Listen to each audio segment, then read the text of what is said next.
What's up, guys? Just in the middle of getting my watch list together. A little irritable today. Not really irritable. I'm just a little frustrated because, you know, I feel like Palantir really messed me up yesterday once I noticed that. I wasn't sure if semiconductors were getting ready to break out. Um, Literally everything that we have written down on my composition book, like 9 out of 10, everything has been working. And I walked through, yesterday about how the market was stepping up, and we specifically said, to a T, that hey, the S&Ps are just putting in a higher low and making one big break and retest. But not that. You were getting your points here, right? Stage 1, 520. Stage 2, 522. Stage 3, that all-time high, 525, and you solidified it Tuesday. And then here we are, and I said, you have to watch out for the... I'm going to show you guys right here. So next time you guys can identify this stuff. Alright? Right here. Once we broke above. So once you break above here, guys, you have nothing stopping you. We have nothing stopping us. And we pulled in, and we solidified 530. But once you got above that previous open, this whole area, that whole area right there is for grabs. You have to go back a little bit further, because if I show you a 4-hour chart, so trading can be easy. And listen to what it is that we have, okay? At the end of the day, unless we have a reason to go down, like a huge jump in unemployment, which could cause a pullback that would be because they think the Fed has done too much too quick, okay? Anything outside of the reigns of, escalation of wars, escalation of data points and stuff, NVIDIA is in the middle of a stock split. Everybody and their mother wants that stock split price, or wants to buy it before the stock split, so they can get that next 5-10 years, 2, 3, 5, however long it takes to get the next split, right? So just understanding that, right? And even that outside, if you can't even think of those type of things, if you're a newer trader and you can't really read the sentiment and some of the things that are going on, look what NVIDIA was doing. And I told you guys, I told everyone, I said, guys, NVIDIA is just consolidating. We sat here and consolidated above 123 and 130. All right. So, give me 1 second.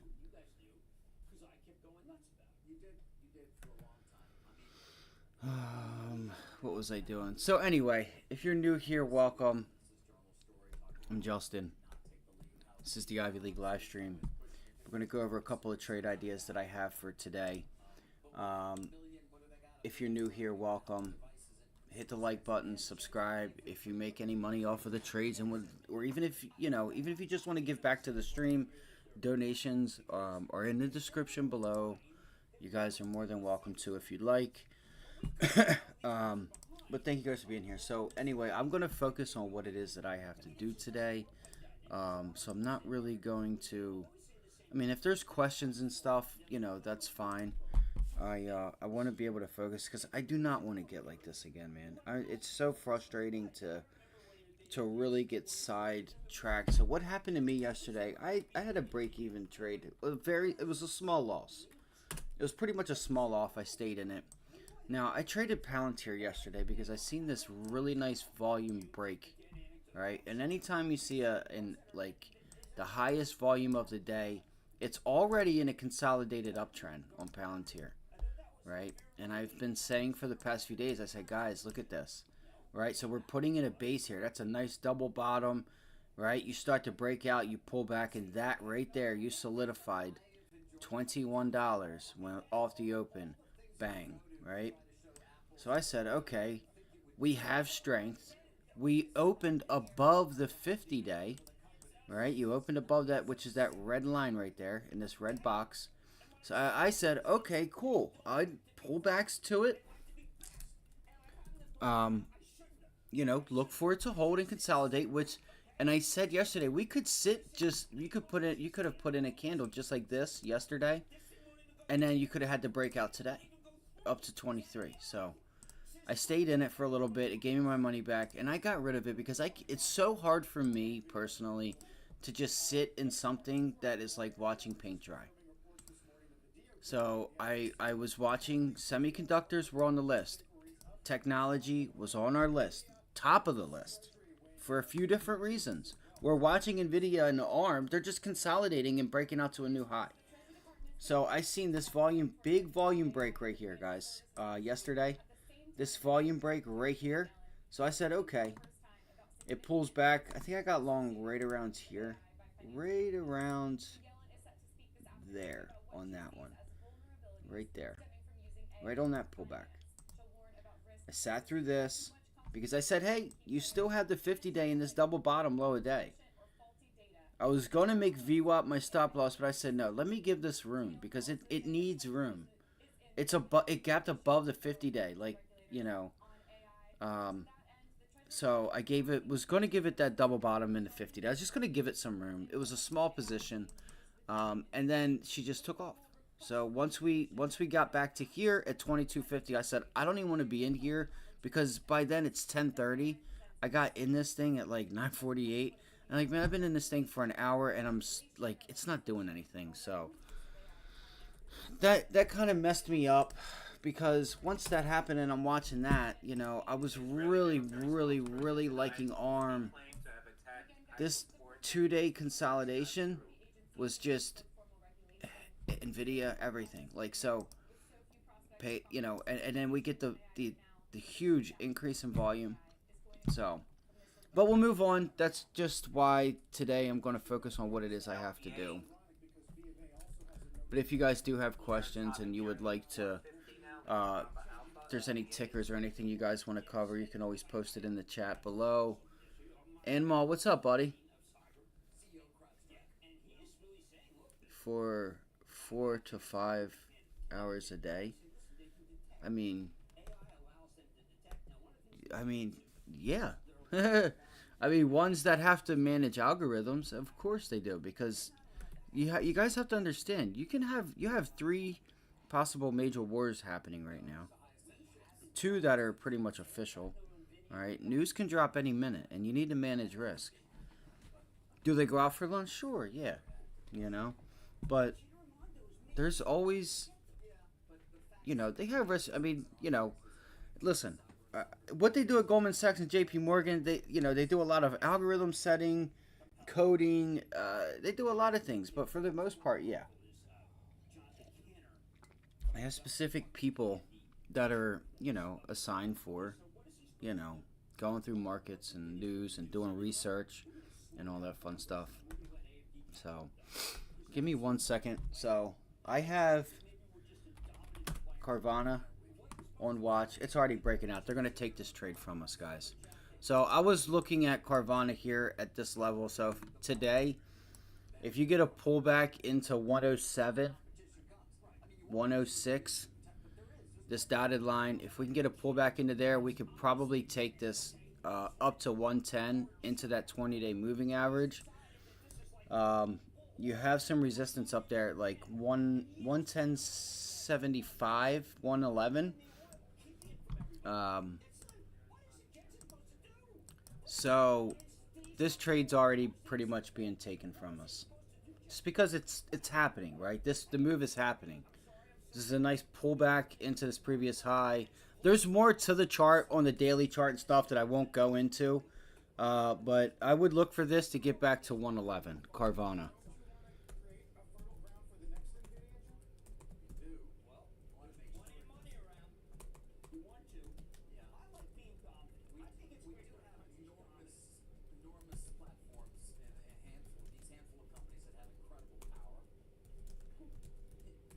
Give me 1 second. I can't see the chat. Just give me 1 second, guys.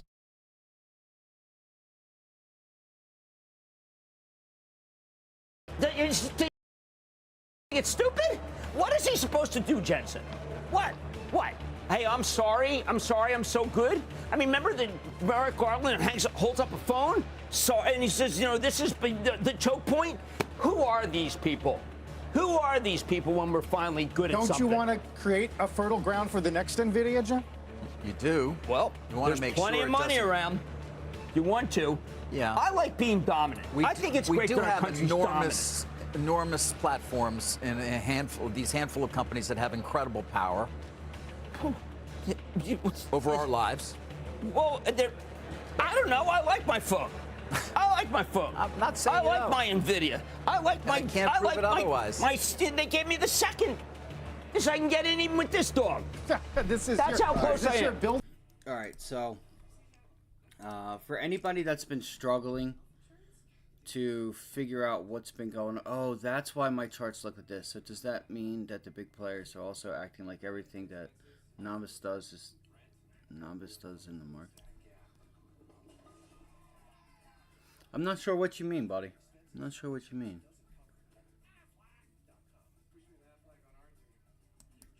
I'm not sure. I'm not sure what you mean. Here's what I will say. NVIDIA's in the middle of a stock split. Everybody and their mother wants in. So unless we have a reason to pull back, everything else don't mean, you know what I'm saying? Don't even worry about nothing. Continue to watch semiconductors, and if semiconductors consolidate, go higher, consolidate, go higher. It is what it is until something changes, whether that's earnings, whether that's like something that happens, right? You know, data points or whatever. You know, they were talking about yesterday about how because the United States has done so much stimulus and we've had so many extra stimuluses, we are going to be the last to cut rates. And it's such a good point. It was such a really good point because it's true. You've seen, let me log in real quick. All right, hold on 1 second. Oh my gosh, come on, bro. Said revenue growth expected to exceed 24% year over year. Loss from operations expected to decrease by 40% year over year. Margins expected to improve by 10% year over year. That's Bravo Tango Charlie Yankee. I forget where I was at. All right, Carvana. Yeah, I don't know. Here, look. Like we said, I gave all these trades out yesterday. I'm telling you guys right now, you guys could have made an asinine amount of money if you guys were here and watched the live stream. Literally everything we said yesterday had happened. I said, have you guys been noticing that NVIDIA is not breaking down? It was not breaking down off of 1130. It pulled back, held. And it was holding as like that resistance level, but at the end of the day, it broke out. Yesterday, you pulled back to it. 2 days ago, you pulled back to it, and you just consolidated. These Monday and Tuesday were just two big consolidation days up at highs. That's it. Combine that with the S&Ps, right? Combine that with the S&Ps. Like this is the very first thing we went over. Okay. This is your previous all-time high, pulling back to these pivot levels right here. 520, knocked it out. 522, right? We're just, what is this? And I say this all the time. I say it all the time, and that's why we were long technology yesterday. Are buyers stepping up or are sellers stepping down? It tells you, there's so much into that I can't get, like, through maybe some people that are new, right? It's just something you have to, like, understand later on in time. But it's telling you that if buyers are willing to pay a higher price and that they want in and they want in now, don't fight it. Don't fight it. If sellers are selling lower and they want out, they don't care what price, they just went out. Things are bad, get out. Okay? It's not that they are bad, get out, but you know, trade it. Understand what's going on. NVIDIA semiconductors are leading higher. But I've also stated yesterday about how you've had banks, while we've had healthcare, all these other things. We are in the middle of a divergence. We are still in the middle of a divergence. I need to get my trades going because we got 10 minutes, and here I am talking, which isn't doing me anything. So I gotta get ready. Moderna's another one. They've already kind of taken this up higher. Moderna, I would like to watch this level here. Let me go to this. I would like, no. Where are we at? 160? I would like a pullback on Moderna. I would like a pullback. Let me pull this back. See, this one's a little weird because, so what is that, 160? We just got filled at 159. Okay, so it did not hold. It did not hold. Today, I'm just going to be getting ready for tomorrow. All right, tomorrow is our last chance. It's my last chance to recover from the week. It's not that I've done anything bad. I've had green trades, right? I've had green trades. The analysis has been spot on.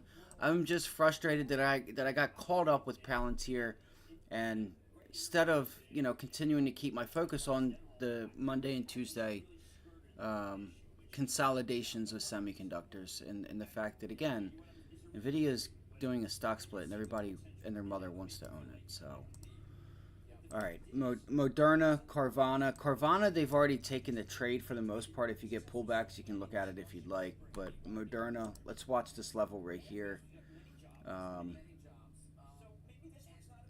This previous high. What I'm going to do is pull this.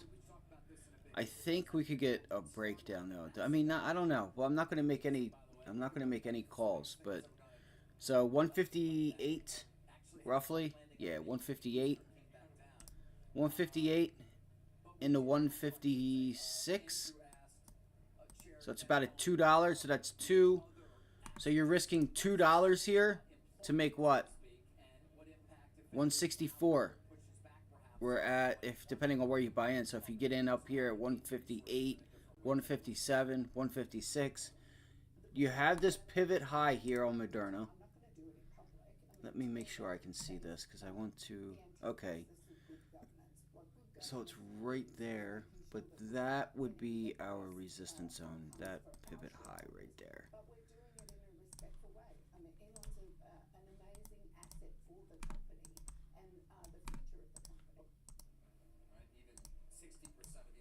All right.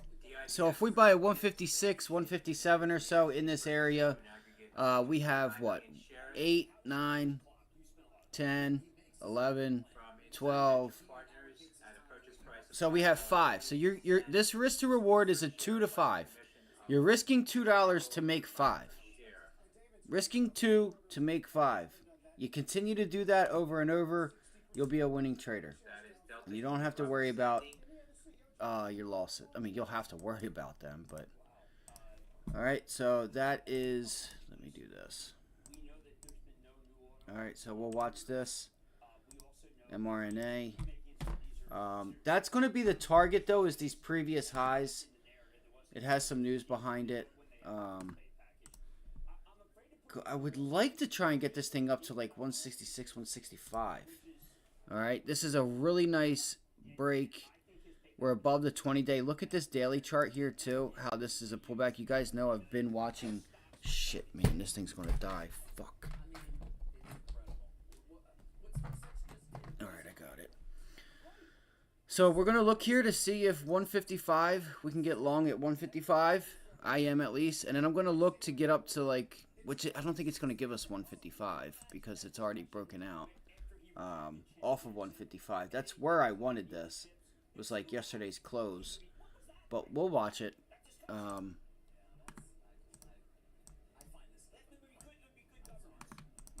So yeah, Moderna. That's why I can't see the chats. You guys will have to give me a minute.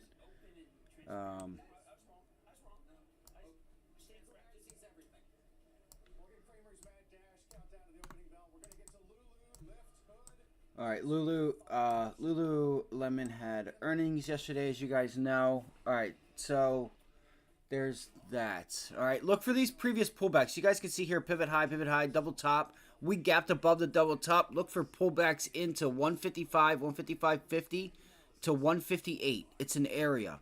We hold that and we consolidate. We can consolidate all of lunch and then start to break out in the afternoon. All right. It can pop and then pull back into 155, but I'm sticking to that. All right. So yeah, there's that. All right. Moderna 156, 155 longs, targeting 165 to 162. Yeah, 162. CVNA. They had some news. They are saying that they're keeping their guidance. There were some filings that they're keeping their guidance of growth. So they're saying we're standing by it. We're still standing by it, and that was a filing that came out earlier on Carvana. What else do we have? Tesla. I didn't get to do any work on this.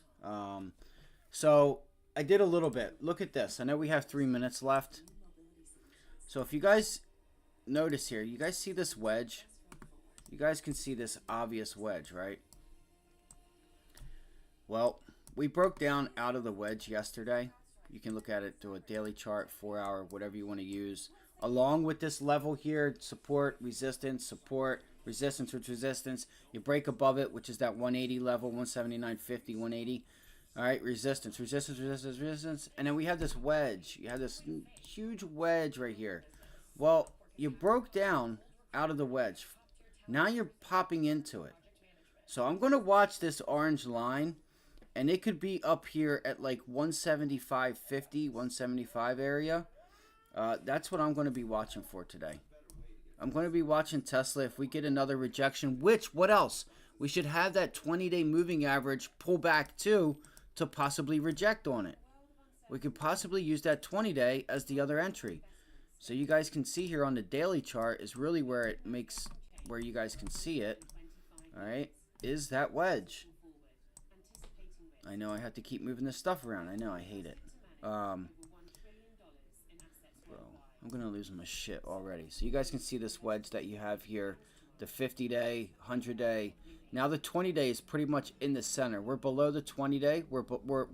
We broke down out of the range yesterday on lower volume. That doesn't mean that we can't break down again today and then have a failed break, which I was thinking we could have a failed break, but I would really like to get like a 164. I'd like to be able to get short in 164. So what I'm going to look for if I trade Tesla, I'm not telling anyone to trade it because it's obviously trading sideways. But because I've seen these last 2 days where we've broken out of this pennant and now you tested it yesterday and closed below it, I want to see if we can get more downside and try to break the 50-day. Let's see here. So you can see, look at it. It's just rejecting it very clear. It's just so clear. Yesterday, you never held. You have to watch 174, all right? 174 is support. If we break 174, just check the volume to see the type of volume that it has. If you have an increase in volume today, there was news. Okay, there were talks. I don't know exactly what it was, but I did hear talks of Tesla something this, Tesla that. So what time is it? It's 9:27, and you had about 9:27. Oh yeah, really low volume. So it has low volume, guys. So we might be able to buy the dip here. Might be able to buy the dip. We'll see. See what happens. All right. Good luck today. I'll let you guys know what I do if I do anything. I can't see the chat really.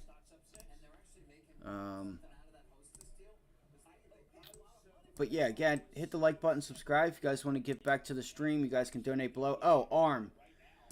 Keep an eye on NVIDIA. If NVIDIA does try to hold this 1230 level, 1229.75, watch ARM, because ARM still has a few dollars to go, in my opinion. I'm wondering if you could get a day 2 continuation. Look at this. So I'm going to keep ARM actually on my watch. AMD's pulling back right now into that 164 support level. NVIDIA's pulling back. All right, banks. Good luck today.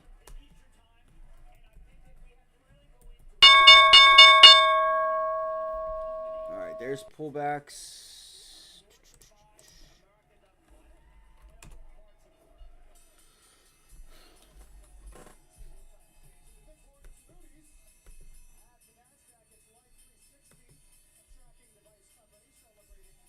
All right.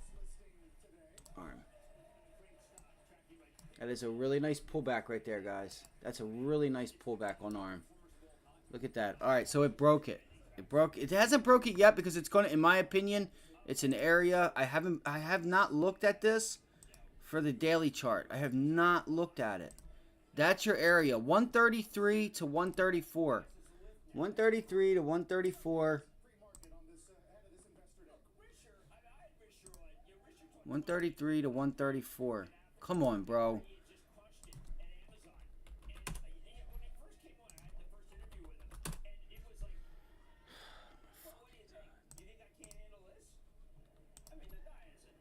Bro.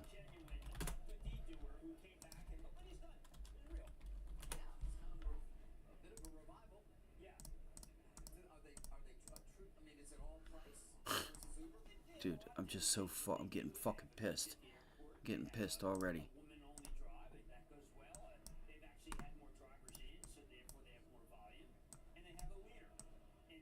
Look, Tesla's breaking out big time, guys. Tesla's breaking out big time on low volume.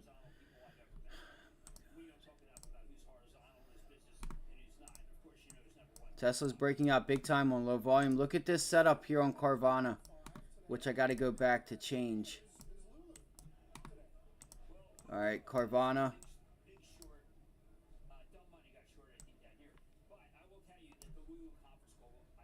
So look, dude, Tesla's going, guys. Tesla's going right through the 20-day. Holy shit, bro!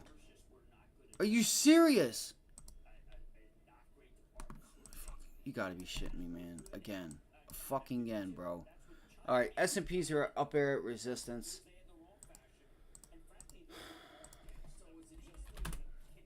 So there's your failed breakdown. That's wild, bro. That's a huge rip right off the bell. I can't even move fast enough for this. That's huge. That was a huge rip. Look for the pullbacks.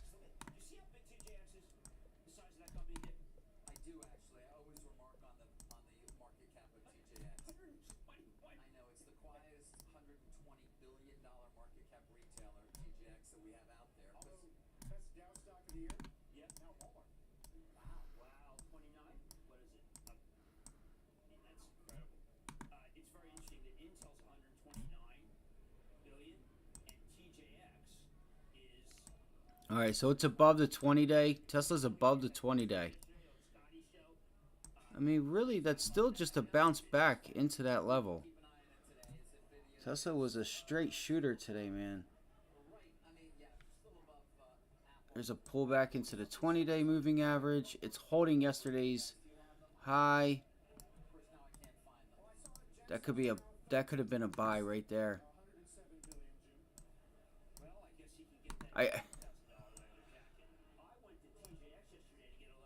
You gotta break above 178, guys. Gotta break above 178.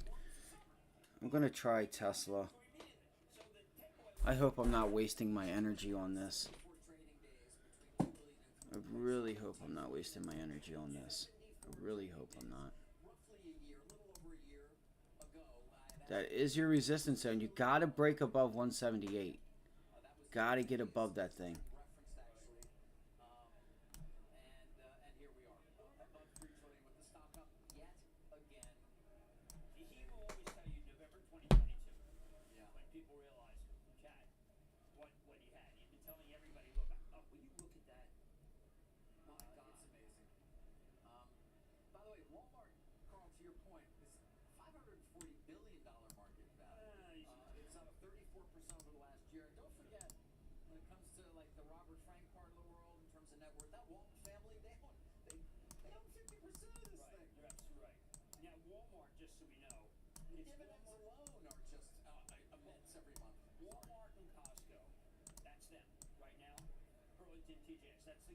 trying to get this so I can see it.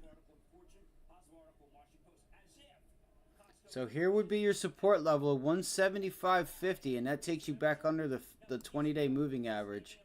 This little level right there, 175.50.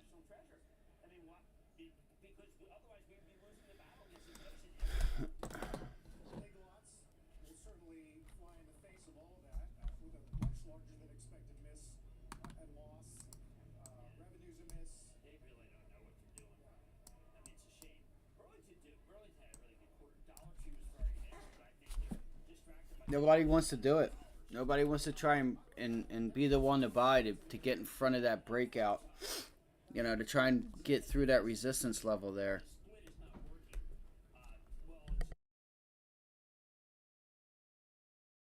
Nobody wants to be the sucker. I can feel it underneath this stock that it feels like it wants to try to break through 177 and test the top end of the range, weirdly enough. But if you look here on this daily chart, that orange line, it's still, you know, it can wick. It can be, it's an area. It's sitting on it right now for the most part.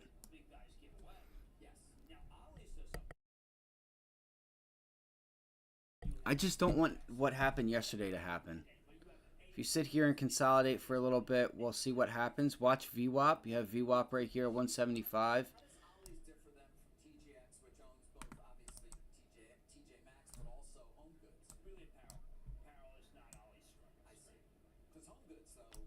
Let me fix these charts, because Tesla is so weird that it's it's consolidated that it looks so weird. It really does.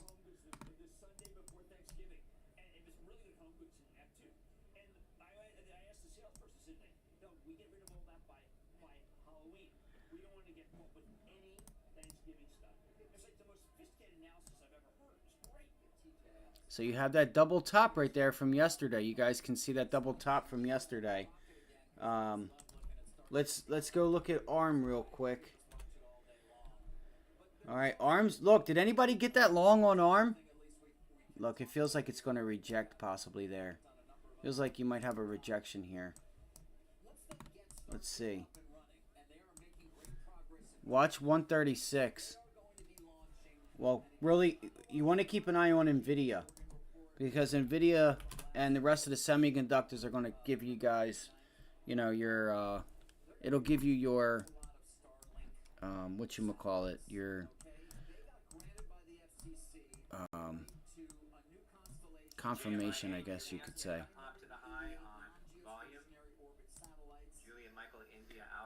Alright, so we have this. We have this, we have this, we have this. So that's Tesla, Carvana. All right, look, Carvana pulled into 104, guys. That double top. That was an increase in volume on that sell-off. I don't like that. Watch 104. Keep an eye on 104. The S&Ps are breaking out through up to those highs.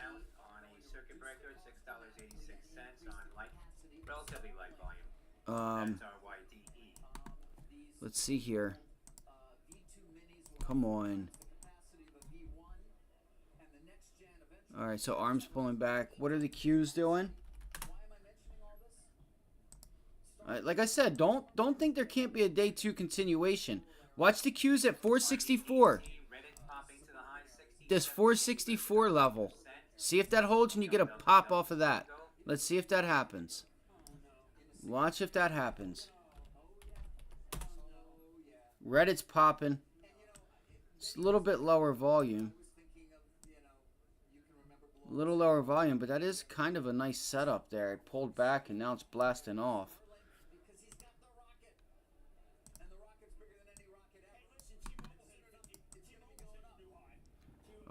Let's see. Yeah, look at that. Reddit has a nice trade here. 60.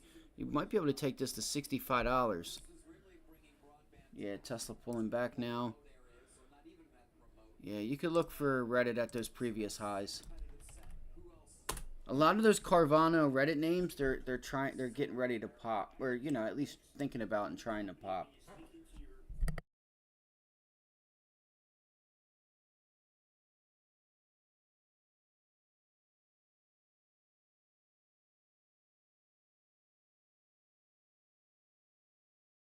So I would like to look for a bounce back to 176. If we can get a bounce back to 176 on Tesla,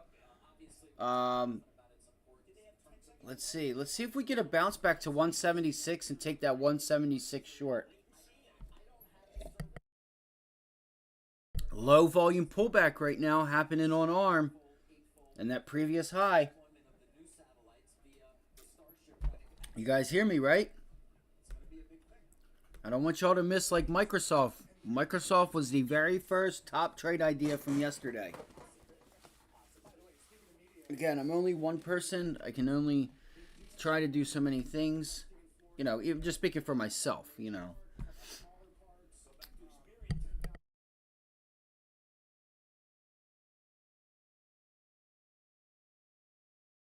So what I want to see here is if Tesla gets some support, and you're looking for that rejection at 176, but I'm not really too concerned with that. Moderna. Okay, so Moderna did break. So Moderna did not hold it. That was another option that we had, and we said, hey, if Moderna does not hold, we could look for the short, which I didn't tell you guys, but it was in my analysis if it did not hold. I've been watching this for a little while now. You have this level right there at 150, and then you have that. See, that's a minor level, but I still think the major level's down at 140. You know what? I might go after Moderna. I think I might take Moderna. Watch the volume on this. Keep an eye on that volume on ARM. Right there on that pop. You want to see that nice pop increase in volume. And again, watch NVIDIA. NVIDIA, you know, will give ARM the legs that it needs. If you look at the daily chart, ARM has room. That previous high is up there at 140. So you still have about $6 to go before you get up there. Let's see. Are we going to extend? The Qs. Watch the Qs. Let me see. Go here. The Qs. Yes. And we said 164 was the level on the Qs. You know, I'm not telling you guys to do anything, but that would be, I'm watching 464 on the Qs and watching NVIDIA. So NVIDIA's pulling back. That triple double top there, pre-market highs didn't hold, but you still have 1240. So there you go. Let's see what happens to ARM. Let's see. I mean, it doesn't have to just sell. Okay, so it looks like NVIDIA is actually testing that, which I think it'll break. Watch 1244. 1244.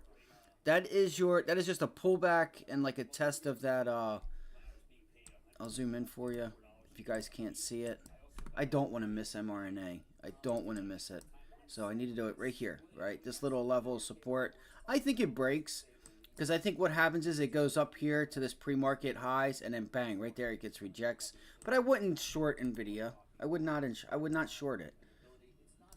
This thing is going to get bought every dip because people want to have it for the next couple years. I wonder if the Dow can get going because I'm gonna keep my eyes on like JP Morgan and stuff down at this level, because if it can get going, we're buying some of these stocks on the low or like trading them on their lows. You know, I think there could be an opportunity here for a trade, possibly. Boom, boom. I would probably look for, I don't really like it, but whatever. I'm going to move on. I don't want to have too many stocks. Here I go again. So there you go, right? 464 on the Qs. 464 on the Qs. I mean, I'm not. Yeah, 464. And look, there goes the SPY. Is the Dow going? Let's see. Is the Dow leading? Look, the Dow is leading. I figured. You know what that means?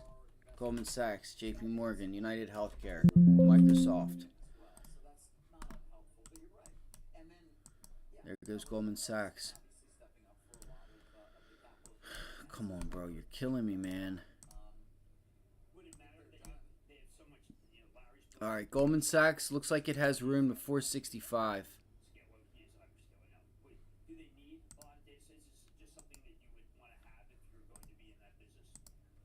All right, you know what? I don't want to screw myself. Man, that would be awesome if we could get Goldman Sachs back to 170. I want to see if this thing will break 464.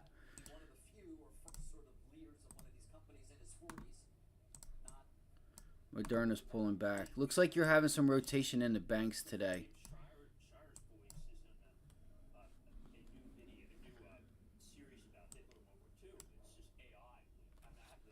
Yeah, NVIDIA's pulling back, guys. I told you. It got back inside pre-market highs, and I figured that level should break. You'll probably find some support there at 1235 and kind of just hang out. So look at, if you want to look for longs, it looks like we're going to have to look for like XOM, like Exxon, you know, banks, healthcare, possibly. Yeah, UNH has some resistance here at 504. Walmart, MCD. Yeah, look, the Q's just broke down. Fuck, I have a QQQ position on. I forgot about. Damn, that thing is down bad. That thing is down bad. Holy shit. I forgot about that, y'all. I'm just going to leave it. It's a small one. McDonald's look, this is a breakout, right? Consolidation, and see if you get a breakout again on McDonald's.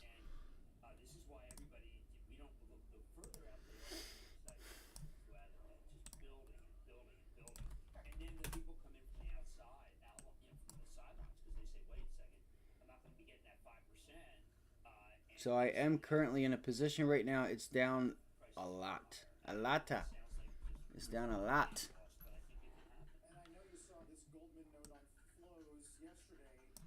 I still think even if we can pull something out of our, you know what, that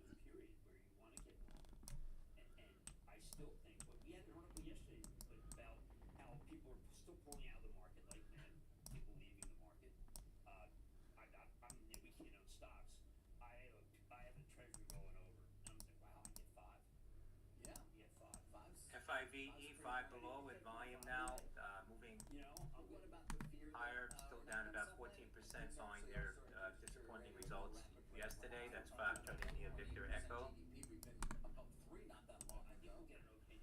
all right, we're coming in at 10 o'clock. RYDE, right, shares resume trading. Romeo Yankee Delta Echo, shares continuing now and halted again. Down now 36%. That's Romeo Yankee Delta Alpha.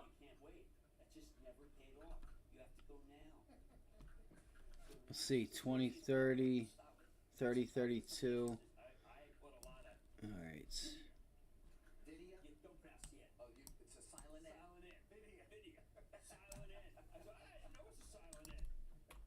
That's Romeo Yankee Delta Echo, RYTE. 10-year back below 4.3. We didn't really mention claims. 229 is the second highest since August. But unit labor costs did come in below expectations and productivity beat. And that definitely did help sentiment. We're back in a minute.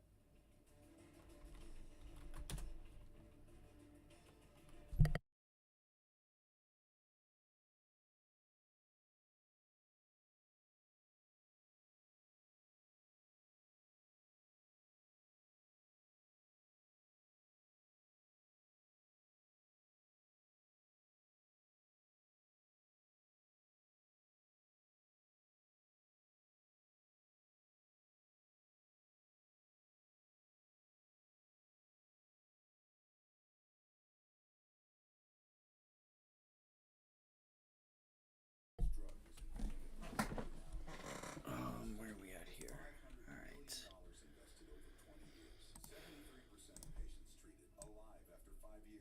All right, Tesla's pulling back nicely now.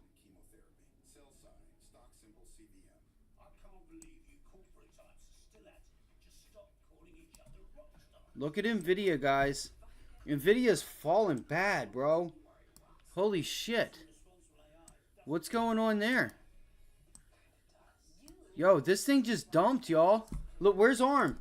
Look at semiconductors. Does anybody have news? What's going on here? What's going on? Bro, don't fucking fuck with me fucking chart right now. Was that just me? Because, like, is that not big or what? That's what she said. Look at NVIDIA drilling right now on volume, guys. NVIDIA's drilling on volume. Is that, like, look at the candles yesterday, and then look how big the candles are right now with volume.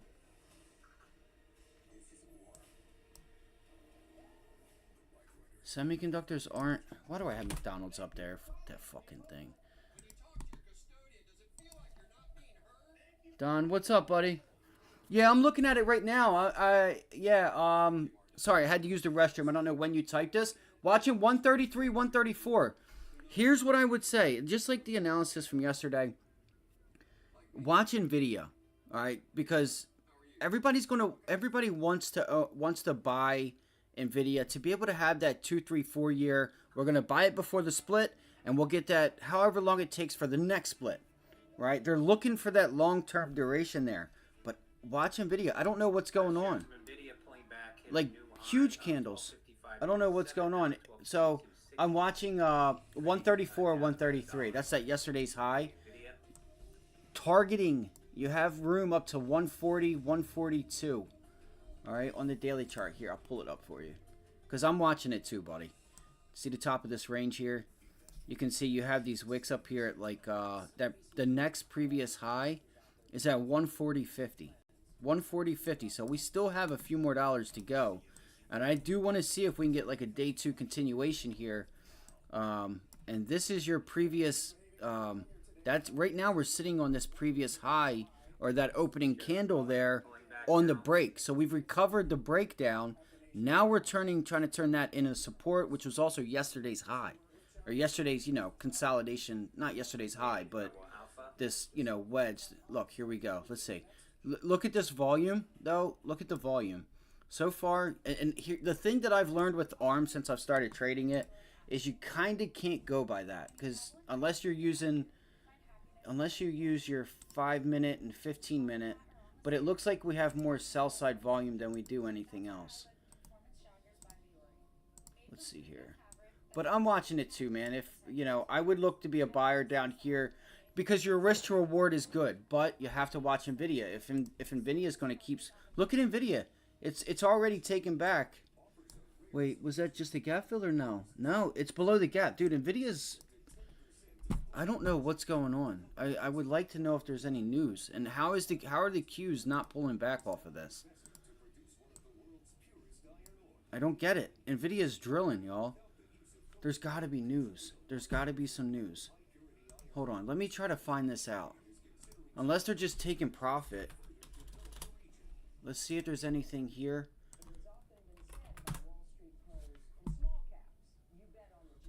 Not L fucking PA. NVDA. Sorry for the language. NVIDIA CEO to sell up to 735 million in stock. Barron's. Who's moving down through quick side test?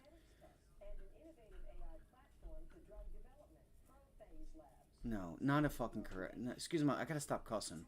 When this at top and it was glorious shaking trade. No, everybody still wants to own this. All right, so the CEO is selling some stock. That's if that's true, guys. I wouldn't worry until you get down to like 1200 on NVIDIA. So far, ARM's still holding up. The overall markets were holding up. Now the SPY is starting to pull back below 535. So here we go. I need to be able to watch shit. All right. Shares of Boeing getting a bounce here now, 188.85. I don't want to be short this because the minute NVIDIA, yeah, semiconductor stocks falls. Yeah. So he, I think the owner is selling some stock. Look at this could be a nice shot for Moderna here, guys. Get it? Nice shot. Look at this previous resistance. You broke out. Now you're holding this 155 support is where I showed you guys we're going to give it $2, 158 to 156. Okay, that's a 2 to like 8 ratio, risk to reward. All right, you can. This might possibly be a long here if you can get some volume. You know, you're buying it at the best spot possible, because if you break this prior day's high on Moderna here, right? Look. They're coming in now on Moderna. Watch Moderna. Watch Moderna. Oh, it pulled all the way back and wicked. It should have turned yesterday's high into resistance at 156, but it didn't. So it's regaining it. Look for those pre-market highs. I'm just going to keep my eye on it. You have a lot of volume there. There is a news catalyst. Also Carvana. Carvana, same thing. They filed that they're good with the news that they gave out. But my target was like that 110 and that 20-day moving average, which already happened. So I probably won't be worrying about that. The Qs are just hanging out. Watch 463 if we get a break of 463. You have a lot of tails here. So NVIDIA's getting ready to come into support. So if we can get ARM to pull into like 133 and hold it, then maybe we can look for a possible long. Look, okay, hold on. It's trying to break on an increase in volume here. Let me go. I have these charts mixed up. Okay. Oh, look. This is getting big for NVIDIA. What is that? 1200. This is your support level for NVIDIA. So look, ARM should be pulling back into its support level. This is where I wanted to be a buyer. 133, 134. I would pay attention to NVIDIA though. Watch 1200. 1199. You start turning this into resistance, then you know it could be bad news. Or at least I wouldn't want to be long anything. Tesla's pulling back. AMD is at support. NVIDIA is at support. So they're all at support right now. Alright, so let's go into the intraday chart and try to trade this bad boy. Look at that tail. Look at that wick there.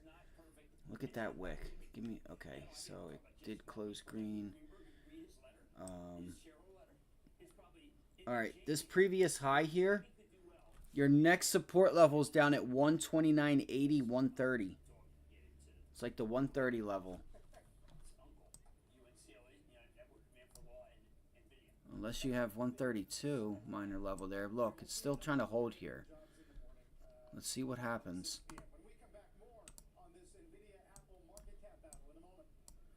What I would do, what I'm going to do is, so since NVIDIA is at support, let's see if this lines up. It kind of does. It kind of does. If we're going to remain bearish, this is where you need to target your short. If you want to look for a pullback in ARM, and you want to look to try and maybe get back down to like 127 or so. I just don't know if the risk to reward's worth it. I think the play is the long, honestly, because your risk to reward is like, it's really there because you're going to buy it here, give it about a, right now you would just give it a little bit of room. You could give it to this level right here, this little range right there at 132, right? You're giving it $1 or so, which is also yesterday's VWAP, prior day's VWAP. The only thing is like, don't fight the volume and trend. And then you would look for that, you know, you could trade it up to prior highs. All right, so look, Tesla broke 174 again. Tesla just broke 174 on an increase in volume. This would be an entry point I would look for at 174 on the short side. All right, that pop into pre-market lows, 174 support level. Look for the 50-day moving average to be support. Dude, NVIDIA's just NVIDIA, it already, and what has it been? It's been a half hour, and NVIDIA's already taken back yesterday, guys.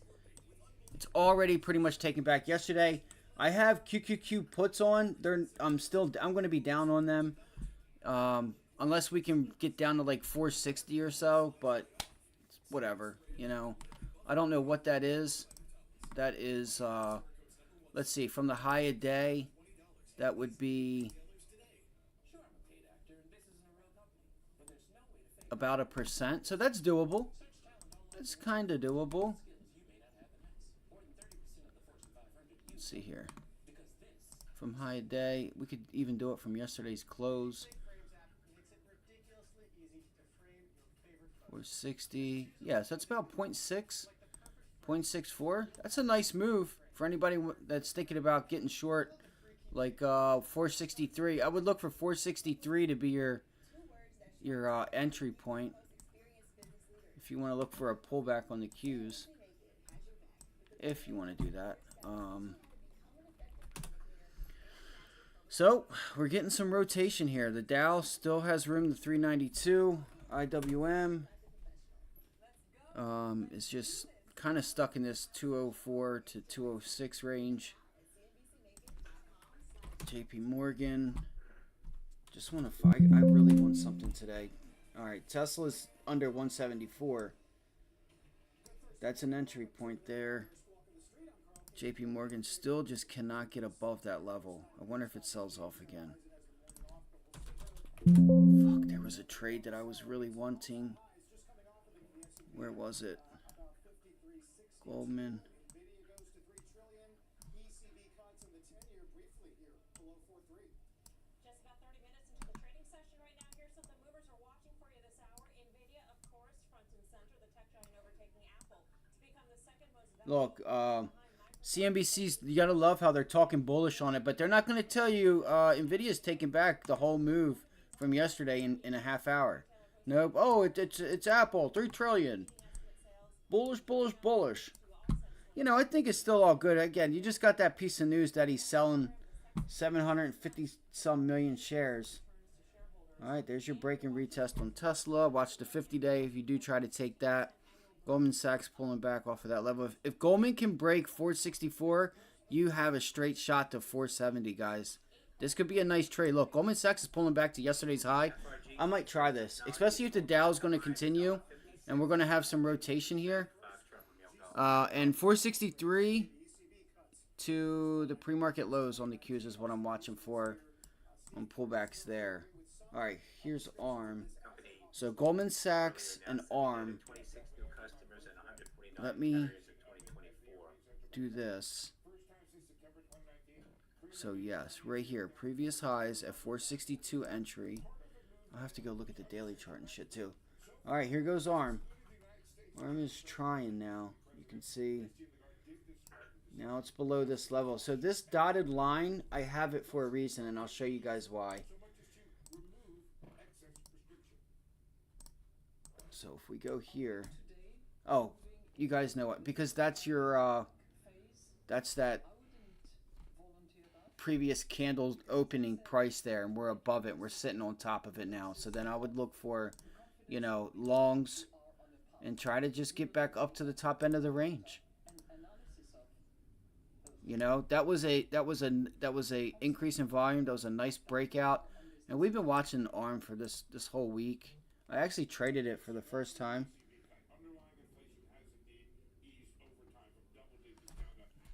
All right, watch here. See what happens. You got to get up through 134. And what did we say? This would be an entry point for short, if that's what you're looking at. Victor Echo still down about 11.25% for FIBE.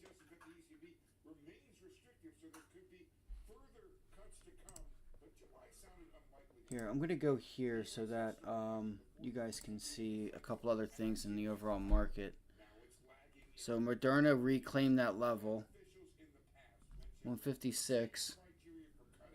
This could be a nice trade. 156 to like 165. That'd be a nice 10-point move. Let's see. You got a lot of tails up there, though. Be careful. All right, Carvana. Get rid of Carvana. TSLA. Give me NVIDIA. All right, so it's recaptured it.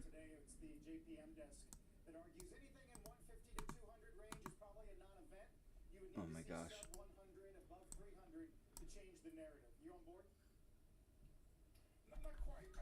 All right, let's do it. I just need to be able to see where VWAP, 90MA, and everything is at, and be able to watch NVIDIA. It's the only thing I don't like about this. Here, I do have a screen here.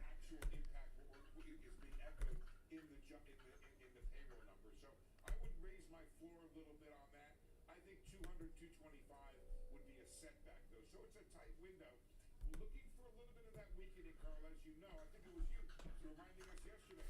We were looking for this slowing. So we'll see if we get it. We can get it in a moderate way that allows Powell to echo what Lagarde is doing. Reduce restrictiveness, but not ease. I think she's pulling it off, and I think Powell can too. Steve, thank you. Steve Leisman. Pleasure, Dave. We'll turn now to Yeah, I know. I think they spooked them, but I think it should bounce. It should be bounced back, right? It should be bouncing back, right? Let's see. Yeah, this is the level. Yeah, so you reclaimed it. Look for a pullback in the one. What is that? Like 11.2 or 1200. Watch for 1200 to hold. Watch for this 1200 level right. Oh, come on, bro. Yeah, look for that level right there to hold, and look for that, because this could be a nice long. If you can break back out through 1200. For anybody that likes, look, Goldman Sachs might also be setting up for a little trade long to the upside as well. If you can hold this 462 level, yesterday's highs, is trying to break down. Yeah, look, NVIDIA's going to go now. Damn it.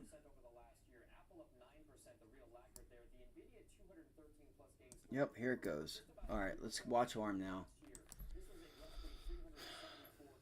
I can't watch ARM with this chart that I have.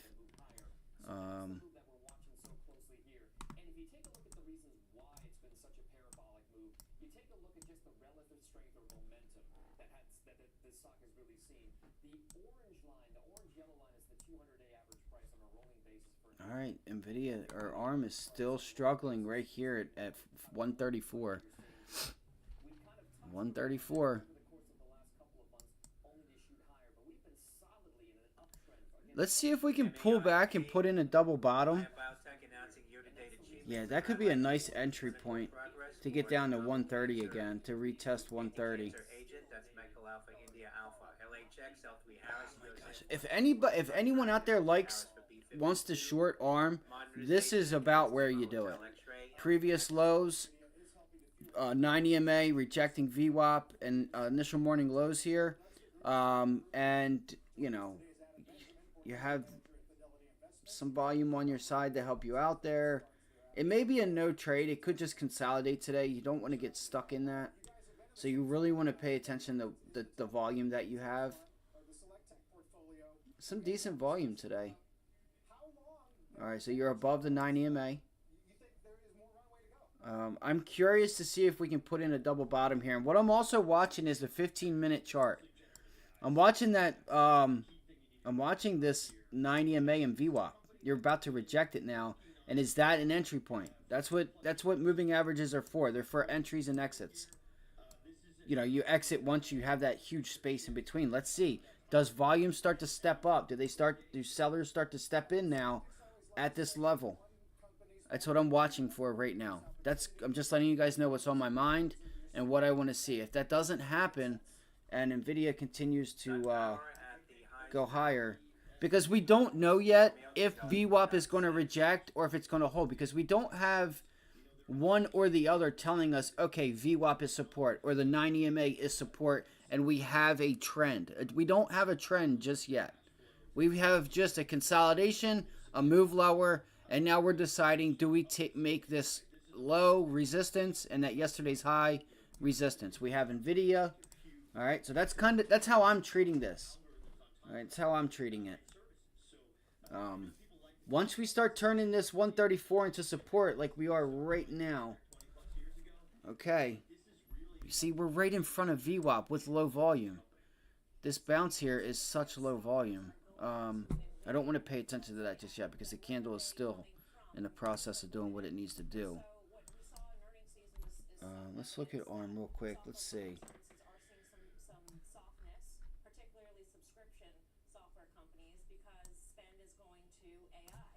These spreads are so wide. They're so wide. 120, 155.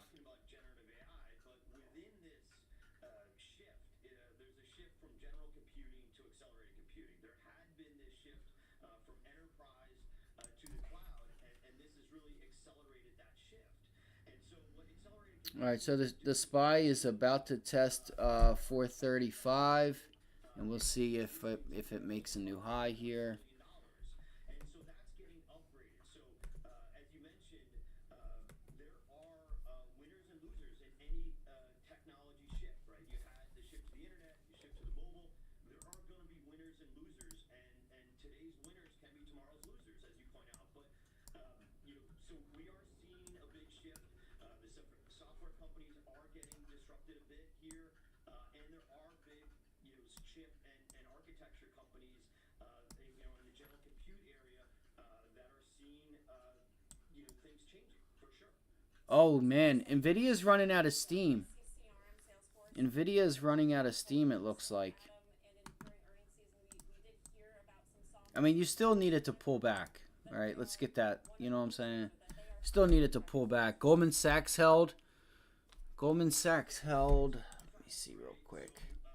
I have not traded this thing in so long. Picks and shovels and infrastructure and compute phase of generative AI. As it relates to the budget constraints you mentioned, you are seeing companies. All right, so that is resistance at 464. If we can break through 464, we have room. Particularly great Back up to like 570. challenges, and so those budgets aren't increasing. And That's a nice setup, guys. Kinda. companies that are seeing, as you mentioned, CRM referenced that. Some other companies, recently have also seen I mean, I'm not gonna trade this. slower and see some of the business get sacrificed for spending elsewhere. All right, let's catch this, man. Yo, Moderna holds up right here. We have some nice volume.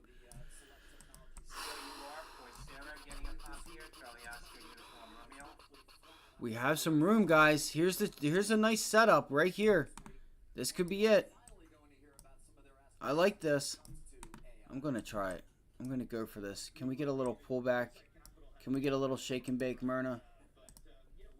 Come on, give me a little shake and bake, please. We run a lot of assets in the sense of we're trying to identify those companies early that are. We have a lot of tails there. As you mentioned, Apple's gone from a loser to a winner to a loser. There's been a bunch of companies on generative AI, and they are noticeably behind. They were early with Siri. I think you're going to hear some very interesting things next week. AONC, American Oncology resuming now at $3.96 off the highs.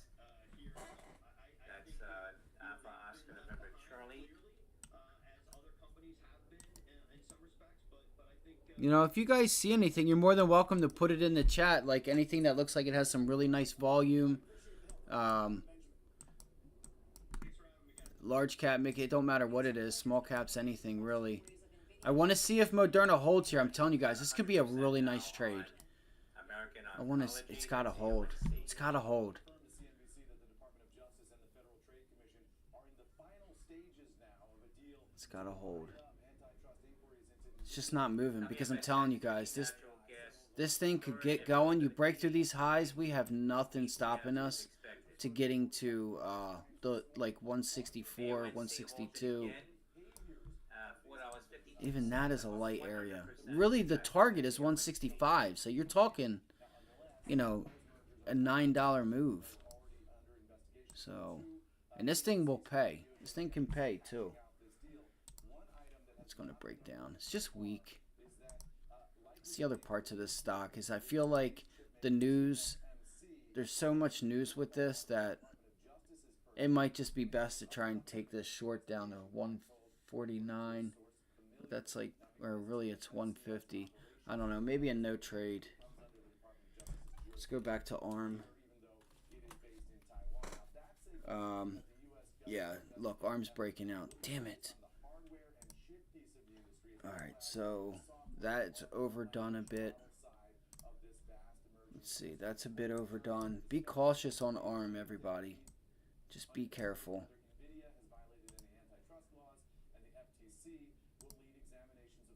Be careful. Be careful. Oh yeah, this is nice. Oh heck yeah. Oh wait. Yep, let's do it. You might put in a lower high. All right, it's go time. I think it's go time, guys. I think you have some room to highs. I think we have room. I do. I think we have some room. Here we go. I think it's about time. Here we go. Watch time and sales. Watch level 2. See if things start to speed up right now. See if things start to speed up. Keep your eye on NVIDIA. It's a must. You have to keep your eye on NVIDIA and the overall markets. I'm going to go do this. I'll go to futures. We have ARM right here. Like I said, let's see. I don't have time and sales up. Fuck. mRNA. I need NVIDIA. So bottom left, NVIDIA. So let's see if NVIDIA let ARM pull back and regain 134. If ARM pulls back and it holds 134, I'm a buyer. I'm a buyer at 134. If it holds. If it can pull back with low volume and you hold there. See, the thing is VWAP and stuff's right there, isn't it? Watch this area. See if it holds. Look, NVIDIA has to hold this level too, which is a good sign that it has low volume on that pullback right there. See, all right, that was it. That's, I think you just might have just about got your trigger there, your buy trigger. Don't worry, be careful, man.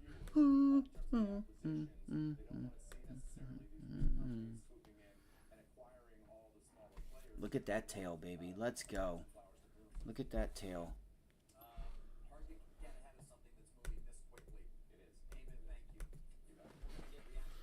I'm going to turn on NVIDIA here. What do I have here? 3 minute.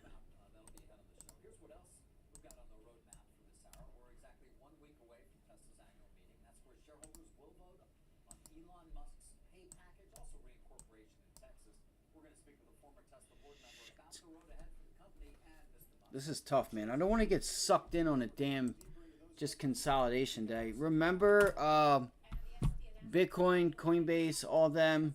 It's been really strong. Been really strong.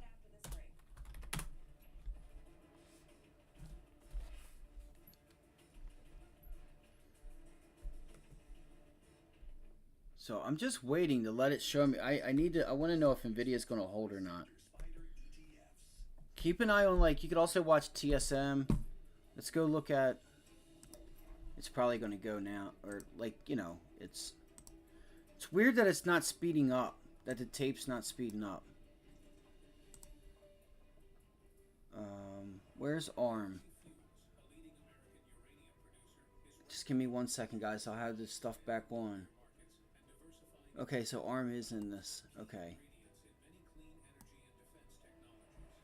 Yeah, Qualcomm.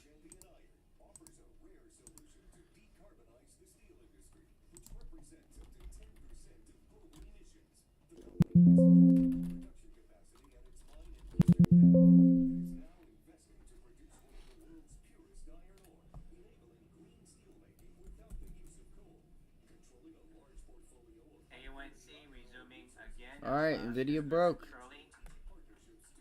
Or no, it didn't break. It held. It's holding right now. It's holding right now.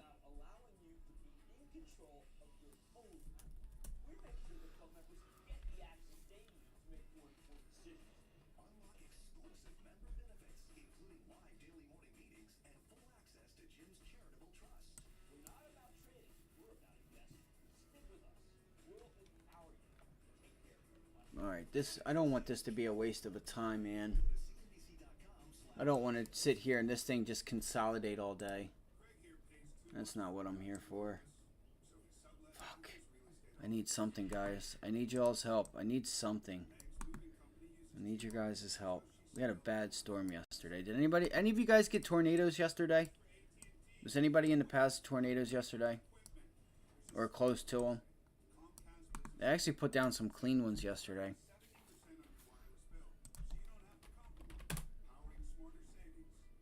Here, let me actually I'll put up a 5 minute so you guys can see this. Just to make it a little clearer. Of course you had to freeze up. Of course you did. From our nationally top-rated healthcare programs to our championship-level basketball teams, whatever they do, they own it. Whatever it takes, they do it. And with numerous degrees and certificates, transfer opportunities, Okay, let's get a rejection up here. So right now you're in the middle of rotation. You're in the middle of this rotation that is making the cues weaker than the rest of the market. Okay, good. Sorry, it was frozen. I know you guys keep hearing the click, and I'm sorry. Come on.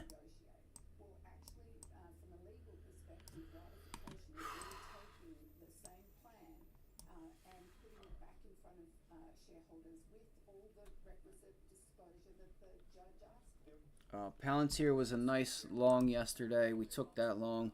All right, is JP Morgan about to hold 198? Shit. What's NVIDIA doing?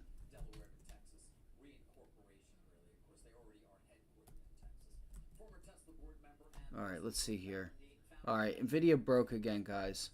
I think you could get some selling to start to step in here. It's holding, but it's broke it. Like, if people really wanted to buy this, I think you might try to get some profit taking. You could start to see. I mean, you're seeing it from the CEO. That's only going to trigger everyone else. That's only going to trigger everyone else. And then they'll probably sell it and use those profits to buy more, and like kind of like, you know, trade a core, hold a core, trade a core, like building up some insurance with it. All right, I think it's time to take. I don't know if it's a short. Fuck. Just don't know if there's enough room to take ARM short. I'm thinking about a short on Moderna.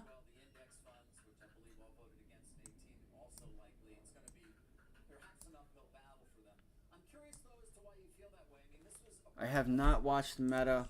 I mean, we were watching it for 2 weeks. We were short, then long. Meta's got Amazon. Fuck. Amazon has some really nice volume today. I noticed this yesterday. Look here, guys. Oh my goodness. Look at Amazon. All right, NVIDIA's still holding.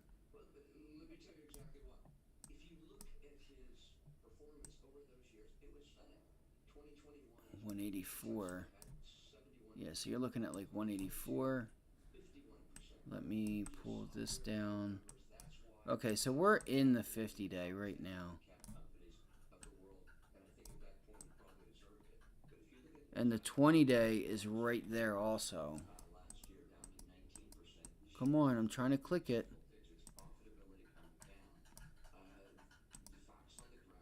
Here it goes. I wonder if it's going. Watch this 20-day moving average that's right here, guys. For anybody that's watching Amazon. Any concern on your part, or should there be on the part of shareholders that Musk would depart or devote even less time if in fact he doesn't get this compensation that he says, obviously, and the board says he was due? Well, I think there's concern if that's the shareholders on a lot of things. Will they get the $25,000 ARA in the next year, leading the pack? The next big issue is, will he do that full circle? Rolled out in 4 cities, moving nationwide. Tesla's FSD not quite there yet, so There it goes. There goes Amazon. a year or two ago is Elon ever going to leave Tesla? I'd say not in a million years.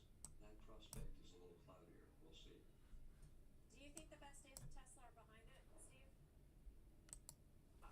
It's too early to throw in the towel on that. Keep in mind, even though Tesla slowed down a bit, at precisely the time the entire global auto industry is moving electric. They just are. Again, I do apologize for the past couple days. It just really is pretty. It's hard when you're so right on everything, and you're just like, what do I trade? What do I trade? And you have to pick it, and then, trading's not. You're gonna try your best to make it perfect, but just was upset with myself. I don't really know how to. Increasingly and at a quicker pace moving to hybrid. I don't know. Trend is All I know is that everything that we've called out the past 2 days have been good. And I'm not always going to be right. I'm not saying that be like, oh, I know what it's going to do. It's not that. It's just these setups have been awesome. And this is like the best trading atmosphere that quantitative. This is what quantitative gives you. For anybody that doesn't know this, this is quantitative tightening, right? It makes traders monies if you know how to trade it. Because the reason that this is because there's not a buyer or seller for every order. Like in quantitative easing. Quantitative easing, there is a buyer.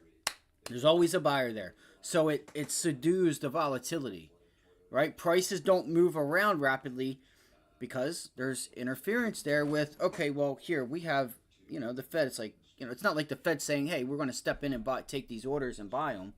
But they pretty much, when they buy the bonds, the market has the money to just, everything just gets bidded up. You have a couple of days where it goes down for, maybe a week or two. Outside of that, But this is what you get. So I would look for 184 on Amazon. It's a trade idea right there. All right, 184 would be the target.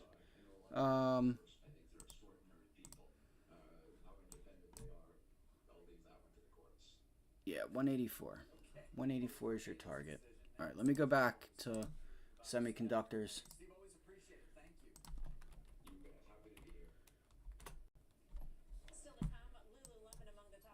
All right, the SPY's back at all-time highs. And what do we have? For the very first time, you just got your rotation. It's not. Well, they're going. No, it did. It held. It pulled back and held 1,200. It pulled back and held 1,200. It's good stuff. Oh wait, that was from earlier. My fault, bro. My fault, bud. All right, here we go. Good shit. So NVIDIA did hold. Let's go look at ARM. Let's do it. Let's see if we can't try to get a long into the highs. I'm looking for that 140 level. You just have to watch NVIDIA. Watch NVIDIA. Keep an eye on that.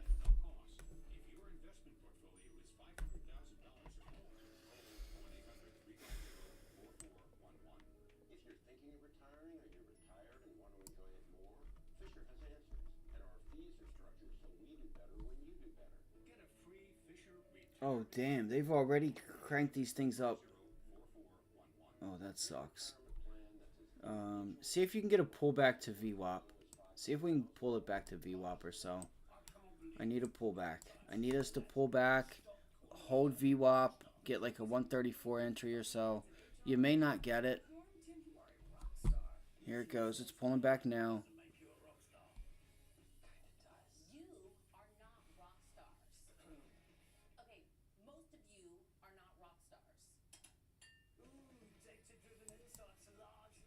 So 135.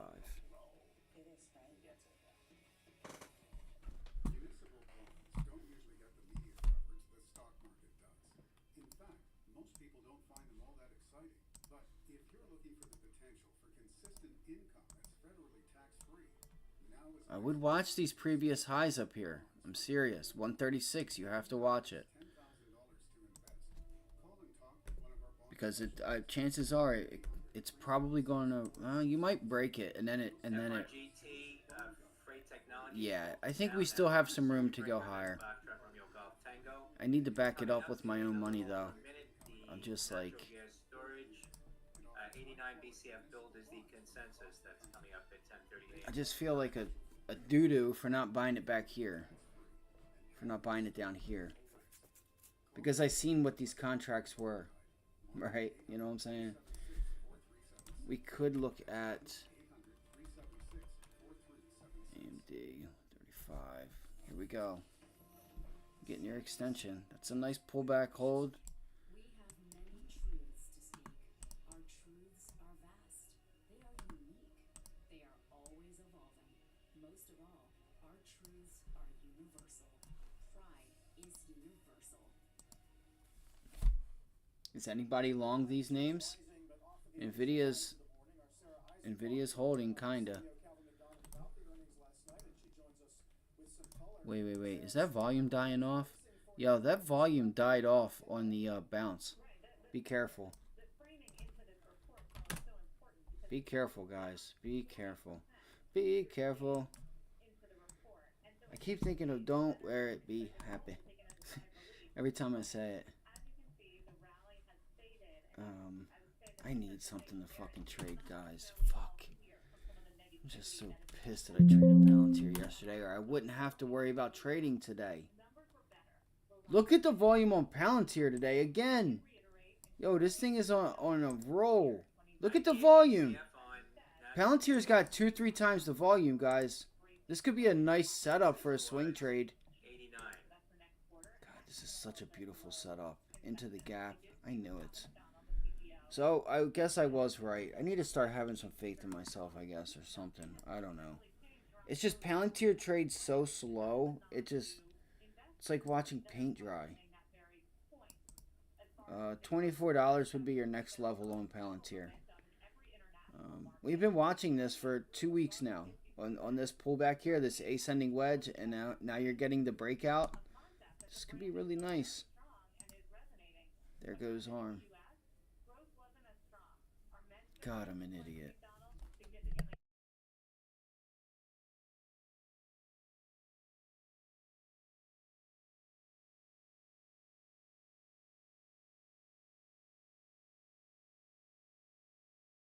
I'm going to go grab some coffee. Take your profits up at high a day. That was the plan. Get long down here. You can get a trade to high a day.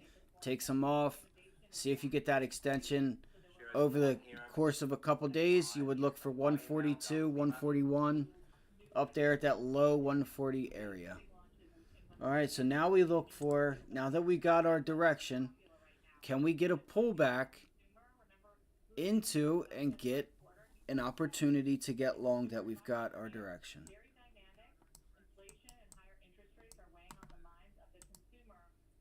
Let's get our buy trigger going here. I'm going to watch NVIDIA. NVIDIA's got a beautiful bounce here. You got to watch 1230. 1230 on NVIDIA. Bang, it's just going to rip. Fucker. Bear Cave reporting on Globe Life.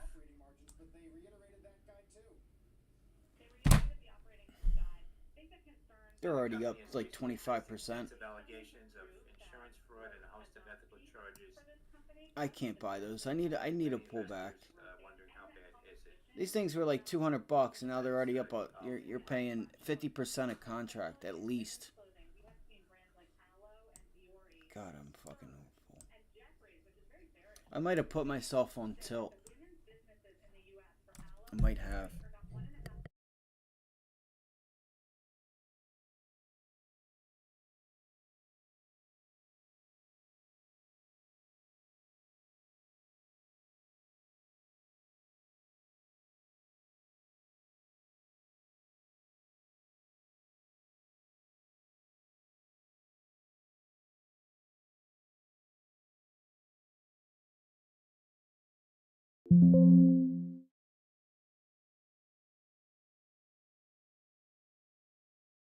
Riot's extending higher too, but it's got some moving averages that are coming into play here.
Robinhood has some strength as well.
Look for NVIDIA to pull back to 1210.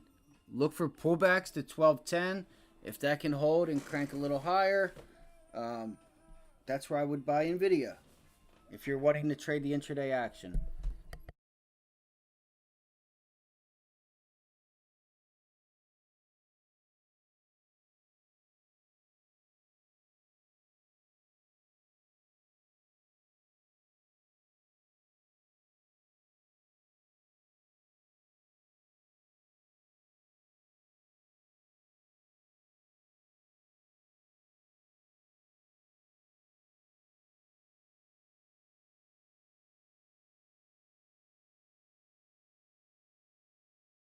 Google's holding that pivot high from yesterday. If you can hold that and break through 178, you look for a move back to 180.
And there's a pop. Look at the pop on NVIDIA. Now it's just breaking out.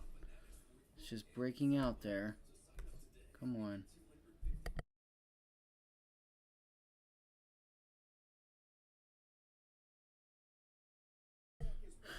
Another day, guys. It's been another day, and I did not take a trade.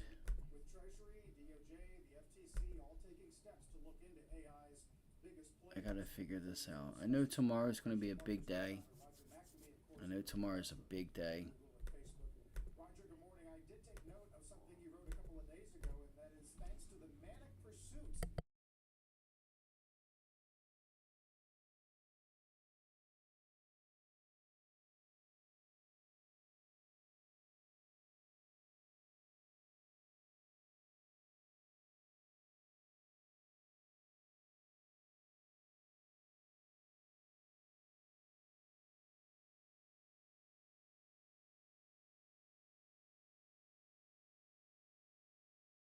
Look, guys, GameStop is above 32.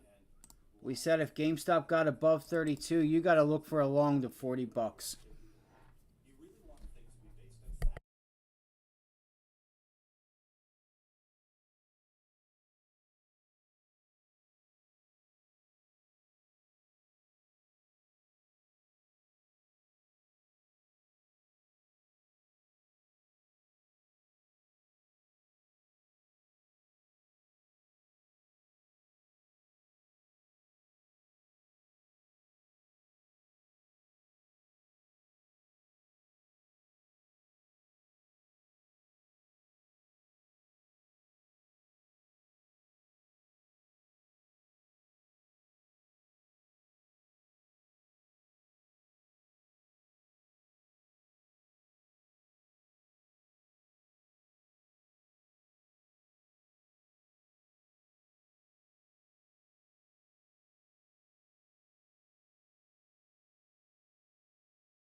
Call, which is a snapshot of literally everything that you do on your PC in Windows, and especially everything that's related to Copilot and all the other things in the Microsoft suite. Well, The problem with it is that they forgot to put in any security. So the stuff is kept in plain text on your PC, which makes it incredibly easy to hack. And hackers have already figured out how to do it.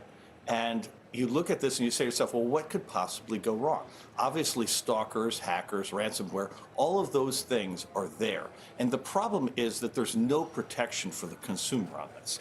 And I guess the whole issue that I see in the AI space is that there are a lot of things going on now that should still be going on in a lab, and yet corporations are deploying it incredibly widely, spending literally billions of dollars. I mean, Microsoft is spending $10 billion a month on cloud service centers. And the key point is they're putting most of them in deserts where there's no water, despite the fact that every time you put in a prompt, it uses half a liter of water.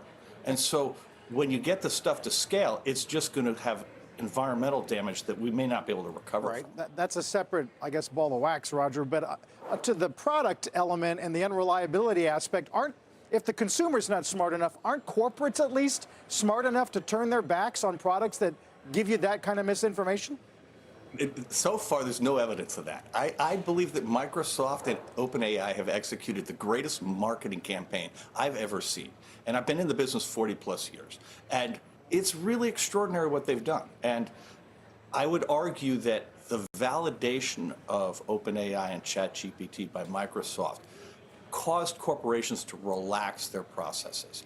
And in a world where 5% interest rates make it much more expensive for corporations to buy back their stock, executives were looking for a new shiny toy to show investors. And they all jumped onto AI at the same time. And the result of this is with Microsoft saying, hey, this is totally safe, we're putting it into all of our products. And Google saying, hey, this is totally safe, we're putting it into search. Everybody goes, well, hey, those guys are really smart. They're richer than we are. They have a bigger market cap. They must know what they're doing. And I think the question investors should be asking is not whether people will buy this stuff, because I think Microsoft will succeed in selling a lot of it, but what's going to happen after it's deployed. And I think last week's example with Google in search shows you what the downside is, which is that people were getting search results telling you to cook chicken at temperatures that are unsafe and that you want to eat 3 rocks a day and stuff like that. And, you know, that stuff is funny, it's cute, but it's also incredibly dangerous. And if you put this into an important application setting, there's all kinds of problems that come up from it that are just about the facts. And then, of course, there are the security issues and all the other stuff that comes with it. So one of the greatest marketing schemes of all time. So, Roger, how long does this ruse go on for? I mean, do you believe in the people who think that there's going to be a massive PC upgrade cycle because everybody's got to get the Microsoft PC with the button on it for AI? Or, you know, does the rubber meet the road sometime before that upgrade cycle ever materializes? There's no evidence that there's going to be any pause in this at all. And I look at this, and if I were a Fortune 500 CEO, I'd be staring my CIO in the face. Watch ARM here. Watch this level. You're coming into 90 MA, VWAP. We're going to find out if one of these can hold and extend us higher. Keep an eye on NVIDIA. 1230. Like I said, you might get a pullback to like 12. I'll tell you exactly where I think NVIDIA should pull back. Let's see. I don't know what's going on with my stuff, but yeah, 1210. All right. NVIDIA's at VWAP right now, depending on how you have your charts set up. Look for a 1210 test, right? Like pull back to. See if it pulls back here to like, yeah, 1210, 56. Yeah, like right here. It could just extend and break and go higher, but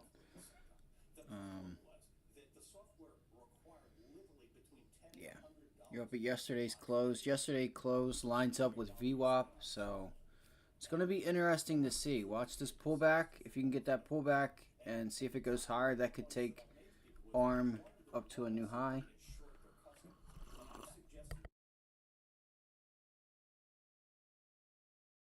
Around a long time. In 1993, there was a company called SAP that had R3, which is a brand new concept in accounting software called Enterprise Resource Planning. They partnered with a company called Anderson Consulting, which is now Accenture. Bro, this is why we and all it was need to be a exactly like team this. Accenture what the Anderson fuck? Consulting validated Are what you SAP kidding was me? doing, and they persuaded essentially the whole Are Fortune you 500 fucking to kidding buy me? the software at the same time. The problem was that the software required literally did that between look like $10 and such a huge $100 breakout? worth of modification for every dollar you spent on the software.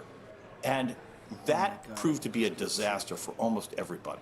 And at the time, one of the points that I made to people was, I literally said to look. I was going to look at AMD.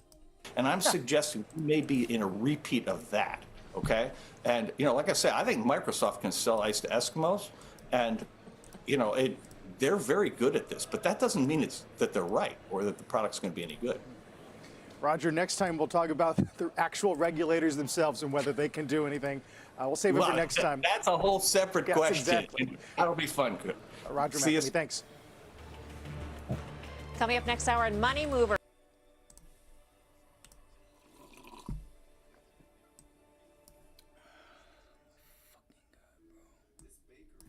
That's crazy. That's so insane. That's The online lender that makes it easy to choose your loan, and if approved, get funds as soon as the same day. Your loan is on deck. I don't know why that looks like such a big move, doesn't it? Just feels like a huge move. And we said it was pulling into this level to watch that for a hold and bounce into the top of the range. We could look for a pullback into 168. But I think it's a bit overdone. Now, ARM is not doing that for whatever reason. Okay, look, previous highs here. Previous highs. But don't worry, we've got more than that going for us. Like this beautiful store in Arizona, for example. It's a perfect place for me to tell you a little bit more about our phones and how they can become your phones. You name it, we probably got it. We have the top smartphones from all the major companies. If it's state-of-the-art cameras you want, we got it. If you want a smartphone with lots of bells and whistles but won't break the bank, Something just smells fishy about this. It really does. Let me look real quick. I think we have a little bit more room to extend, but I don't think we have much more room. Maybe we do. Maybe we do. Customers who buy any phone get 2 months of service free when they sign up by July 31st. Call 800 I think you get a little move, and then it probably pulls back, consolidates. The 15-minute, though, is really like... is really where I'm looking at the chart and I'm saying, damn, we could actually extend quite a bit up to like 138, 139. Risk to reward doesn't make sense now, though. You needed to be a buyer down here in this gray box, like we mentioned earlier, and your stop loss be below 130, 185, below 130, 185. Check out shares of Apple, slightly red here, but trying for a 9th straight day of gains. All right, let's see if the 90 MA, initial morning high, let's see if this acts as support. Let's see if we can make it support. We did not break it on an increase in volume, so. Some volume coming in. SURG. Let's see, she might break down here. I don't know. You're 135.61. It's what it looks like. Is there? Oh, we're at 53. I put myself on tilt, guys. I put myself on tilt. People come and go. People come and go. But it's all good. At least they're coming. I need to turn the camera on. I need to spice up the stream. I think I might even just start a whole new channel and just start over. And just use this as the lives or, you know, my, or I could just delete all of the videos and stuff and just keep it here. You know, because I didn't know how to do any of this stuff. And, like, I've learned a lot of things.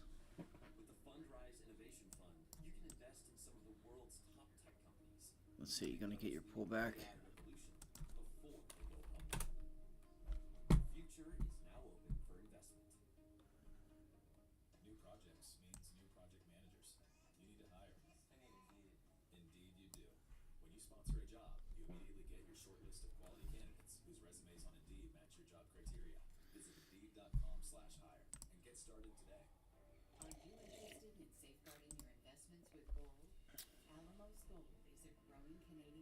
Bro, if the Qs hold up here and keep extending higher, I'm going to be like, what the heck?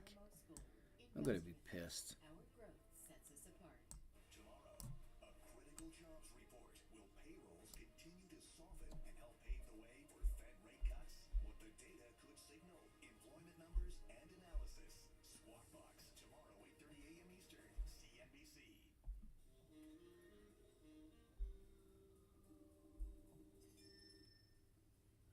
I can't believe they did that. Well, do you have it? I do. But I don't think you're going to like it. NJM's proud of policyholders first. What does it even mean? Evidently, their top priority is doing what's right for their customers. Oh, I can't compete with that. No jingles or mascots. Really? Just great insurance. NJM. All right. NVIDIA's pulling back. All right. Again, don't get worried. NVIDIA, what did we say? 12? 1200? Just look for a pullback into 1200.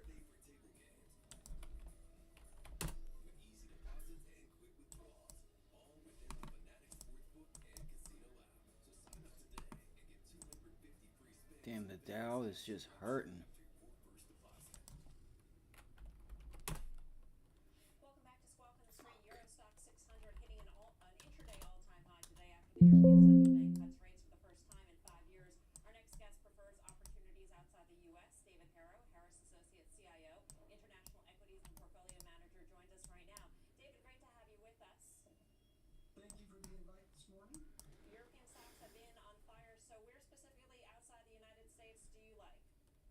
But really, when you look at valuations, even though certain aspects The Qs are just being dicks. have gone up, and you see, the drug companies in particular that are involved in the GLP-1s. They know people bought yesterday, and But there's large areas within Europe, in particular, if you look at German industrials and European financials that are trading at really, really low valuations. These are businesses that have great exposure to what's happening all over the globe, not just in Europe, but in Asia and the United States. And what you see is similar to the U.S., where we have this bifurcation of certain sectors being at hugely elevated valuations versus other areas that are not. We're seeing this in Europe. But even when you look at Europe in its entirety, still trades at just 13 or 4 times earnings that are growing at 7 or 8%. And from a macro perspective, we're finally starting to see acceptable. I'm not sure what to trade. I'm really not. I'm not sure if I try out. What's ARM at? ARM is down 1%. AMD is green 1%. Look at the Oakmark International Fund. It's underperformed its benchmark MSCI World Index ex-US for the past 1 year, 3 years, and 5 years. So when should investors, I mean, you take a look at the headlines, you're seeing stocks at all-time highs, in terms of the Euro stock 600, in terms of Japan. And so where's the underperformance and what sort of environment do you Damn, Micron sold off bad with NVIDIA. What you've seen in Japan is a euphoric market where the valuations have gotten well ahead of fundamentals.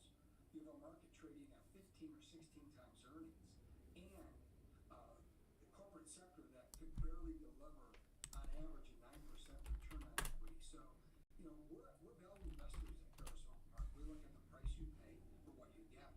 And one of the things that has hurt our short-term numbers has been an underweight in Japanese equities. And the reason we're underweight is because If it comes in with a 2-handle or more, that will be tough for the market to digest in terms of job growth. It absolutely has to come in below that. But again, when you look at kind of just this market action, yesterday you had that record close and those gains, whether we're talking about the chip makers or the mega cap tech stocks, it's really hard to get in front of this moving train in terms of the action on Wall Street. Yeah, this is where tomorrow the dollar, I think, is going to give us the answer. Because the question has been, is it priced in, this interest rate differential? And if yesterday, I know obviously NVIDIA was a big deal yesterday, but I can't help but think, Kevin, a market where investors have been so obsessed with the Fed and cuts that they want. Watch 210 on Qualcomm. nuts that they weren't looking at the Bank of Canada, looking at ECB and going, okay, we're back, baby. Okay, Jerome, here we you're go. Next. Right, Your yeah. turn. And that could be a massive fallacy. Exactly. That could be a massive mistake if tomorrow's number is strong. Then I'm not sure if I said that or not with the mic on or if it was off, but Qualcomm, look at this previous highs here, flat top resistance. You're currently above it and holding it at 210. You could look for a possible breakout off of 210 into like 214 over the next coming days. To join in Yeah. and cut rates. All right, so then we just tread water until tomorrow, basically. It seems like. Dan King Hall, thank you very much. Kevin Hanks, thank you as well. Appreciate you joining Morning Trade Live. Have a great day. I'll see you this afternoon.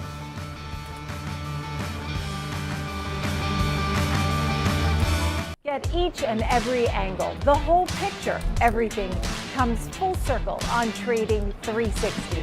Catch us right here at the New York Stock Exchange on Trading 360, only on Schwab Network.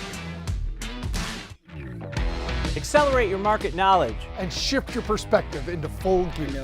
Real-time example trades, a full hour of trading Trying insights. to chop around. I'm Tom White. I'm Kevin Hanks. Catch me on Fast Market, weekdays at noon on the Schwab Network. Fast Market, ready for you, ready to go at 12 p.m. Eastern on the Schwab Network.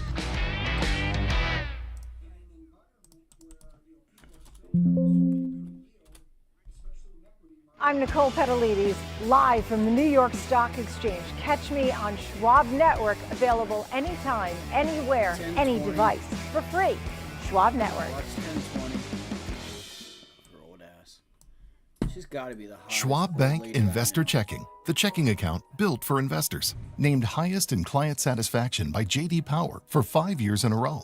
With Investor Checking, you get the award-winning features of our checking account, plus cash management solutions, all designed for investors like you, with no monthly service fees or account minimums. Unlimited ATM fee rebates for cash withdrawals worldwide, no overdraft fees, and enhanced security features to keep your money safe. Also, because your investor checking account is linked to your Schwab One brokerage account, you can manage your checking and investing in one convenient location. Moving funds between your accounts is easy. Cash moved to your brokerage account is available in seconds. That means you can stop waiting and start investing in stocks, bonds, money market funds, and more. Get more with Schwab Bank Investor Checking, the checking account built for investors.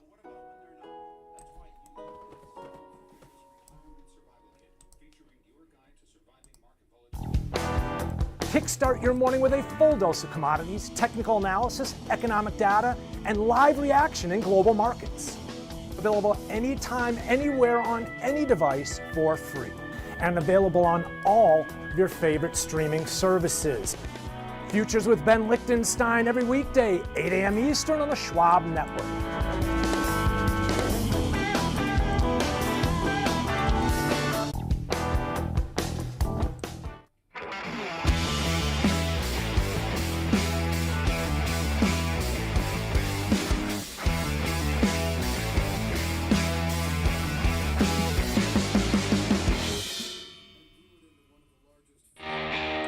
A fresh take on the hottest trends in the market, from every click to every tick. There's no fear of missing out on Next Gen Investing. 1 p.m. Eastern, only on the Schwab Network.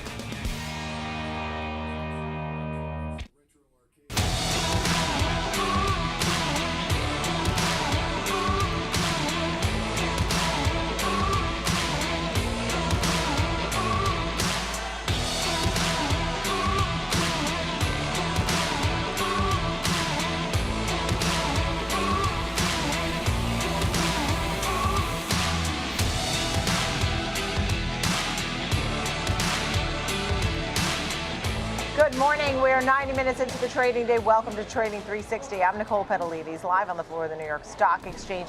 We have a big show for you today. In our 360 Spotlight, we'll be joined by the co-CEO of Gen Korean Barbecue, the cook-it-yourself casual dining experience.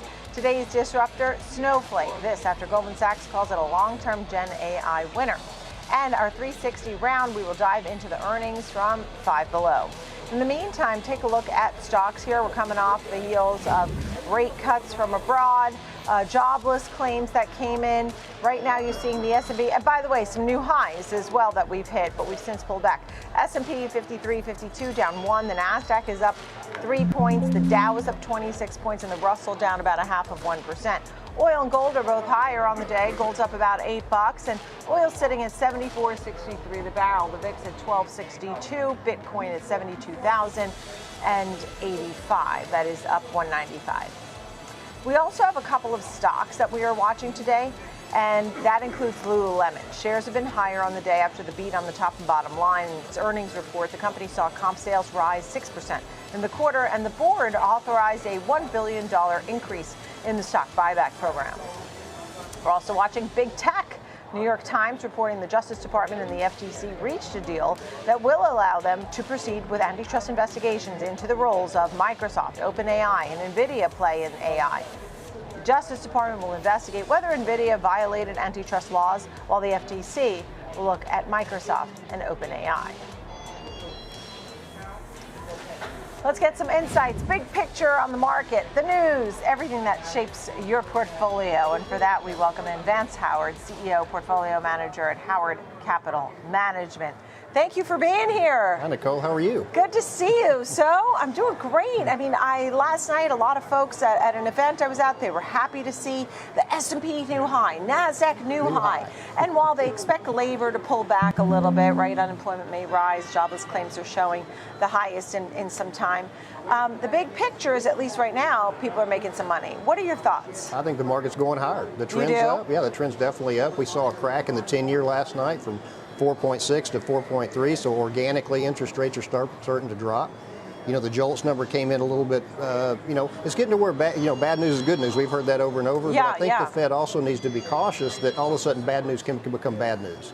So I think they need to, they're starting to walk the tightrope now. Yeah. And they don't want to throw us into a recession, but right now it's going pretty well as far as inflation organically dropping. But we're very bullish on the market. What I think is interesting is, look, we had Bank of Canada cut, ECB cuts.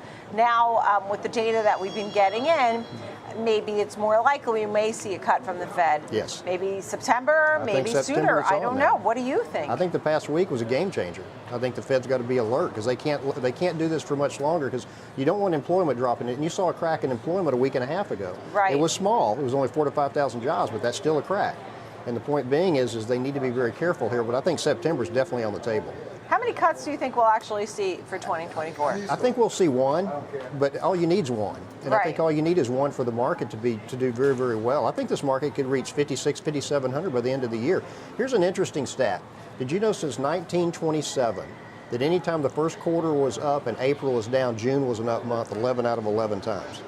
So we'll see if it can go for 12 for 12. We'll see that. And look, the first couple of weeks of July is usually pretty good as well. And as we look at real rates on the rise, that could put the squeeze on the Fed too, because as the ECB and Canada are cutting, the Fed also another reason for them to cut. Right.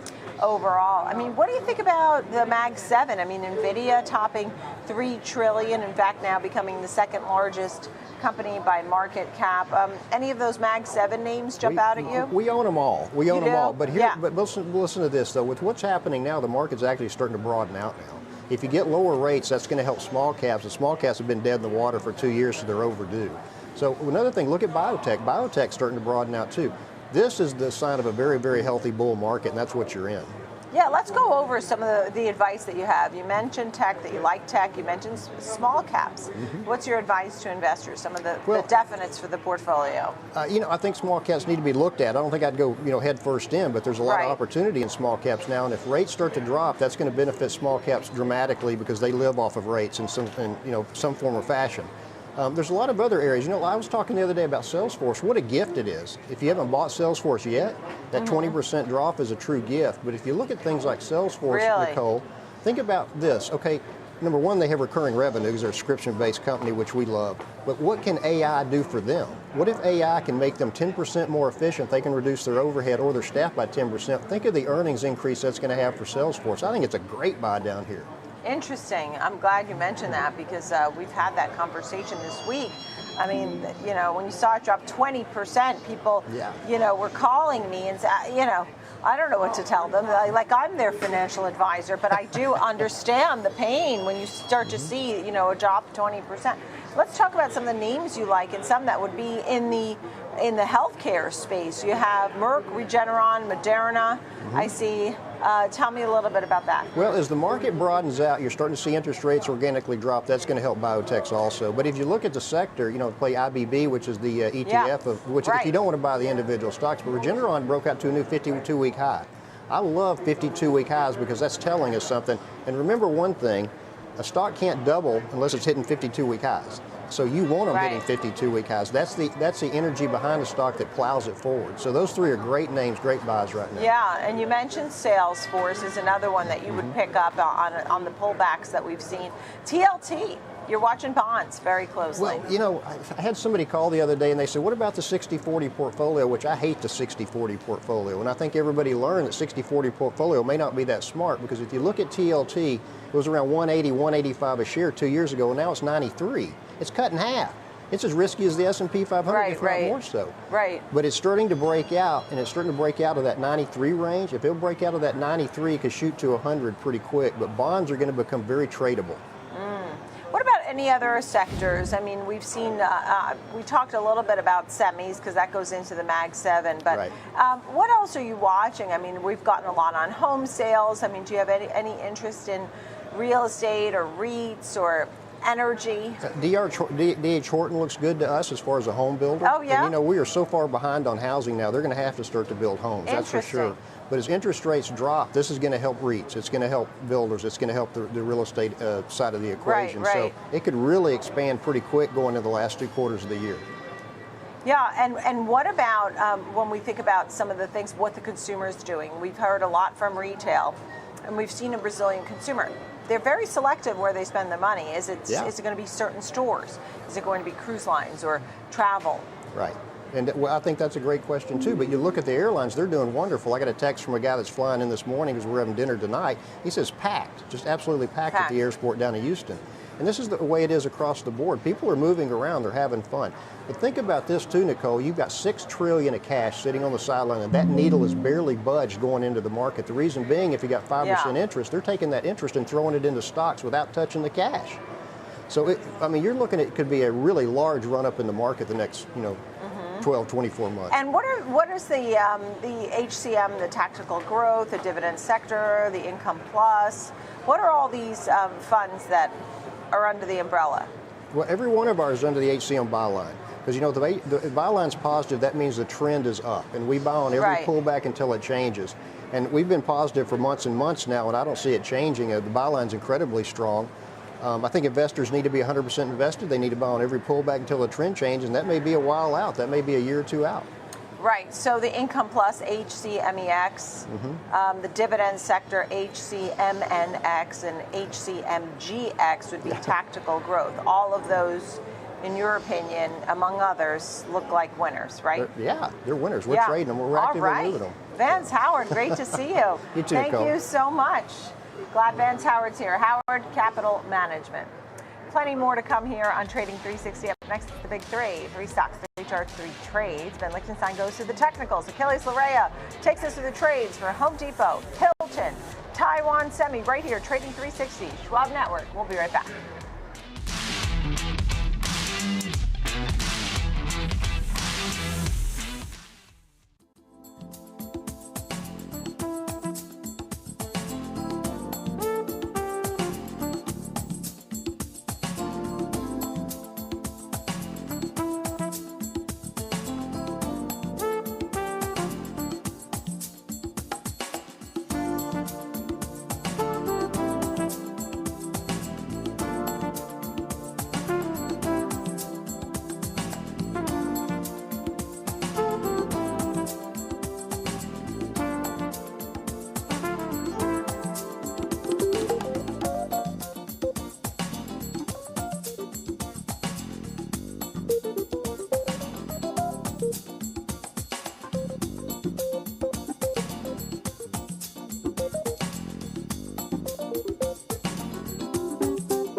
Missed out on today's market headlines?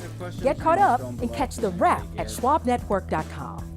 Available anytime, anywhere, on any device for free. Young lady who was mid-30s, a couple of kids, recently went through a divorce. She had a lot of questions when she came in. I watched my mother go through being a single mom. At the end of the day, my mom raised 3 children, including myself. And so once the client knew that she was heard, we were able to help her move forward. Your client won't care how much you know until they know how much you care.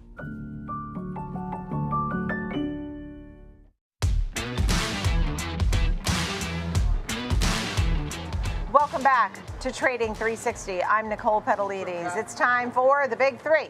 3 stocks, 3 charts, 3 trades. Ben Lichtenstein will take us through the charts. Here to take us through the trades, Achilles Larea, founder and CEO of Larea Wealth Management. Good morning to you both, gentlemen. Thank you so much for being with us. So I'll start off with Achilles and get a little bit of a market thought here. Big picture? Yeah, we're seeing some interesting things from, inflation not being as high, although it's still being stubborn in a way right now. Also, wage increases have been about 0.3 per month right now, so kind of in line with inflation. But what I see with the market, we're going to see a bit of a softening as far as a soft blow is concerned, and we should see a little bit of a retract before the summer occurs, so around the end of June, beginning of July, and then we're going to see that movement back to the upside. All right. Now, a name like Home Depot, you said you're looking for 6 to 10% upside potential. What will drive that? What is it that you're watching when it comes to Home Depot at $329 today? Yeah, there's plenty as far as to like about the stock. There's a lot of infrastructure and building taking place, and Home Depot is always going to be a beneficiary of what's going on as far as growth is concerned, albeit a lot slower now. This is a turnaround target. It has been languishing quite some time. And, we had a big move towards the upside during the pandemic, and it went up big time. This time what we're seeing is that we're not going to see that incremental growth, but a slower growth. And that's why I'm being a little bit more conservative. Looking at that 6 to 10%, we are accumulating these shares because of the high quality of the company. But we really think that operating income and as far as potentiality of the stock, it's still there. There's still a lot of room for growth. Don't give up on this stock just yet if you own it. Yeah, all right. So you see that upside potential, as you noted, it has reached some lower levels of late. Let's check out the chart. Ben Lichtenstein. Yeah, Nicole, it's nice to hear Achilles express some optimism related to this one because it's been coming under pressure for a while, and I would have to agree on that longer-term chart. Don't give up on Home Depot as of yet. Testing a key area of support right now, and let's just begin with the more intraday, more granular time frame. And I started looking at a 1-minute candle chart just to see some of the strength that we've seen coming off the lows from earlier this week and rallying today up to 331. Now, I like this pattern, and I'm going to show you why, because it's high conviction on the left side of the screen, and it's value forming at this new upper level right now. I've got a well-defined upper extreme, got a lower extreme, but basically holding here right now. So a big move up, sideways consolidation. Taking a step back from the 1-minute candle time frame shows that Home Depot's due for a bit of a turnaround because it's been coming under pressure. So now while we're trying to establish a bit of a bottom, we may not necessarily be out of the woods yet. Let me show you why I say that and give you a key level to look at in terms of when you can determine that we're starting to turn something around, at least on this time frame. The 60-minute candle charts go all the way back to when the stock was trading up around 400. Value continued to form at lower and lower levels, and you can see that we just again, establish this area right here around this 327 level on this longer-term chart in terms of what we've seen over the last week or so. Take out 340, and now you're starting to turn things around, right? You're taking out key areas that were established on the way down. Bears want to see a new area of value form at a lower level. Bulls want to see this trend start to reverse a little bit. Now, the reason I'm giving the benefit of the doubt to the bulls here is because of this. And I like this trade. Why? Because if you do you take out 340, then you buy into this, right, exhibiting some strength to the upside. Your risk is this lower parameter here. You don't want to see it go below that if we're taking out key areas that were established on the way down. Next area you're looking for 362, and then kind of reversing that staircase type pattern on the downside. So basically buying into 340, risking 320-ish, we'll call it. And well, look, if that's the case, and we do get a nice bounce off this level here, what do I always say? It opens up a door for a retest of the most recent upper extreme. That's around 420. So you're talking about, an $80 risk to a reward to a $20 risk. That's a nice 4-to-1 in a market. And remember that 1-minute candle chart we started off with? High conviction on the left side of the screen, sideways consolidation, almost identical to what we're looking at here on a weekly. So this is a bullish pattern on a more intermediate, on a bigger picture. Starting to wait and see if we can get that on a granular, bigger picture, see if we can get that intermediate, that 1-hour candle to reverse and get back above 340 here. Yeah, so you like this trade, and you're calling it a high quality name, Achilles.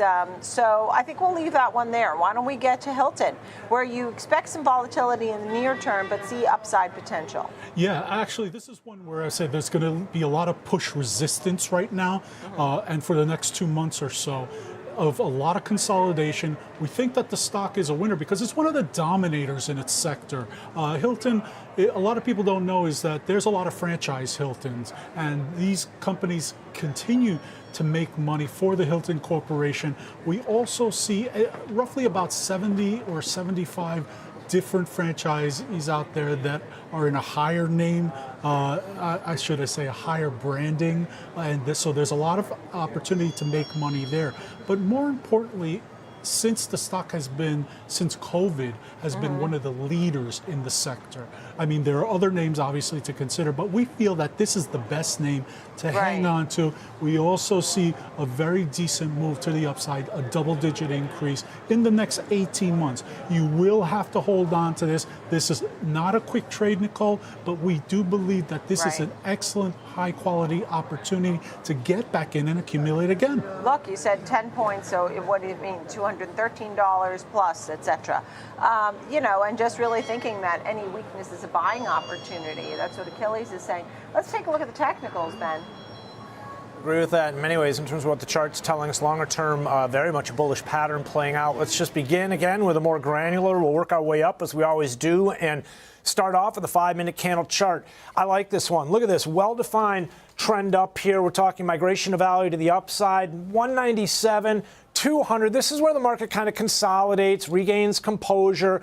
Again, look at this. We sort of pause here as we break out right around this 202 level. Actually, when I was drawing this example up, I wrote this as a vertical breakout because we were in this green candle, higher highs, higher lows formation where we were seeking value higher. Look what's happened since here, Nicole. We've gone from that one phase into the next. I love it when it have a perfect working example, transition into that horizontal phase into 204. And look at this. Every $2 basically we're forming value at a higher and higher level here. So something to keep an eye on in terms of what's playing out here on that more granular intermediate. Not a lot going on here, right? I've got an hourly candle. We can see the highs up around 215. When was that? That was back in the end of March, beginning of April, sold off. Lower stream established here. Actually, let's see if we can bring a little bit more time into this chart here to see. There's that lower extreme down around 185. That goes back to February. But look, here we are kind of balancing around 200. That's the middle of this range. Nothing really, no rocket science here. Just do the math and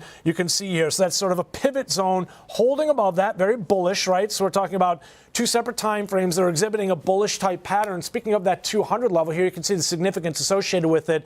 Look, we're in a well-defined trend up off that pandemic low around 45, currently forming balance or value, I guess you could call it, around 200. It's acceptance of a big move up since October of last year.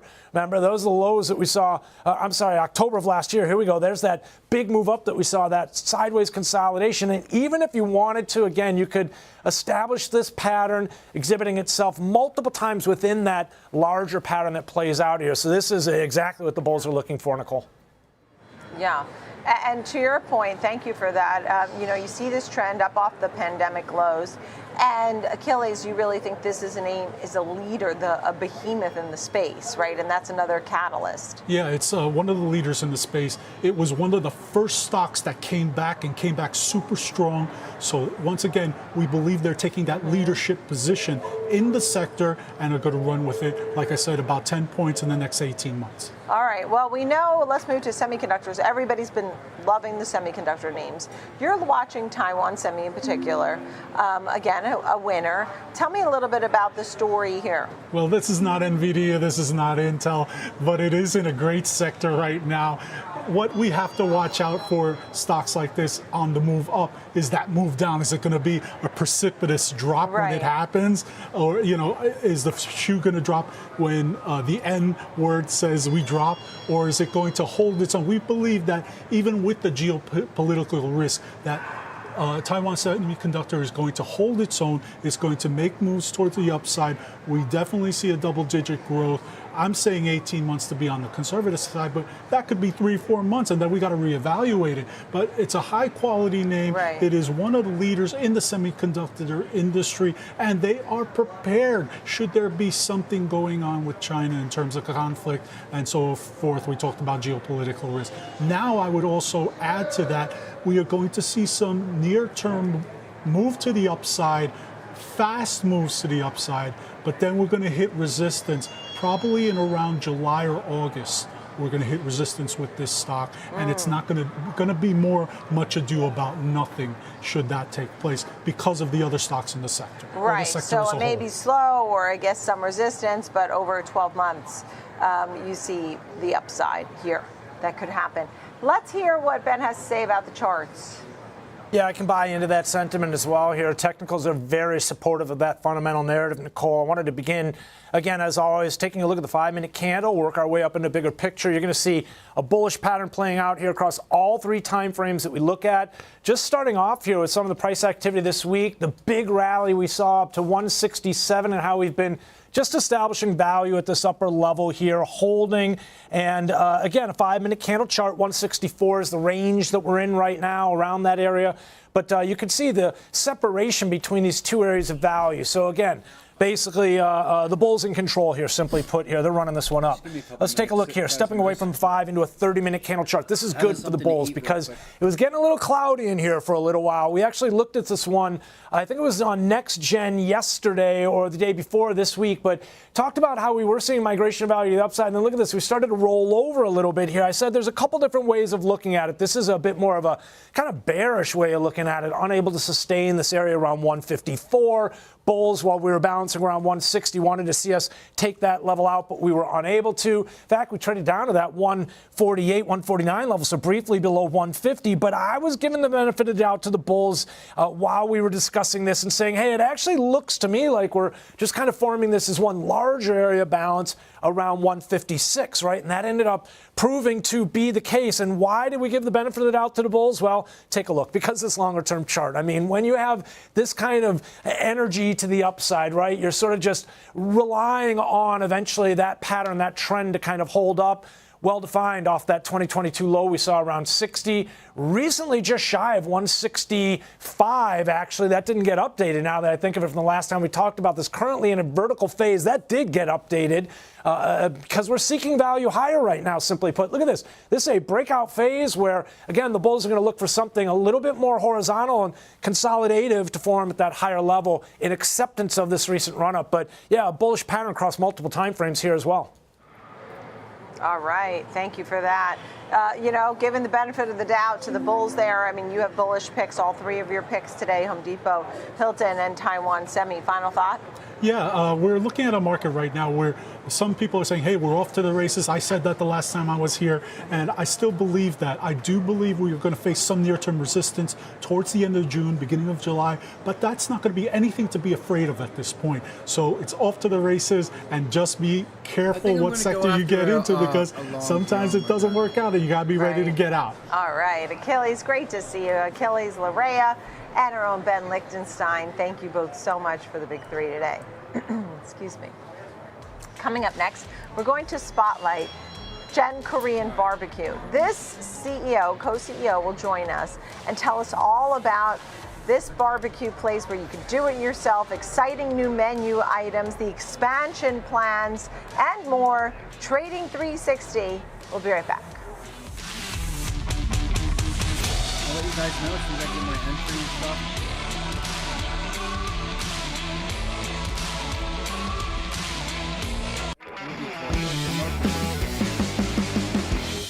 The market is trying to pull back a little bit. Ameritrade is now part of Schwab, bringing you an elevated experience tailor-made for trader minds.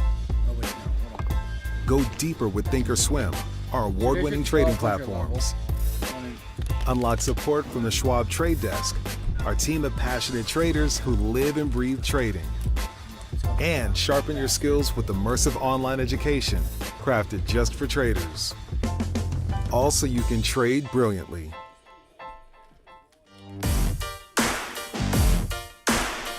I'm trying to get long Moderna, but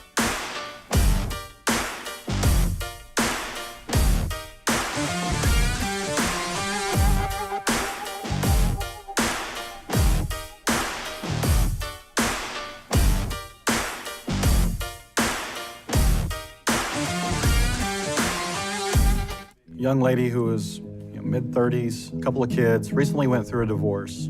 She had a lot of questions when she came in. I watched my mother go through being a single mom.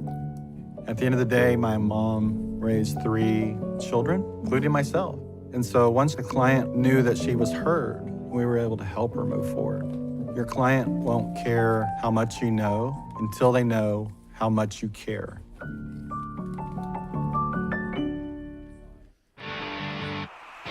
Cut the cord on the way you get market news. It's Market on Close. Join me, Oliver Rennick, for the biggest earnings coverage, insights from the smartest minds on Wall Street. Monday through Friday, 3. the SPY really looks a little shady here.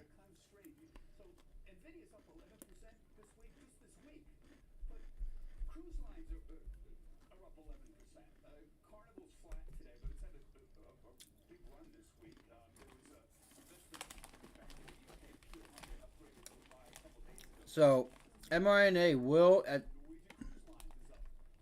for the most part, follow the SPY. So if the SPY starts pulling back for no reason, or for whatever reason, that's why I'm a little reluctant to just take the long here, even though I still think it can break out.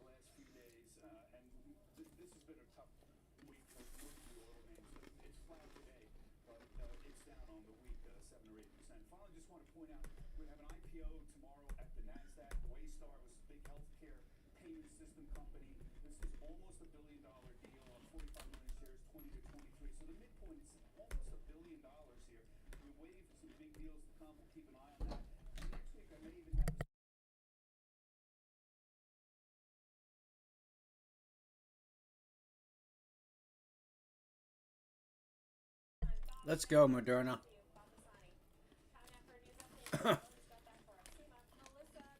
See if we can get a pullback here.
other markets. We'll be in Tennessee here, North Carolina, Boston, and of course, all the other locations. More Seattle, more. I think we're looking at. I'm trying. Let me see, Colorado.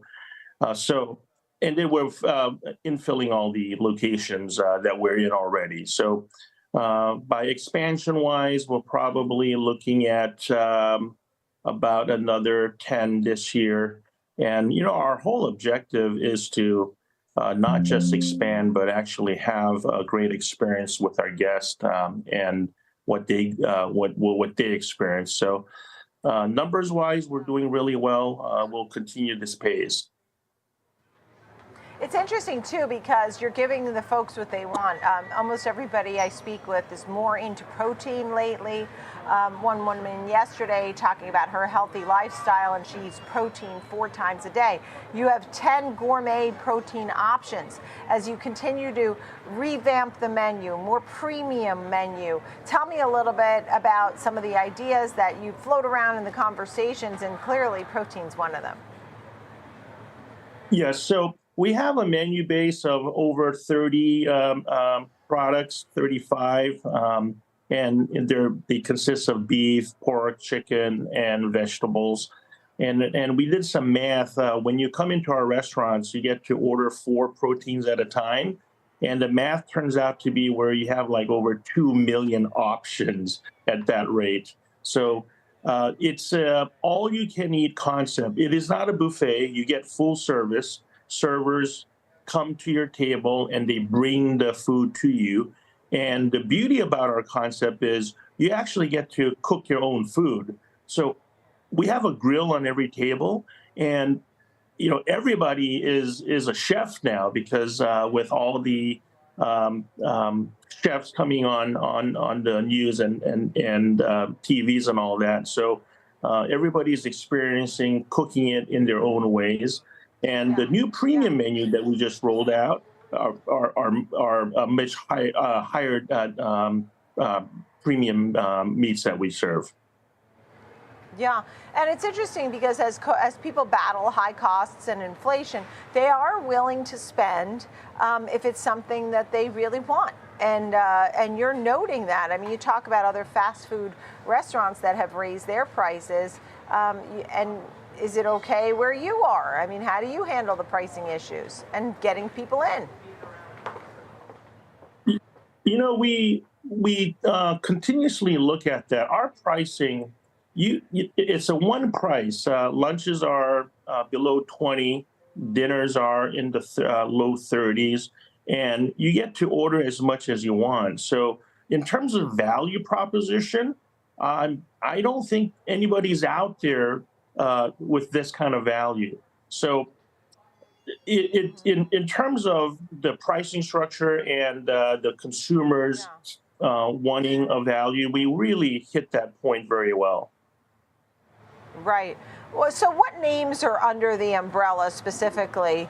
I saw La Salsa, Baja Fresh Enterprise. Tell me about some of the names. So, obviously, Gen Korean Barbecue is the big name, right?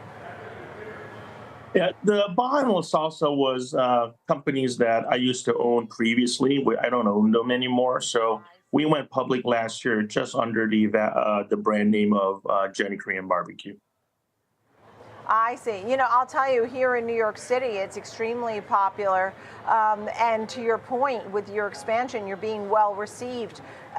You're in 8 states at this point, but you talk about so many more states. Is the expansion predominantly within the states that you're in, but you're expanding to other areas? You mentioned Colorado, Boston, Tennessee, North Carolina.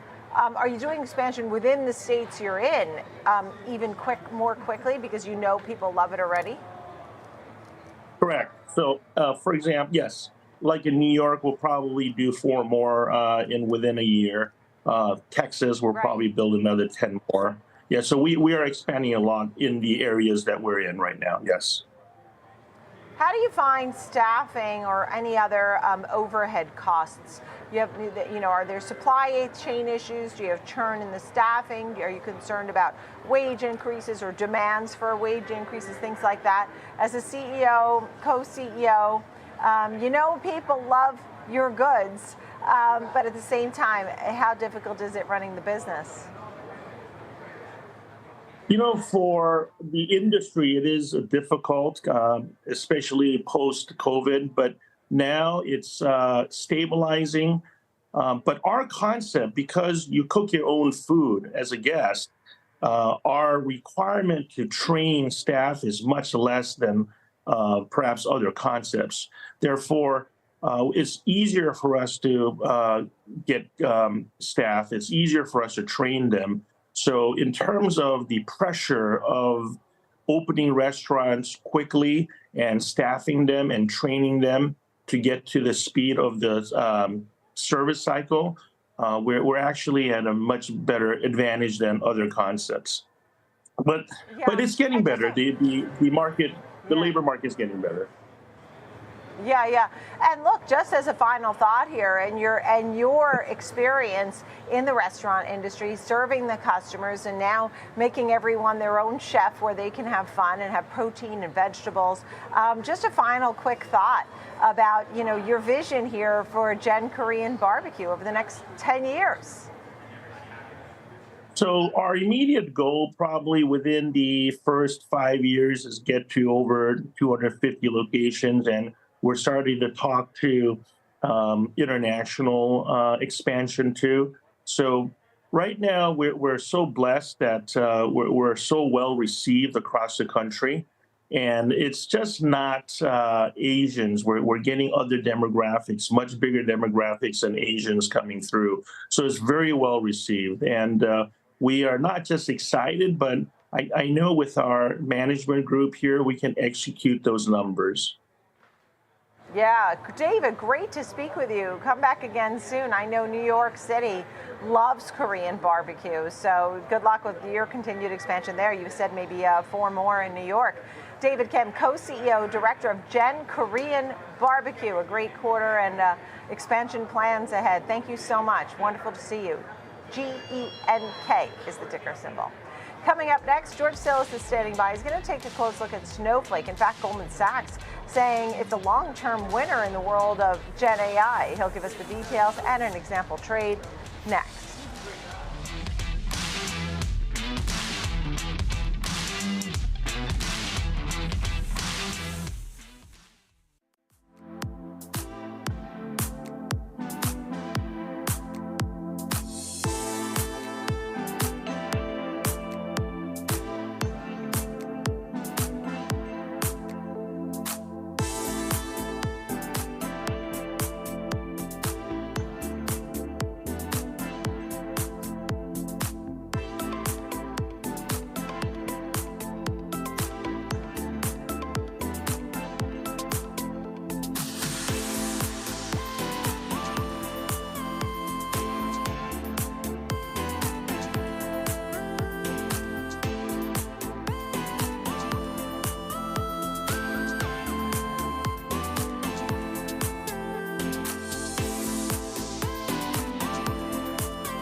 Cut the cord on the way you get market news. 50-to-1 stock It's split. Market on Close. Join me, Oliver Rennick, for the biggest earnings coverage and insights from the smartest minds on Wall Street. Monday through Friday, 3 p.m. Eastern. Available anytime, anywhere, on any device for free. Only on the Schwab Network.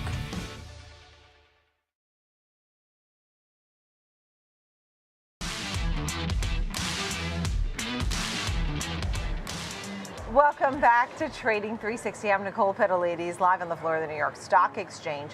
Look at developing stories, and I'd like to bring in Diane King-Hall, senior market correspondent here on Schwab Network, taking a look at Lulu, which is a winner on the S&P 500 today after its quarterly report. Tell us a little bit about that. And think about some of the challenges Lululemon had this year, but it certainly has investors sticking by it and buying in today. Shares up more than 4%, nearly 5% at the moment, off the back of its latest quarterly report card. In terms of its results, it beat on both the top and bottom line. In terms of the actual numbers, EPS was $2.54 share on an adjusted basis. Revenue was $2.21 billion. Again, both topped estimates. Revenue growth was more than 10% for the company.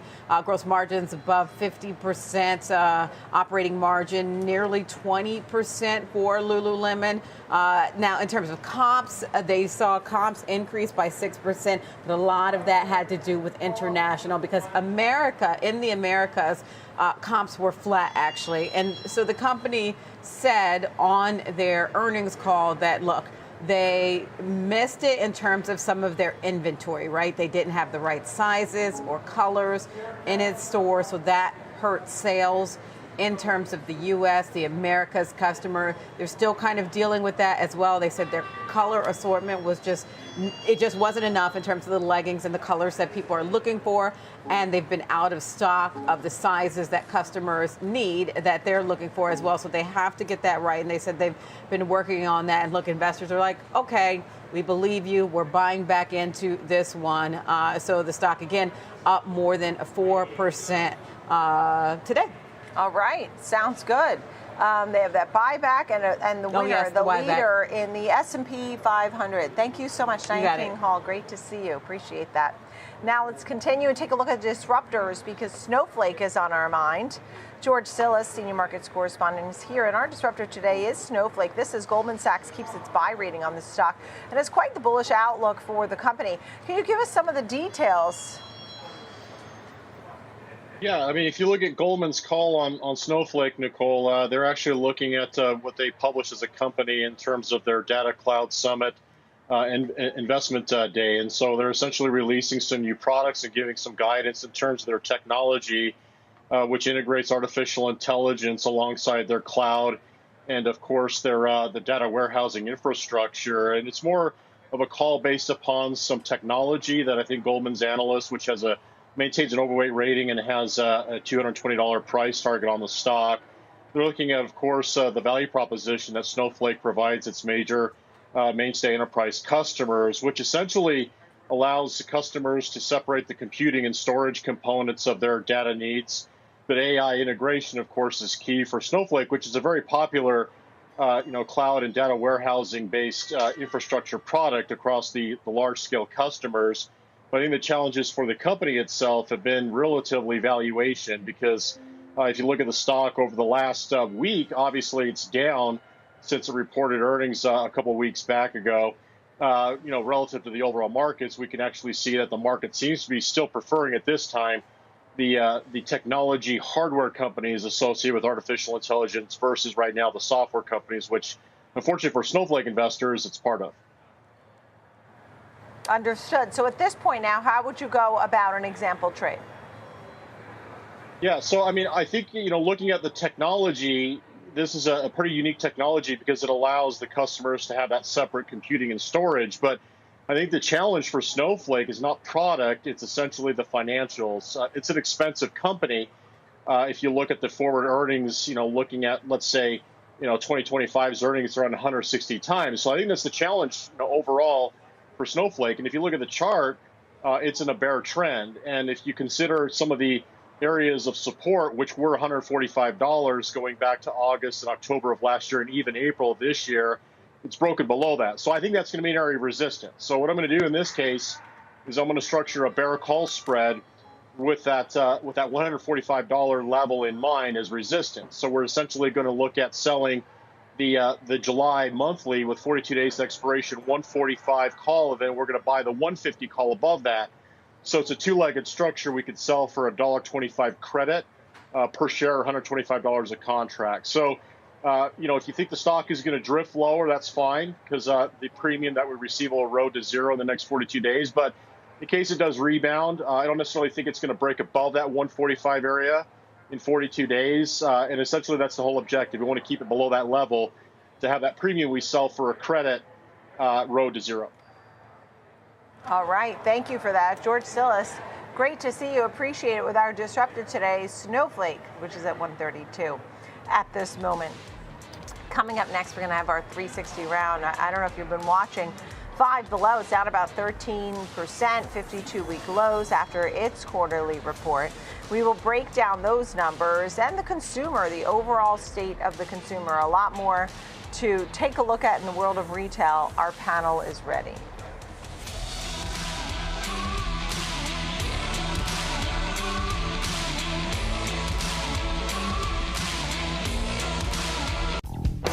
Be part of the latest commodities action on Futures with Ben Lichtenstein, weekdays, 8 a.m. Eastern on the Schwab Network.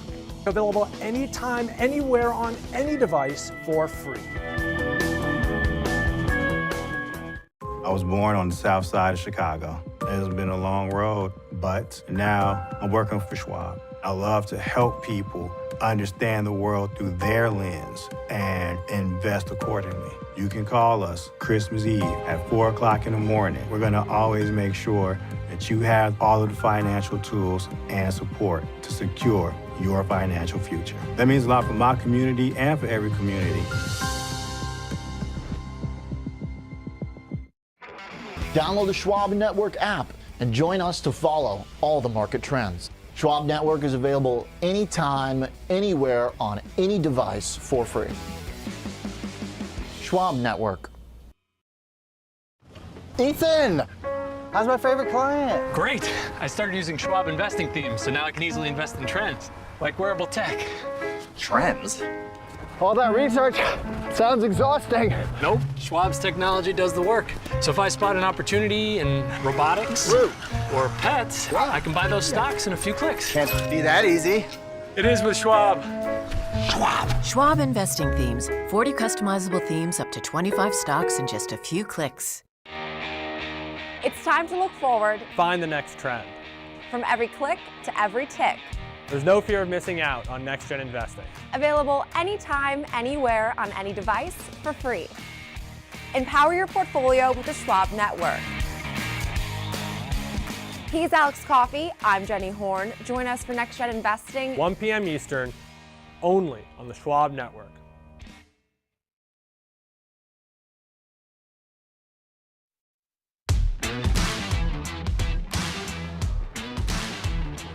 Welcome back to Trading 360. It's time for our 360 round, all about retail. We want to bring in our panel and speak with Lee Bowles, Senior Manager at Trading Services, Charles Schwab and Company, and Jan Rogers-Niffen, CEO at J. Rogers-Niffen WWE. Thank you both for being with us. I'm going to start with Five Below, which is down 13%. The CEO saying the macro environment disproportionately impacted our core lower income customers, resulting in overall comp sales declines. No surprise there, but here's the thing. Going forward, they're cutting their numbers for same-store sales, for earnings. It's a big deal. Jan? Well, it's a tough time to be a discretionary retailer.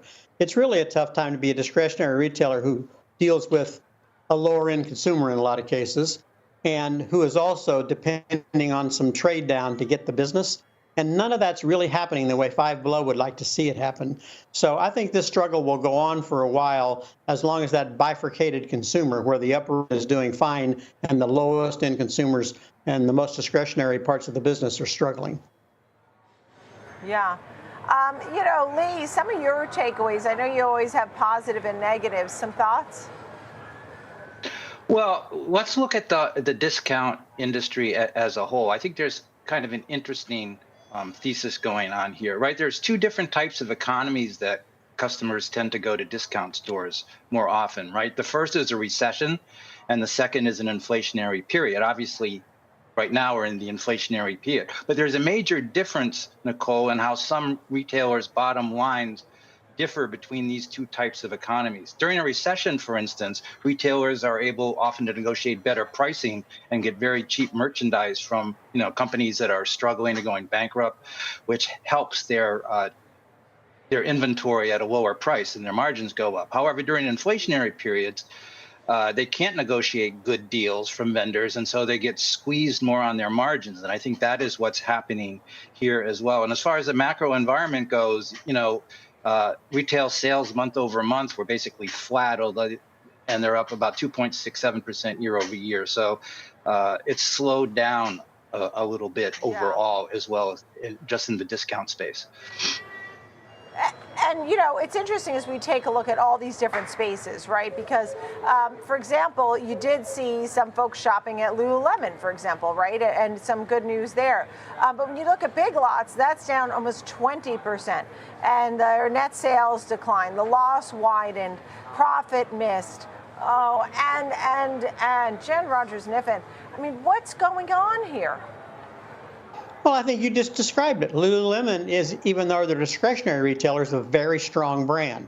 Strong brands are doing pretty well, like Ralph Lauren, like the PVH brands, like Lululemon, like Nike. Those brands are holding up because brands are important right now. When you step down and you get into something that's a discount part of the world, number one, you have to compete with Walmart. That's an impossible task right now because they're the best retailer in the world, and they're working really hard at having no one trade down past them. And you're also down in the part of the economy where the consumer's struggling a little more, despite having a job and despite the whole economy looking pretty decent right now. It's pretty tough if what you're paying is 24% more than you were paying in 2019, and your income hasn't gone up that much, and interest rates are higher. So that lower-end customer is really kind of struggling right now more than they have been since 2019. And I think that's going to continue until we see interest rates come down, the economy brighten up a little more, and we start to see that strength again in the jobs market, because it's still solid, but it's not as strong as it was. And we're not seeing that same thing. We're having to pay you a lot more to come in the door, and we're not paying you a bonus to show up, and you're not getting as much when you change jobs. So it's just a little tougher for that lower end consumer.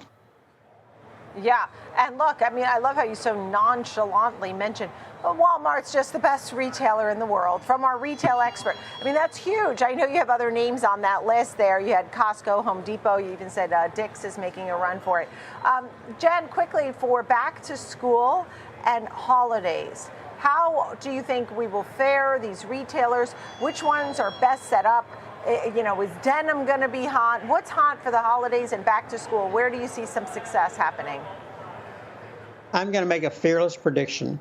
My fearless prediction is we start seeing rate cuts sooner than the end of the year, that the Fed determines that things are softening up. As we start seeing rate cuts, we see a brightening economy. We see discretionary spending get better toward the end of the year, and we see strength through holiday, because I still think unless unemployment rises above 4% and we start seeing issues with the ability to get a job, the consumer will spend in that time period, and they will spend on discretionary unless something's stopping them. And I think if the Fed starts to move the right way, they'll feel less like they're getting stopped out.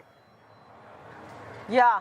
As we looked at, you gave us the big picture here, Lee. I'm going to give you the final thought on the big, box names, but Five Below and Big Lots. For Big Lots, when we talk about buybacks for all these companies, maybe some of the negatives that are weighing on names like this.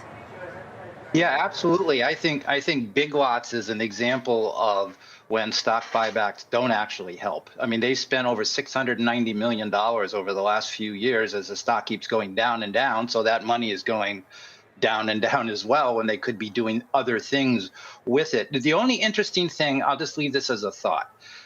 You probably saw, a little while ago, it popped up. There is some talk that will this be a meme 2 type stock like GameStop? It's heavily shorted.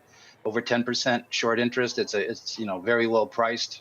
That could, if you have a pop, that might be what it is. But generally speaking, looking at the fundamentals, I mean, just looking at their accounts payable to industry metric, to inventory metric, it's around 33%. It was 42% just a couple of years ago, and that's telling me that the vendors are getting much more strict trying to give them product. Yeah, it's great to see you both. Thank you so much. Lee Bohl of Charles Schwab, Jen Rogers-Niffen, J. Rogers-Niffen, WWE. Good to see you. Appreciate that look at those retailers. In the meantime, thank you, friends, for joining me right here on Trading 360. I'm Nicole Petalides. I see you every day at 11 a.m. and 2 p.m. live from the New York Stock Exchange. Make sure you download our free Schwab Network app. It's available in the Apple App Store. 24/7, schwabnetwork.com. I'll see you at 2 p.m. for the watch list. The Dow's up 45, and Fast Market is next.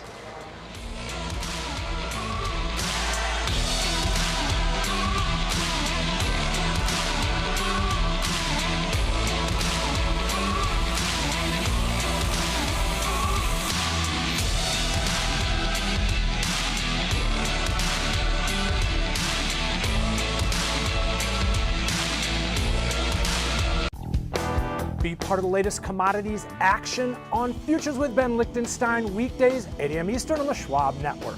Available anytime, anywhere, on any device for free. Schwab Bank Investor Checking, the checking account built for investors. Named highest in client satisfaction by J.D. Power for 5 years in a row. With Investor Checking, you get the award-winning features of our checking account, plus cash management solutions, all designed for investors like you, with no monthly service fees or account minimums. Unlimited ATM fee rebates for cash withdrawals worldwide, no overdraft fees, and enhanced security features to keep your money safe. Also, because your investor checking account is linked to your Schwab One brokerage account, you can manage your checking and investing in one convenient location. Moving funds between your accounts is easy. Cash moved to your brokerage account is available in seconds. That means you can stop waiting and start investing in stocks, bonds, money market funds, and more. Get more with Schwab Bank Investor Checking, the checking account built for investors.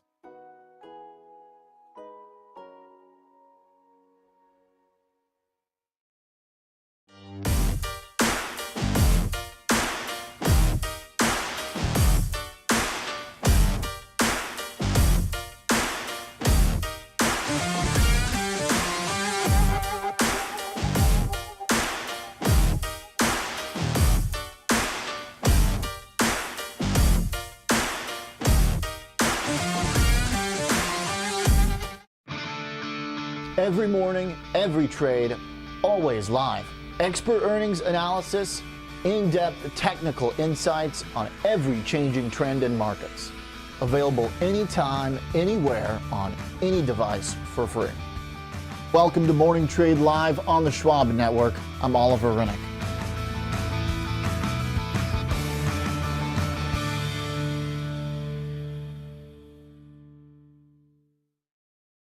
My dad was a hard worker. He used to do side jobs installing windows, charging something like $100 a window when other guys were charging $400 or $500. He just didn't want to do that. He was proud of the price he was charging. My dad instilled in me, always put the people before the money. Be proud of offering a good product at a fair price. I think he'd be extremely proud of me. Yeah.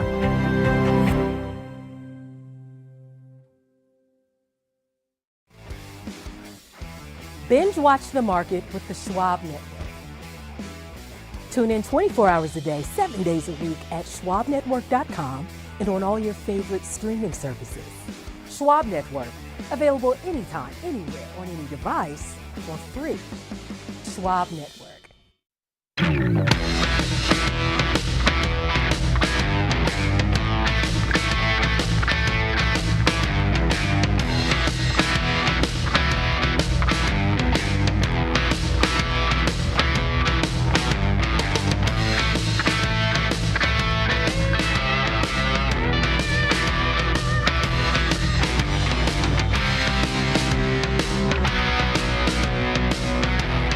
Traders, and welcome to Fast Market here on the Schwab Network. I'm Tom White. We've got a great lineup for you today, including discussions and option strategies. We're going to talk Apple, which has rallied about 20% from those April lows that we saw, is now positive on the year. And Taiwan Semi, which is up over 55% in 2024, hit an all-time high today. And like Folio, break down consumer sentiment data on DocuSign, which is down about 8% this year into their earnings after the closing bell. Now let's take a look at the major indices, which are off of session highs and mostly in the red. We got the S&P 500, the benchmark, Coming off those record closes from yesterday, down 0.1%. The Dow Jones Industrial Average up 0.1%. NASDAQ off about 0.1%, and the Russell 2000, the small caps, down about 0.5% on the day. To help me break down this market action, let's bring in my co-host. That's Kevin Hinks. Kevin, pretty muted session, but not surprising after that monster rally that we saw yesterday. It's put me to sleep. Tom. Yeah, and sometimes that does. When it's waiting for tomorrow. Tomorrow's an enormous number that could change the tone of the market. Think about it. We've got 10-year yields that have gone from 4.6 to 4.3, right? Sitting there. It's a big move in a very short period of time. Why? Because the markets catch like a fever, and the Bank of Canada, the ECB cutting rates. Now we want our rates cut, right? And the markets want that. And tomorrow, if you get a number between 100 and 125,000, if you get a 4 handle on unemployment, the screams are gonna be louder. But if you get a strong number, 195 or over 200,000, 3.9 or 3.8, it's all going to turn, and yields are going to firm up, and the dollar's going to firm up, and the story's going to be different, because then the story starts that we're not the same as Canada, we're not the same as Europe, which we're not. We're much stronger, but the market wants us to go with them. Yeah, and if you look at the CME FedWatch tool, the expectations of a September cut are up to 68% as What's of July? This morning. July is nearly 17%. It's creepy. So it's actually gotten a little bit more exposure there with those cuts from the ECB today, Bank of Canada yesterday. Now let's bring in Nathan Peterson, Director of Derivatives at the Schwab Center for Financial Research. Nate, just give me your take here. Kevin mentioned, and we've been talking about it all week, the fact that the move to the downside in yields at 10-year off about 30 basis points this week is causing maybe some optimism in the overall equity market. But, you know, you can't fight against this when the NASDAQ and S&P settle at record highs, can you? Yeah, I mean, look, it's the path of least resistance is higher when you're making fresh all-time highs on S&P 500, NASDAQ 100, NASDAQ Composite. You know, I'd ask Kevin, hey, Kevin, if we get a 4.1% on unemployment, if we get 100K on non-farm payrolls, do the markets like that or not? Is soft economic data good news or bad news? Can you tell me? I think that a 4.1 and 100,000 takes the 10-year yield lower, and people think that means the rate cut is sooner, and stocks will like that. Yes. Yeah, I think stocks will. My theory is, Nathan, if it comes in worse than expected, where the Fed kind of wants to see it, like the unemployment rate above 4%. Maybe a little bit light on the headline number as far as non-farm payrolls. I think that initial reaction might be to the upside, but then I think we start selling off because is the economy slowing down where, hey, they're going to have to cut rates more than once. Maybe July comes into play here. I mean, do you agree or disagree with that assumption? Well, you know, the reason I say that is just because, you know, if you would have talked to me last Friday afternoon, and we were selling off. We were approaching the 50-day SMA on the S&P 500 and the NASDAQ, and things looked pretty bad. Yields were down in conjunction with that. And the narrative was, yields are down, but stocks are down. There's more weight on the soft economic data. That carried, but then in the last 30 minutes of trading, everything rallied. They said there was kind of a, month in kind of repositioning. We come into this week, yields down, stocks down. The narrative was weak growth, not good. Like there was more weight that the weaker, softer growth is having more emphasis, more weight, rather than the old narrative of lower yields is good for stocks. However, it seemed to have changed midweek or yesterday, and they said, you know what, actually, lower yields are good, and semis rallied 5%. Yeah, I know the NVIDIA stock split probably has something to do with that, along with some of their announcements around their new chips as well. But I think you just have to remain flexible. So, even if I might have been a little bit cautious mid-afternoon last Friday, as a trader, you've got to be flexible and say, okay, I'm going to respect the price action. And I would probably agree that, yeah, we would like to see on the soft side, and we'd like to see the probabilities go up, and we'd like to see the 10-year to continue to fall more below its 200 SMA here or the 2-year. I think net that would be good, because I think in order to get the next multiple up on the S&P 500 from 21 to 22, for example, I think you're going to have a corresponding either drop in yields. It's pretty significant, maybe down towards 4% over, whatever, 4 to 8 weeks on the 10-year, or inflation that really comes in a cooperative manner that shows more consistency rather than this mixed bag that we've been getting. Yeah, we didn't even get to the inflation part of the payrolls data tomorrow. And that's wages. Yeah. And, if that comes in a little bit light. 0.3 and 3.9 is what they're looking at. That's higher than last month and unchanged year over year. Well, that's not going to help the lower interest rate, sooner debate. Yeah, and the fact that we have fallen 30 basis points in about a week for the 10-year. So maybe that's already built into the numbers. But you look at the ECB, they cut. Yeah. And then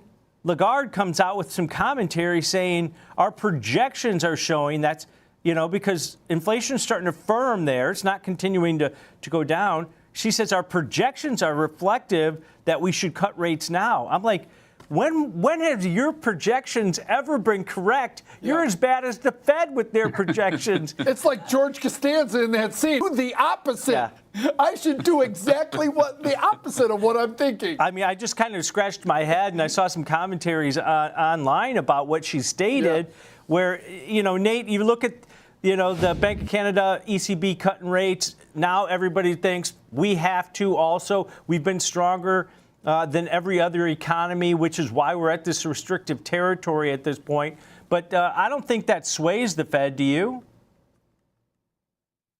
No, I don't think so, even though the probabilities did tick up, recently. I think some of that has to do with a little bit of the softer data. However, you look at, yesterday's services, PMI data, which came in, which back to 53.8 versus a 50 estimate. So, yeah, I think you have to be respectful that you don't want to overreact to any one data point or even two data points, I guess, in this environment, because we've seen it swing kind of both ways. And, the risk to the ECB and some of the others that are going ahead and making that move is what happens if inflation does begin to kind of lift back up. Maybe the Fed sits back and says, let's see what happens there, because that's the whole reason that it's been higher for longer, is because the inflation data has not been cooperating, and that when they signal, although they haven't moved, the bond market moves, which creates easing, which could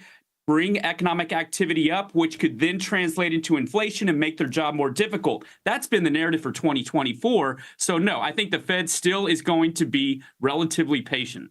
Yeah, and my whole adage is I think that yields are weakening a little bit due to the fact that maybe some of this jobs data jolts, ADP, jobless claims, which were higher, 229,000, that it's starting to weaken a little bit. And this is what the Fed wants at this point, to slow down that activity where it allows them to start cutting rates, Kevin, at this point.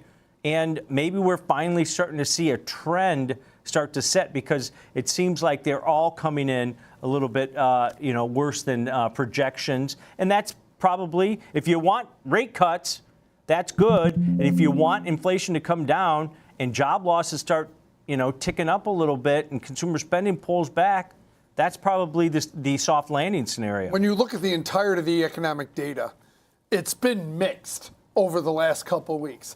It's still mixed, but it's leaning more a little like 75-25 to the weak side, not 50-50. We were getting one strong data point and one weak data point. It was kind of going back and forth. Now it seems to be like we did get ISM services. That was a strong number, but we're getting less and less of those. More are coming in. I think tomorrow's number is an enormously important number if you think that rates are coming down sooner, July or September. Remember, we're getting dot plots in June 12th. We'll get more dots, so that'll give us a little more look. But I think the fact that rates have moved down so quickly, so much from 4.6 to 4.3, I think Nathan's right. I think for this market to go higher, rates have to come down lower than they are right now, even after this move. Yeah. And remember, because we're at records. We were talking last week for a brief moment how they were buying bonds and selling stocks, and maybe they were rotating out of stocks into fixed income. Well, that lasted about 6 hours, and then it went right back to what it was again. I think it might have been 2 sessions, but you're right, because earlier in the week we were talking about, we saw some weakness in equities. We were still less than 1.5% below the all-time high. Now we hit it and settle at it. But Nate, when you look at NVIDIA, I mean, this is a perfect precursor for what's going on in the overall market. It hit over $3 trillion market cap. It jumped above Apple. Just below it right now at this point, but the optimism in that name alone, it can prop up the market for a while, but it doesn't mean everything else is doing great, right? Absolutely. Yeah, no, it's going to the money goes like when it's risk on. I mean, look at Bitcoin, basically near a new fresh high there. That's kind of just a barometer of risk on. NVIDIA as well. Why is NVIDIA? Well, the stock split is part of it. But the other part of it is the technicals, and it seems to be the most fundamentally sound tech company that's out there within the tech space. Let's not forget, though, and by the way, semis, 5% they rallied yesterday in one day. Yikes. Be respectful of that. That speaks to a little bit of the hopium, I guess, that some might be smoking here. Look, NVIDIA, great company, nothing against it, but just you got to be cautious. I'm looking at, I'll just say real quick on the chart today, closed at a fresh all-time high. We gapped up a little bit. And then let's see where we close, because we could get a dark cloud cover. This would be potentially a bearish near-term reversal signal, but it's even more important when it's coupled with an all-time high or an event like a stock split, which will be effective after the close tomorrow. So just be mindful of that. You don't want to get so caught up into this momentum that you're not respecting the technicals, because I think that's what you have to lean to when you're a trader on a near-term basis here. The other thing that I mentioned on the employment, you're right. JOLTS, 3-year low there.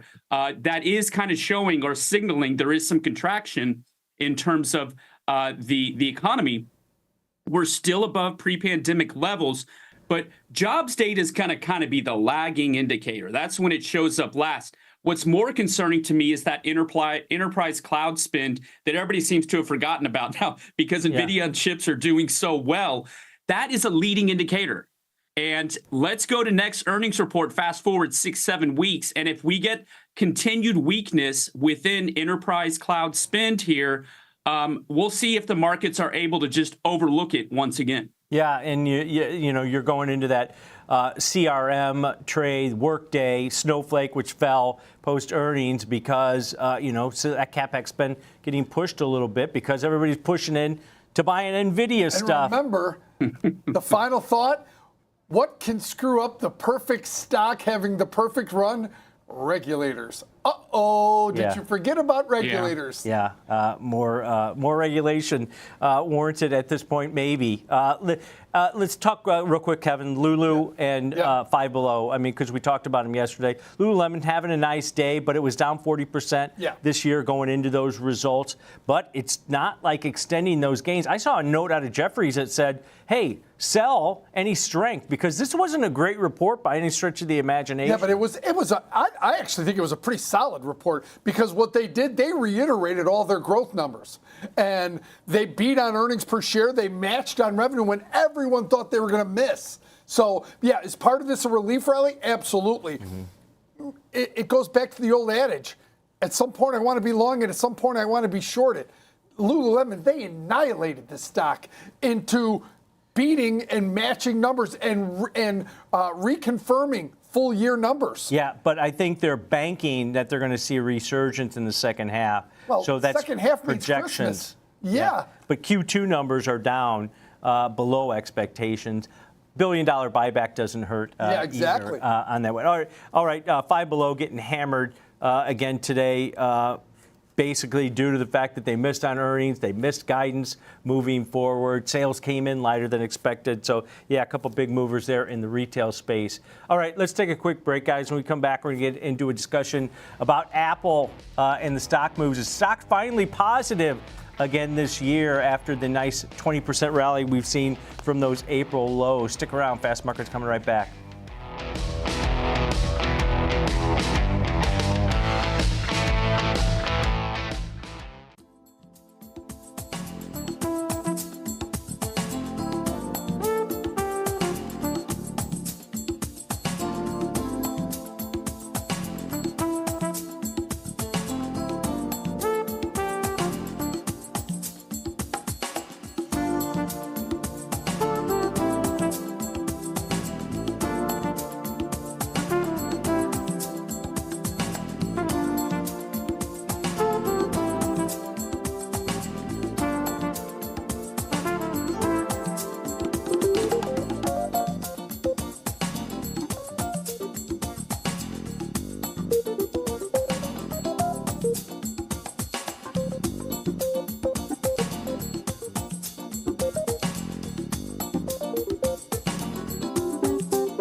Every morning, every trade, always live.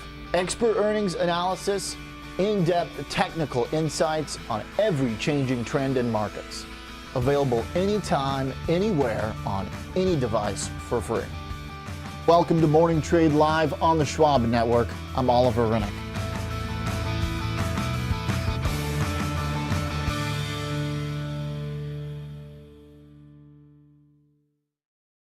Knock, knock. Number one broker here for the number one hit maker. Thanks for swinging by, Carl. No problem. So what are all those for? This lets me adjust the bass, add more guitar, maybe some drums. Wow, so many choices. Yeah, like Schwab. I can get full-service wealth management, advice, invest on my own, and trade on Thinkorswim. You know Carl is the only front man you need. Oh, I gotta take this, Carl. It's Schwab. Schwab.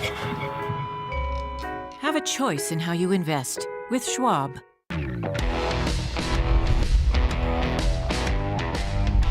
Welcome back to Fast Market here on the Schwab Network. We're talking Apple today. It's had a nice snapback rally here just below all-time highs. That weakness that we saw throughout March and April on slowing sales starting to turn around here a little bit. Worldwide Developers Conference starts on Monday, Kevin. AI expectations, they're expected to make some commentary, and I think the market's kind of getting maybe ahead of itself at this point, but anytime you mention AI and they're late to the game, but finally starting to delve into it maybe. Apple's been having a nice comeback and a nice run. And think about this, Tom. There's an arms race going on with AI right now, right? And it's Meta, it's Amazon, it's Google Alphabet, Microsoft is in there. The first three I named, Meta, Amazon, Google. You know what those all have in common? They're all going to be on my iPhone at some point. Right. This is wherever AI wins, wherever it settles, it's still going to settle on my iPhone or my iPad or my Mac or my AirBook. It's all going to be on there. So Apple's ecosystem, everyone's like, oh, Apple has been very quiet about AI. They don't need to be loud. Everything is coming their way for AI. So I don't see Apple stock is telling you that people aren't overly concerned because they're not major first level players in AI. AI is coming at them. I don't think they need to. They've got 2.2 billion people using their devices. Yeah. AI is coming to the iPhone. They don't have to go get it. Right. And Nate, let's bring you back in here on this one. It's had a nice, rebound rally. You're starting to see some data out of China that iPhone sales are picking up. Now they had discounted and some promotional activity over there also. But everybody keeps talking about, hey, AI into the new iPhones that are coming out this fall. And it seems like this is a redundant type of measure with Apple, where going into the Worldwide Developers Conference, everybody gets hyped up, and then it's kind of ho-hum afterwards. We might sell off a little bit. But what's your take here going into this developers conference that's, a lot of people are hinging these gains on over the last month? Right. And yeah, Dan Ives has been, one of the, a frequent guest on our show here as well. Obviously a bull on Apple, 250 price target, has been talking about this, the potential for this refresh cycle to be in place here. I assume, maybe you guys have more color on this. Is this going to be an iOS update, or is this going to be hardware for sure? And is it coming this fall, or is all that to be revealed next week? Do you guys know? Have you been a little more tapped in or tuned into? I think everybody's focused so much on what type of impact AI is going to have, the relationship that they're going to have with ChatGPT. Does that cost Apple money, or does it cost ChatGPT money to get into their iPhones? Maybe they mentioned something about the new screens that are supposed to be coming out, foldable phones. I'm not sure. But it seems like it's always kind of a letdown because everybody gets hyped up so much going into it.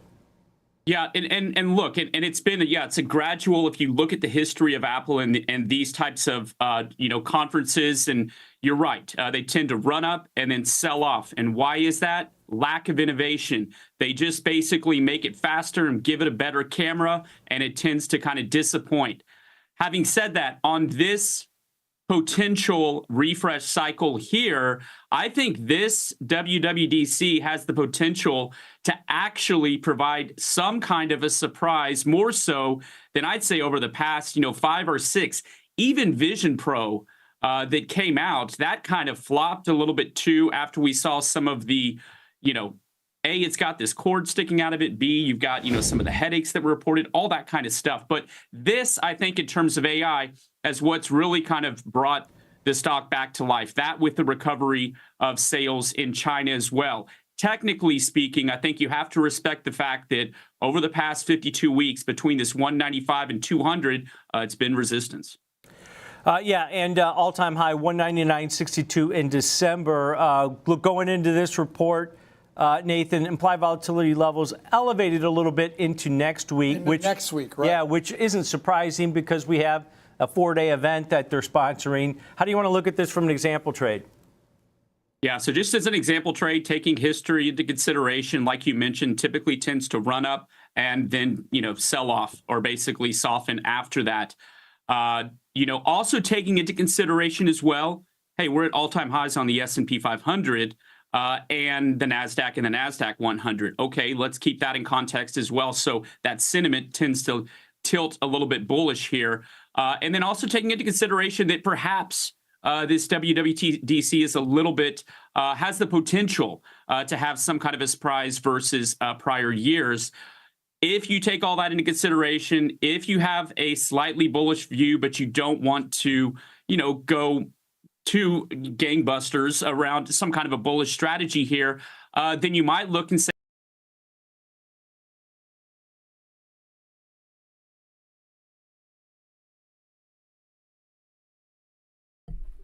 All right. This year, we'll see what happens here at the growth that we've had. Maybe some of the money flows from there and more into healthcare and some of the financials, and you see further tailwinds at that point. Okay, so let's bounce for a couple. When we come back, we have more committee moves to get to. Kevin Simpson is trimming a big name bank stock. We will tell you where he is taking some chips off the table and why he is doing that. And later, a new segment we're calling Your Best Option. Bill Baruch with a new trade, a new options trade you do not want to miss. We're back in 2 minutes. Are you following the Halftime Report podcast? What are you waiting for? Look for us in your favorite podcasting app. Follow the Halftime podcast now. Do today because you have such big data coming out tomorrow that it feels like there's not really much that's going to happen today and later tomorrow until maybe in the afternoon. Maybe in the afternoon you get some positioning for tomorrow, but we'll find that out with volume and all that fun stuff. Oh, shit. I was getting so tired. It stormed last night. We had tornadoes. There was 8 of them. Or 11, I think, issued. I think 11 issued or something. And I don't know. So I'm exhausted. Like, you know, I'm just, after sitting here for a while, I was getting kind of tired. So I apologize for that. We have CNBC on. I'm probably just going to fool around and see what I can't get myself into. If you guys see anything, call it out. If there's any news or anything pops off, I'll let you guys know.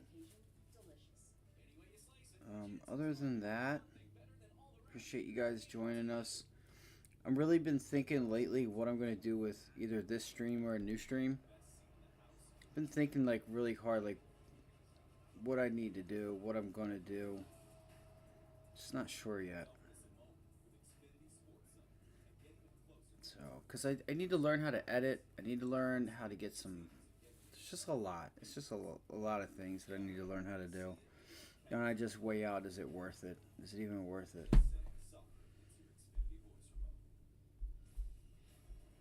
But hey, just gotta go for it. Just go for it.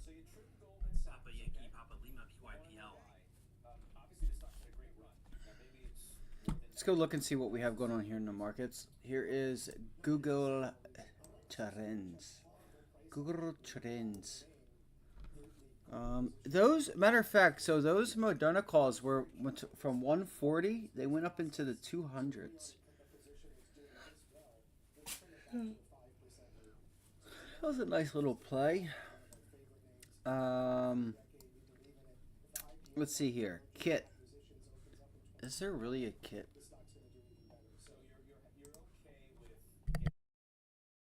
Is there really a kit? For real?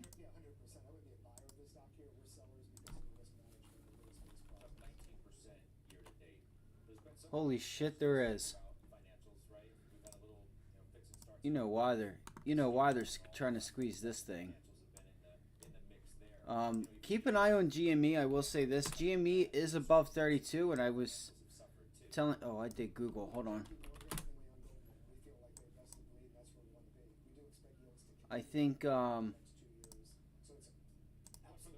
this level was pretty important here at 32, and we're above 32. Fuck. I don't know what I'm doing. Just hold on 1 second. I'm sorry. Sorry for the curse words. 32 right here. No, this is 32.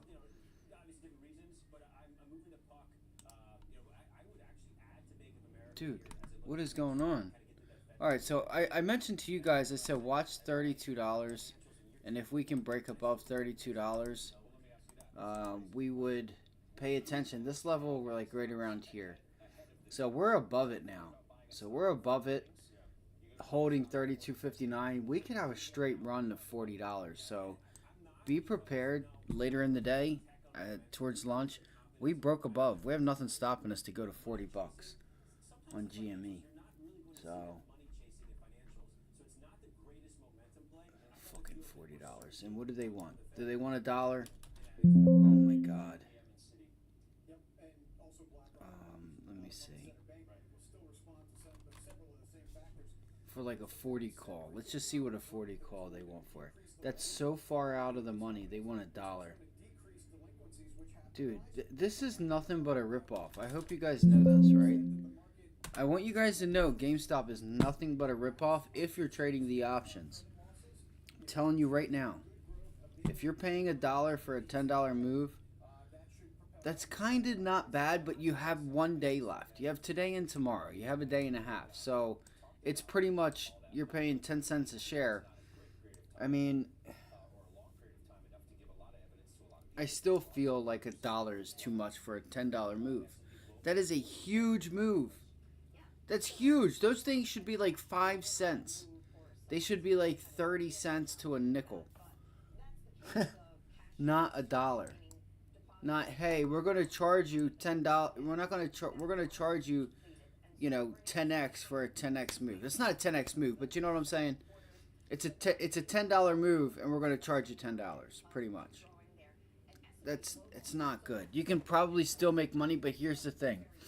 The day that SMCI, a month or two ago, when it fell on its ass and everybody was like, dude, I got short and then I only made like 50 bucks. Oh, they made like 50 bucks a contract. Well, you're paying $20 for a $20 move. So by the time you get to wherever your your strike price is, there's no meat on the bones, and even if it goes $1 or $2 past it, you're still not going to get $1 for dollar. You might get an extra $4 or $5. You might get an extra like 20 bucks. And that's when we traded NVIDIA. So you could still make money. It's doable. Maybe go out to next week or something, but I would watch this because I do like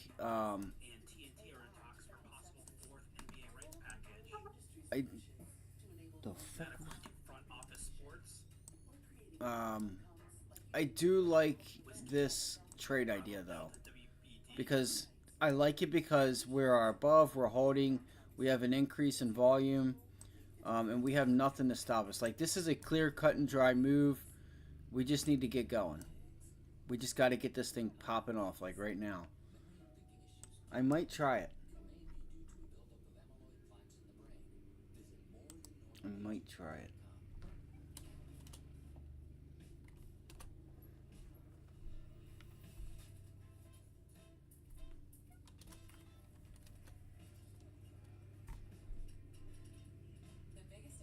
And the thing is, too, remember, when you pay this much, a little pullback, right? A little pullback in the stock, it takes them down so much.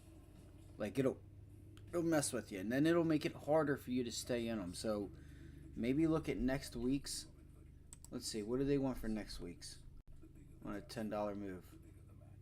So you have a full week, and they're asking $5 for a $10 move. So they're leaving you with about 100% if you can get to $40 before next week. So it looks like this might be a little bit better of an option. Nice 47 delta.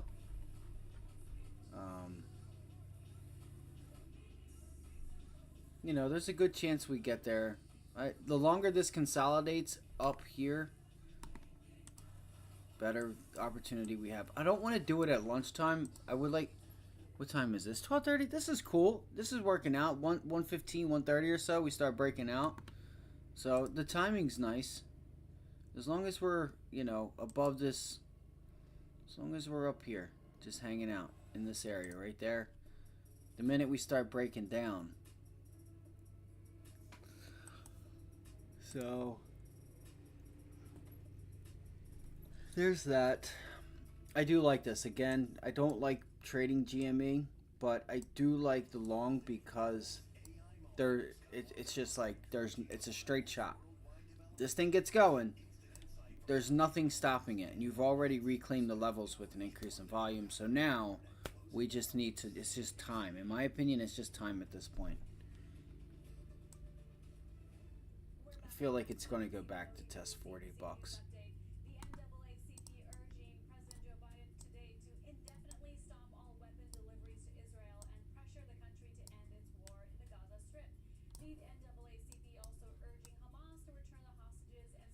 Oh yeah, right. You think anybody told us to end the war in Iraq and Afghanistan after 9/11 and shit? Shit, they just said. I don't get, like, you know what I'm saying? It's just funny. All right, here we go. Here it goes.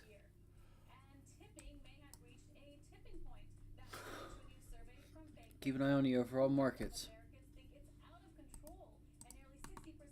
It's just so funny how they think, hey, can you guys... Oh, never mind. They said they want them to stop shipping weapons. All right.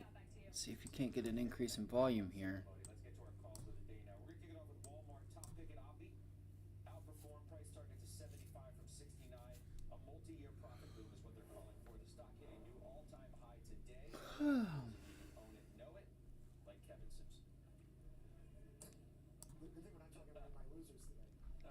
No, I'm not looking at puts.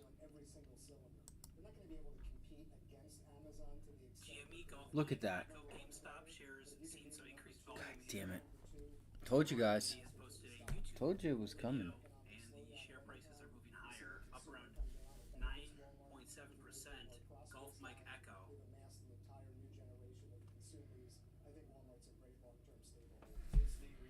Wait.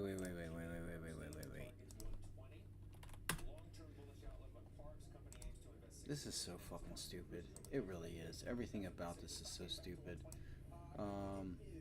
So do you see how you get those pops and they're not paying? Now if we go down, these fives, these ones that were, these are a really wide spread, but pay attention to next week $40 calls and this week's $40 calls. Tracking Twitter account that says that Rory Kitty has updated his YouTube live stream with a hidden video. Again, shares of GameStop moving higher on volume on that report.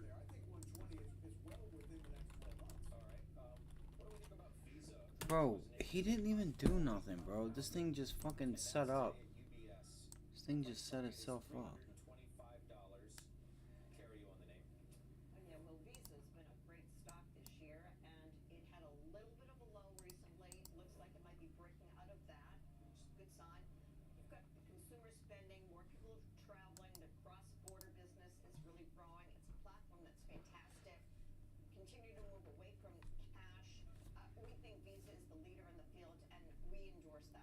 Wait, what? CarMax, the target was cut today to 68. It was at 72 at Evercore ISI. This is your stock too. They put it on their I feel like he stole Tasty Trades. Well, CarMax has been underperforming, and I would say there are two big challenges for CarMax. One is the price of used cars. DELL, Dell shares seen some session lows here. And then the price they have to sell them And for. GameStop continuing higher, up 10.6%. Golf like Echo. Pricing has been an issue. Then there's the issue about interest rates. The higher the rates, the more people who are financing them, struggle. So one of these two problems has been alleviated to an extent. The price of used cars is coming down. If you look at the CPI components, you'll see that used cars prices have been negative. Not just their inflation is less, they've just been coming down in price. So that's good. Interest rates, if interest rates start to moderate, that would be great for this industry. CarMax does have the best digital platform. We really think that it has great potential, but it has not executed well over the past couple of years. And so we're looking for something, some catalyst, and it could be later this year to really spark the stock. It's down 8.5%. Yeah, I got nothing. Yeah, I got nothing. I really don't even fucking care. Why do I do this? Why do I fucking click on it? Why did I even click on it? Alright, so they're climbing, guys. It's climbing. Now again, pay attention to the weeklies versus next week's, and you tell me which ones are paying more. Fucking, I'm sitting there looking at the fucking YouTube channel when I should have just taken this trade. I've been. Tremendous value creation, and he's led that. So this all, as you know, the vote, right, goes down. I think next week we find out the results of that. You're in the stock. Here you go. As a shareholder, what's your opinion here? I want to see him get paid. I think she used a great word there describing it. I listened to the interview this morning. Here's the thing. I want you guys to realize you're going to have to take profits on this. I told you guys from the very beginning that if we break above 32, it's on. I think they're gotta follow through with what's to him.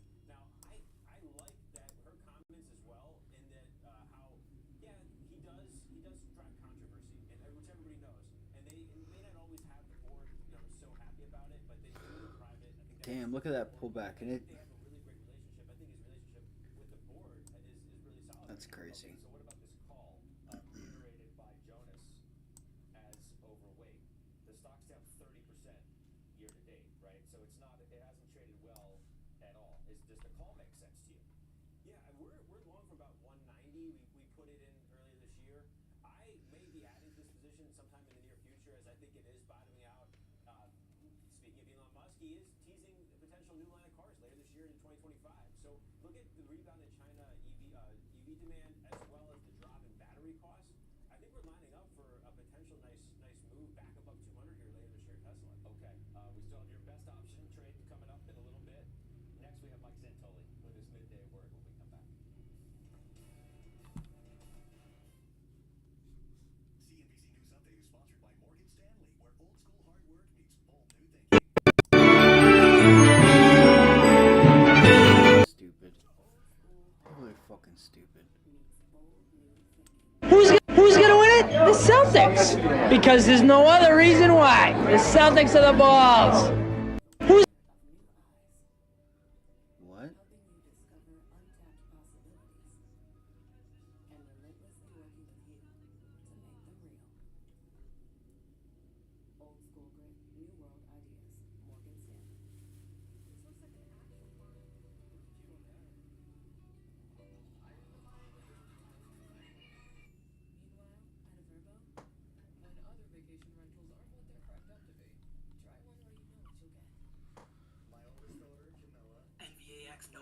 shares moving sharply lower here on some volume, down 7.3% for the session.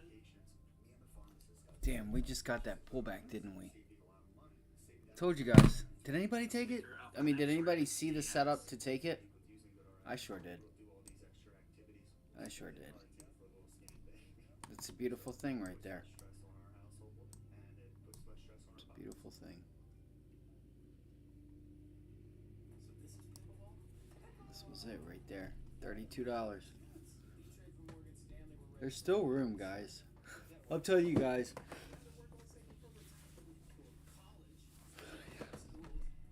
Ugh.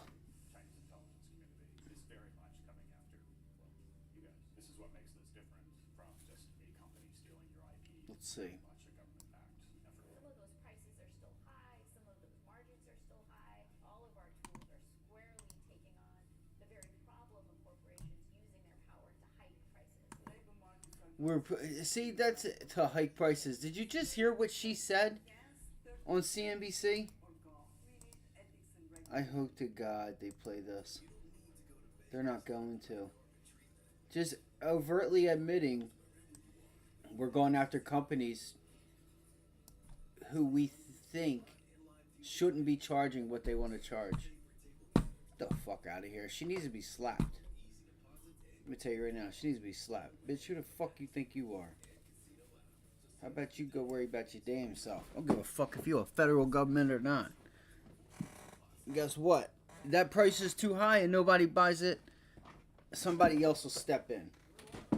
Oh, but we have a free market here in the United States of America. I'll be on one with Joe and them. I hate them motherfuckers so much. I hate them motherfuckers. Y'all better leave now. I'll stop.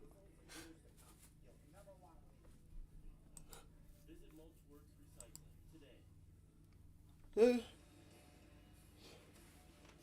shit. Alright, 168, 175. Let's see where next week's 40 calls are. Next week, 40 calls. 565, 580, 50 delta. You'll get 50 cents on the dollar there. That's pretty nice. Hold on.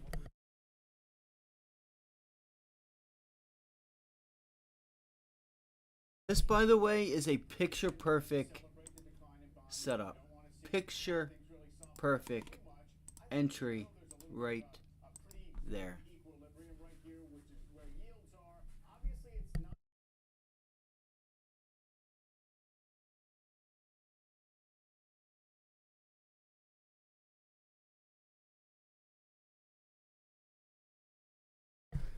That is what a buy trigger looks like.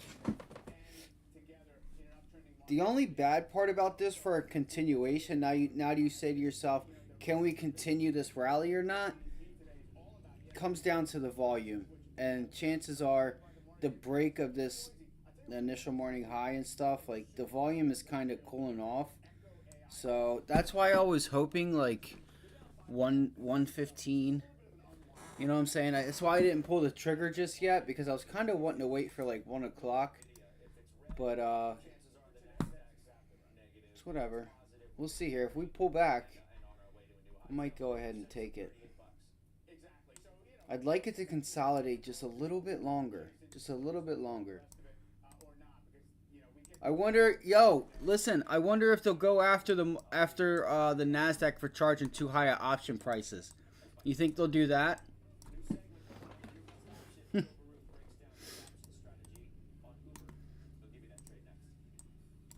Even then, they still shouldn't do it.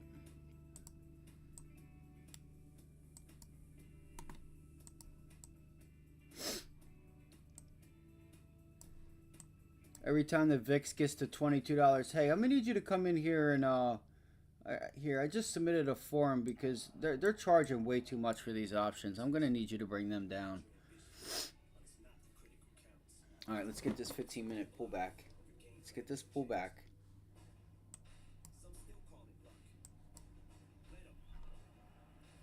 Make sure I'm not missing anything. I want to make sure I'm not missing anything. That's so wild. They're all the way up there. So you could have gotten in these at like 130 to 140, maybe even cheaper. But I did say that this morning that GME was above 32. Look for it to get back to $40. Very possible. Let me make sure that I am not missing anything.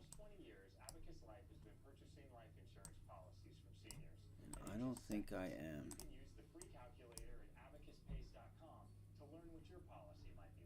I wonder if it's going to do it tomorrow. I wonder if it's going to pull back and kind of just sit here and extend to the end of the day and then come in with a gap up. Come on, pull back. Pull back. Pull back, baby. Pull back. The volume is so low, man. I don't trust this. Volume is very low. With the Fundrise Innovation Fund, you can invest in some of the world's top tech companies, including those leading the AI revolution before they go public. The future is now open for investment. In 1990, an expert in the sales and distribution of entertainment products founded a company and grew it into one of the largest. What do you think you're doing charging $10,000 for a roof? Nope, you're doing it for $4. You're not doing it at all. I'm just playing. And they wonder why they're struggling to get anybody to back them up on their side. Like, the fucking government. But they won't. They won't. Get it out. Get out of people's lives. There's a need. But I don't know. It's Blue Chew. Blue Chew. Blue Chew? Blue Chew. Blue Chew. Blue Chew. Now it's been a few.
Oh my god, I was gonna go short AMD.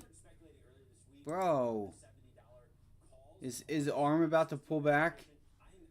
Fuck. I don't know what to do. There's so much going on right now. I don't know who to watch, who not to watch. Fuck. Fudge. Fudge sickle, that's all. I didn't say the F word. There it goes. There goes GameStop.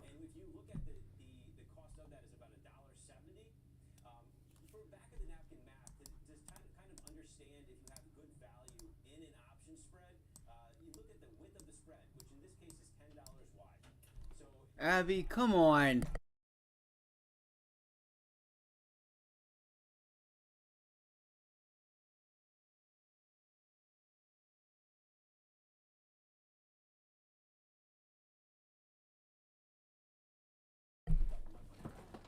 Okay, ARM about to break down. About to break down. Look for this. Again, once again, If you keep making this flat resistance, look for one of them. All right. All right. Maybe it pulls back and then you get a little bounce and then you get the boom. All right.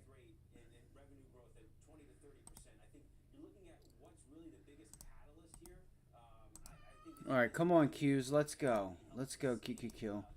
Baby, I'll get you something in a second. Just hang on. You have food in your bowl. You're fine. All right.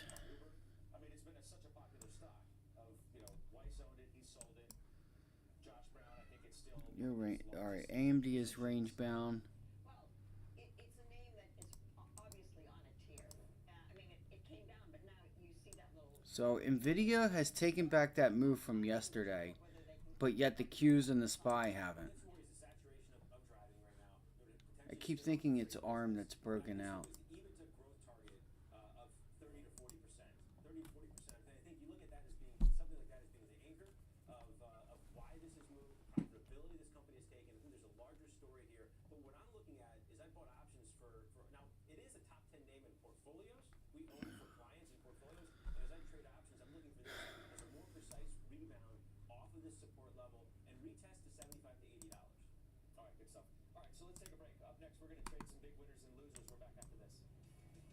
Damn, NVIDIA may just end up giving it up, guys. Look at this. Look at that level there. It's a nice... another possible rejection point. But the Qs are holding up really well today. The Qs are holding up really well. And I'm not sure how. I mean, you have Google, you have some telecom services. I mean, the communication services is the biggest part of the NASDAQ, so banks are down. Like, you're starting to get a shift into some of the gold's doing pretty well today.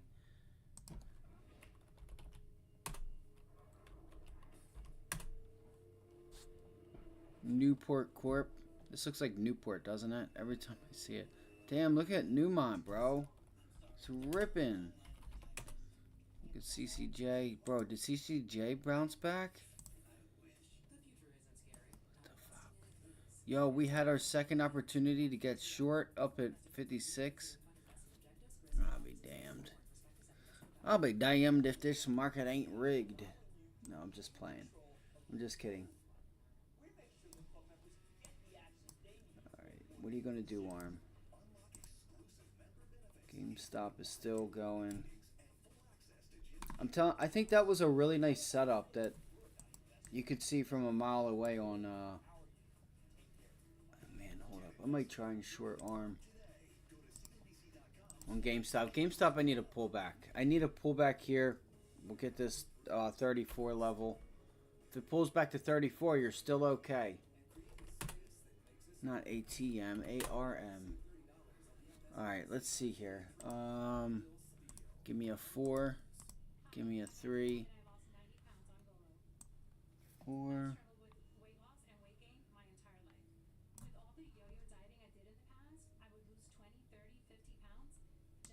2. 1. 30.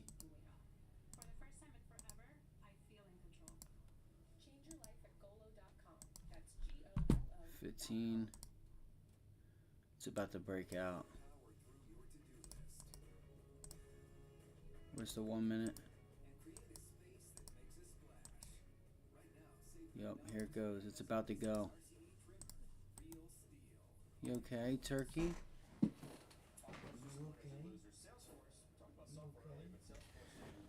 Shit. I wonder if Arm's gonna try and break out.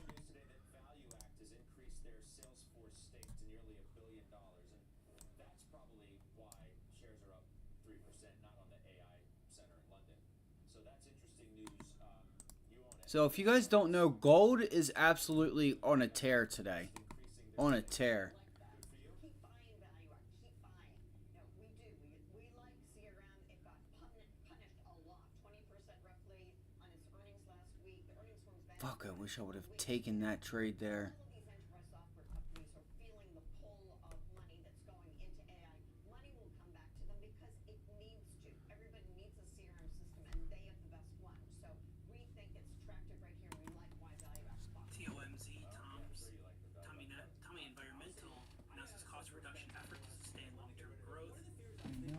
see it expects to either. reduce cash used in operations by 30%. Do use HubSpot. So we talk about Salesforce, and Salesforce is best of breed, but one of the fears is what big To tech is continue to going invest do. in sales, personnel, and global distribution network to expand product reach. That's Tango Oscar Mike Zulu TOMZ.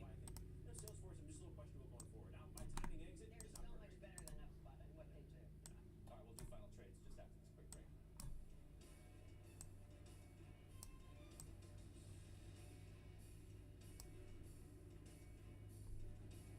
Are you following the Halftime Report podcast? What are you waiting for? Look for us in your favorite podcasting app. Follow the Halftime Podcast now.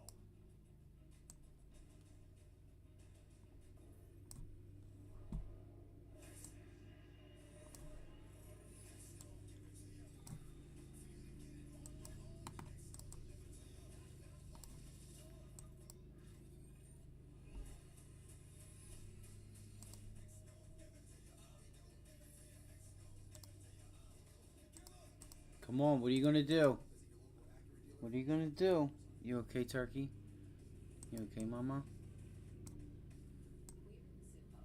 Let's see. That electric vehicle IPO, Zuo was there. That Hawaiian clean energy deal, we were there too. Anywhere you need a corporate Where was that lower day? So that was down there at that support level. Let's do it. Let's go break out higher. Let's break out higher.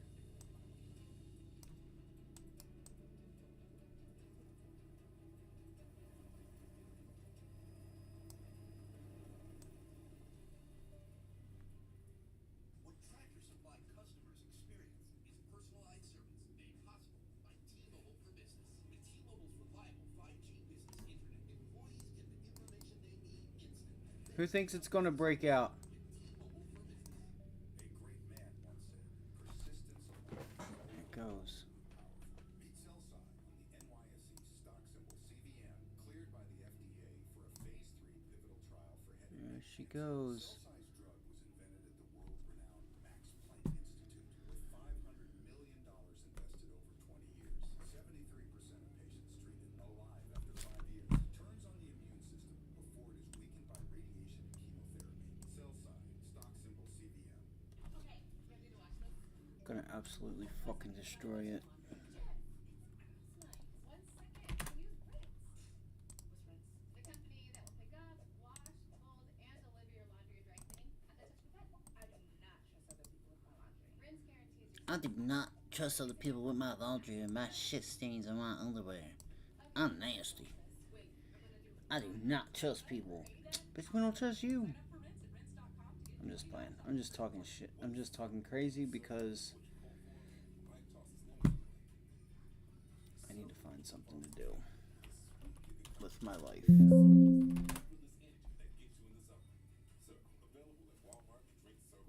GME is such an asshole.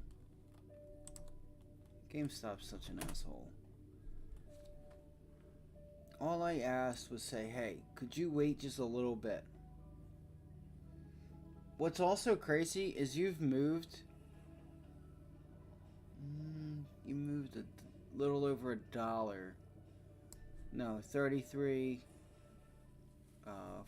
34, 35.50. You've moved $2 and you've made 40 cents. That's so bad. Come on, baby. Do you want to get something?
Anybody take part?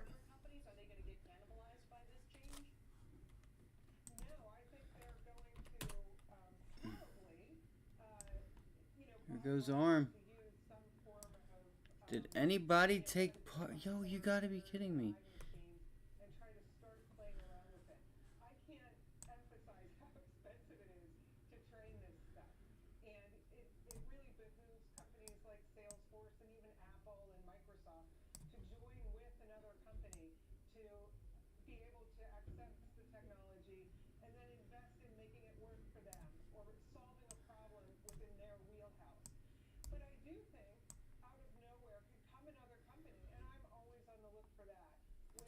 Like, do you guys understand what's going on here? Is that you just went from $32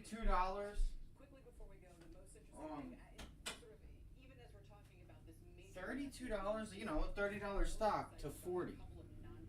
Look at the percentage on that. This thing's up 16%, and you just got paid pretty much 100%. That's it. You just made a huge move, and you didn't even get 100%. You didn't even get 100%. This is what I'm talking about. When people need to understand what's really at play here. Like, you really just put...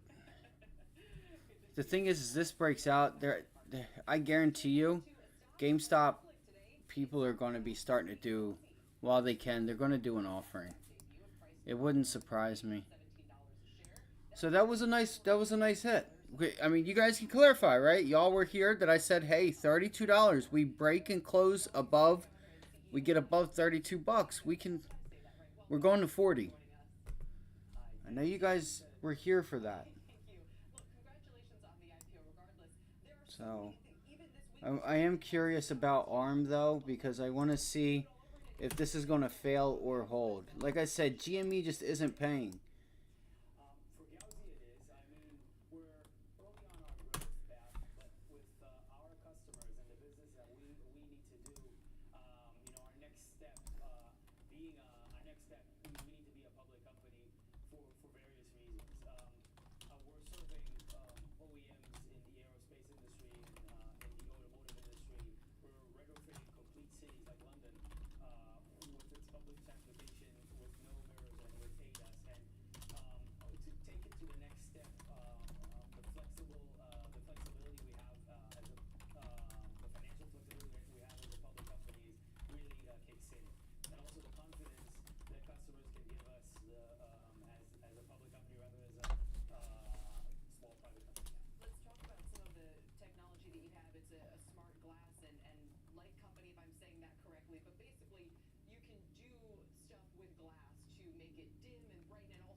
Never mind. I don't know. I'm actually getting mixed up with this. Ms. Carter, have you got a chance to reach out to Caitlin? Hey, man. Come on with that. Relax. Have you got a chance to reach out to Caitlin?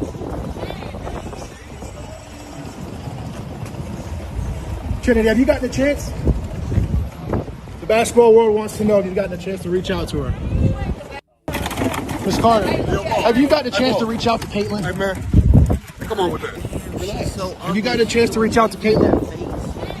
It's so bad for her. It's so bad.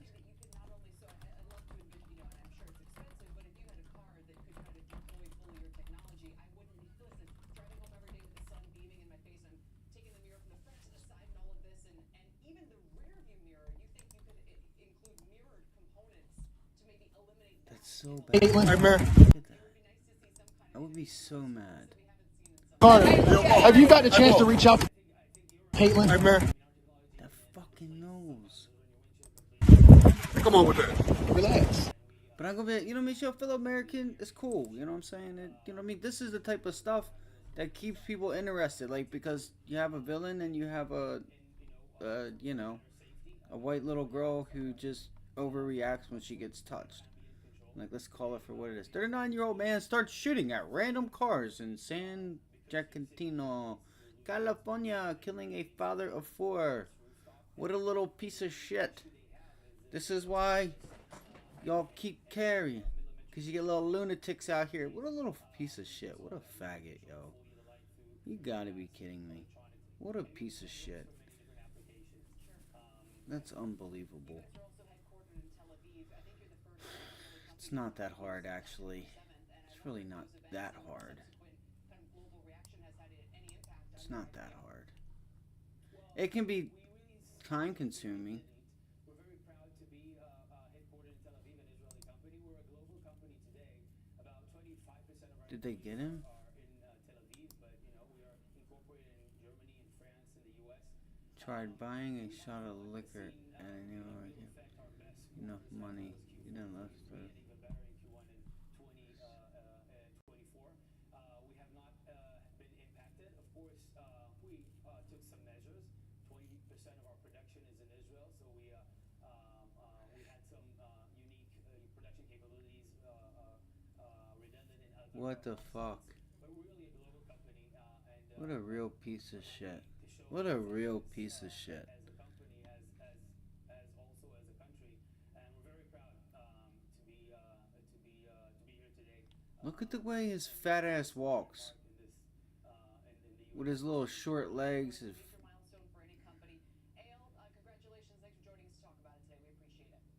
Look how he holds a gun. What a I'm sorry to use the word, but what a little faggot.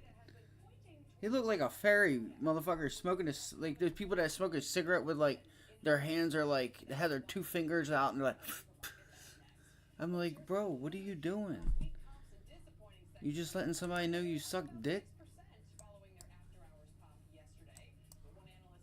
That what a piece of shit. What a piece of shit.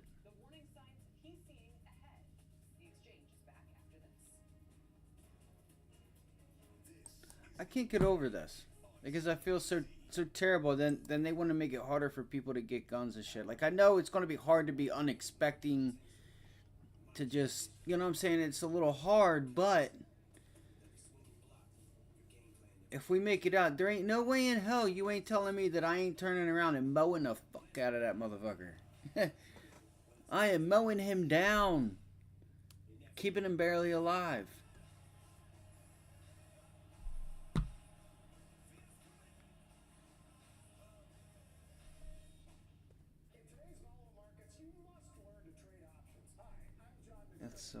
That's so fucking sick. It's not an option. Can teach you to become a successful options trader. And we'll send you a copy for free.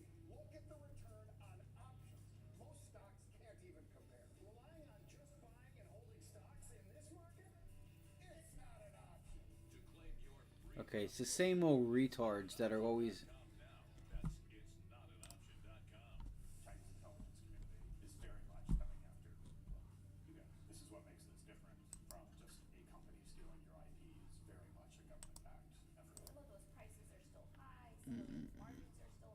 It's a live stream scheduled for June 7th at 12 p.m. June 7th.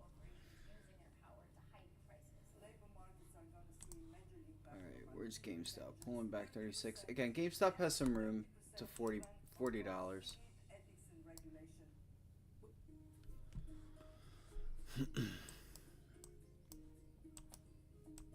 I guarantee you Gary Gensler and crew called him and said, hey, why don't you do this and tell him that you're selling and just stop.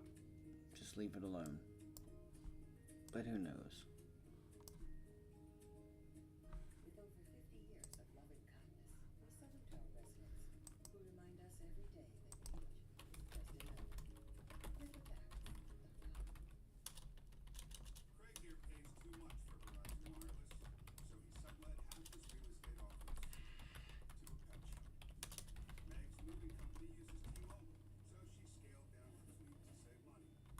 Don's paying so much for AT&T, he's been waiting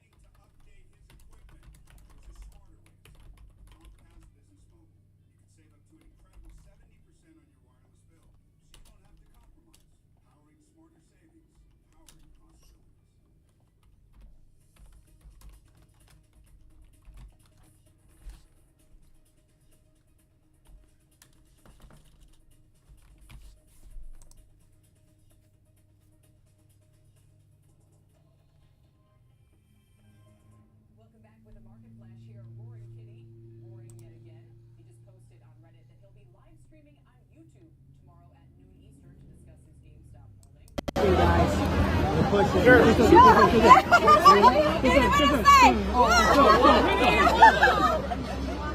You sure? Yes! Is that a good idea? Are we gonna have this?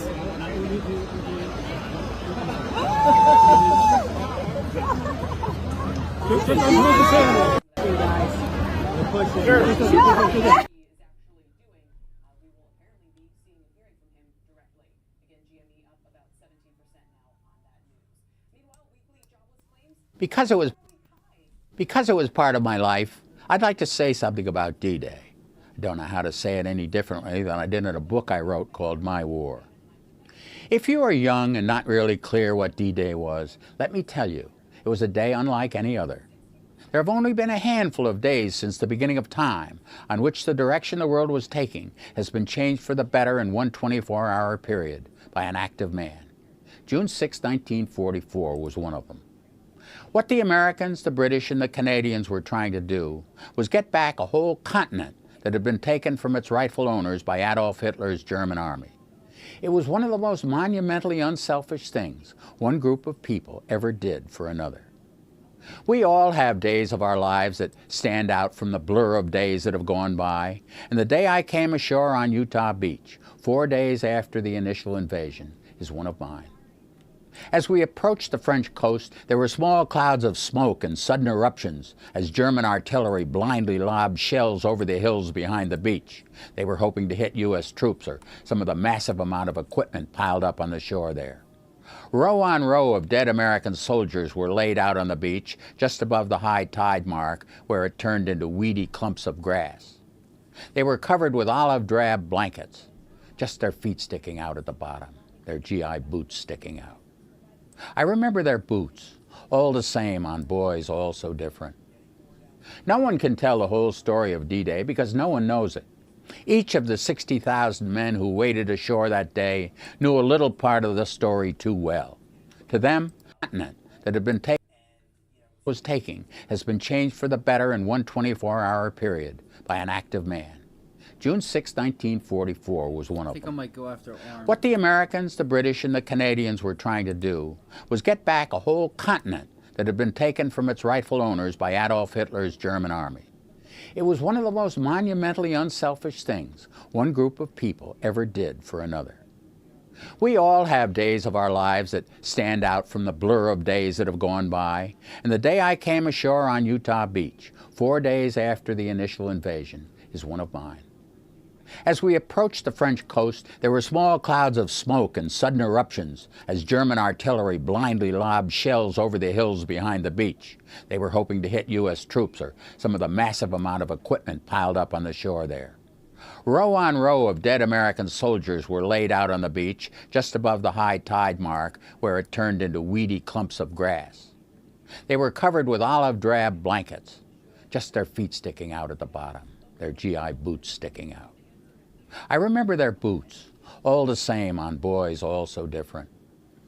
No one can tell the whole story of D-Day because no one knows it. Each of the 60,000 men who waded ashore that day knew a little part of the story too well. To them, the landing looked like a catastrophe. Each knew a friend shot through the throat, shot through a knee. Each knew names of 5 hanging dead on the barbed wire in the water 20 yards offshore. 3 who lay unattended on the stony beach as the blood drained from holes in their bodies. They saw whole tank crews drowned when the tanks rumbled off the ramps of their landing craft and dropped into 20 feet of water. There were heroes here no one will ever know because they're dead. The heroism of others is known only to themselves. Across the Channel, in Allied headquarters in England, the war directors, remote from the details of death, were exultant. They saw no blood, no dead, no dying. From the statisticians' point of view, the invasion was a success. Statisticians were right. They always are. That's the damn thing about it. On each visit to the beaches over the years, I've wept. It's impossible to keep back the tears as you look across the rows of markers and think of the boys under them who died that day. Even if you didn't know anyone who died, your heart knows something that your brain does not. You weep. If you think the world is selfish and rotten, go to the cemetery at Colville-sur-Mer, overlooking Omaha Beach. See what one group of men did for another on D-Day, June 6, 1944. But I will agree with that. To an extent. I will agree with it. Fish out. Lace up your boots, because we about to shoot. Alright, $40. 140. 140 on ARM. Let's see if we can't get that breakout we were looking for to go test the top end of that range. Expect a pullback still again at 136.50 area. You should expect it at least. If you don't expect it and it happens, you don't know. You'll make yourself nervous. Oh, it's not breaking out. Oh my God, it's pulling back. I was watching that. I wanted to take that long on ARM, but where are we? So we are finally green. We just went green. GameStop $38 now, up 20%. Golf Michael Echo. Yeah, and they're up 50% on a stock that's $30 that went from 30 to 40. Like, it's up. The stock itself is up more than their option contracts. It's hilarious, isn't it? Oh man, that's actually. Hold on.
So right now I'm watching the Qs. They've gotten above that level. Let's do it.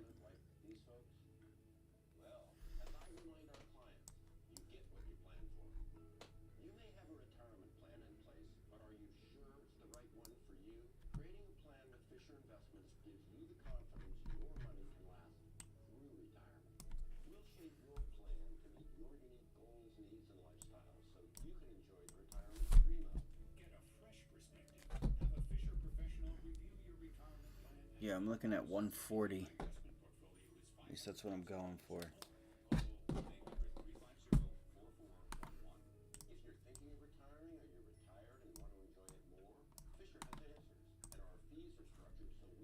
Come on.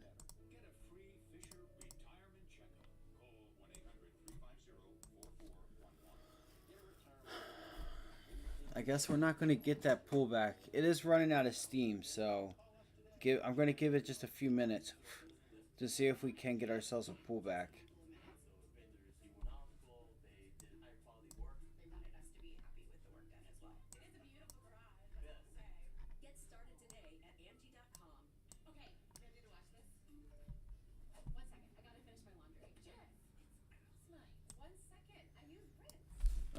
The Qs are grinding higher.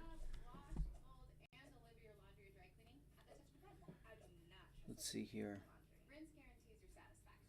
Damn, so we do gotta go with that. Fuck.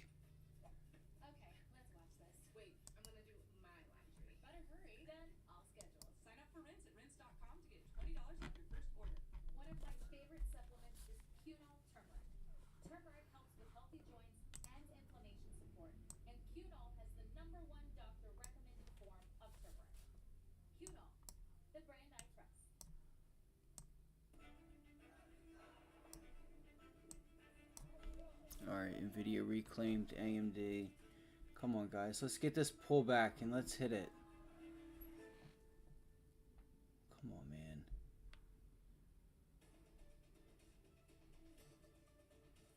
Welcome back to the Exchange. I'm Tyler Matheson here with your CNBC News update. The FDA is reversing its 2022 ban on Juul e-cigarettes. The agency said the nicotine Oh, now they want to reverse the ruling. court decisions and information from the vape maker. Today's action only puts the product under agency review. It is not an indication They should still make it legal or not legal, but like they need to worry about themselves. Like this whole like takeover of like we're the government telling you guys what to do. No, get the fuck out of here. Like you can tell people what to do, right? But when it comes to certain things, you know, like they just keep overstepping their border and they wonder why nobody likes them. It's just a fact. That's it. That's just what it is. If you want to be a politician and go back to your old ways, the new kids will finally go. They'll go through it for a few years, a couple of terms, and then they'll get sick of it too. The messed up part is they got a 4-year break, and they don't know what it's like for the government to get rid of e-cigarettes or like stupid shit like that, and go after companies because they think that they're charging too much. Who gives a shit what they're charging? That's their price. They can set their own prices. Like, that's where the government starts to overstep their boundaries. They regulate utility and things of that nature. So, you just stay there, right? You worry about the important things like electricity, heat, water, things that people need. I get it. I agree with that. Right? I agree with it. But sitting in the chair talking about we need more regulation, this, that, and the third. Oh, it's not working, is it? Soft market cap, That's but one just- technician says the big gains in semis this week could spell trouble for the broader market. He'll explain next. And before we head to break, check out shares of Tesla under pressure this year, down nearly 30%. But that's not discouraging Robin Denholm, Tesla's board Do you chair. see what I'm when it talking comes- about? I just said this morning. They just said what she said about Tesla. Look what Tesla's up. Tesla's up over 2% right now. Getting ready to go test highs. High a day. It's down 30% on the year. NVIDIA this morning. NVIDIA was getting smoked. NVIDIA, 3 trillion market cap, talking good. Like, come on. Come on.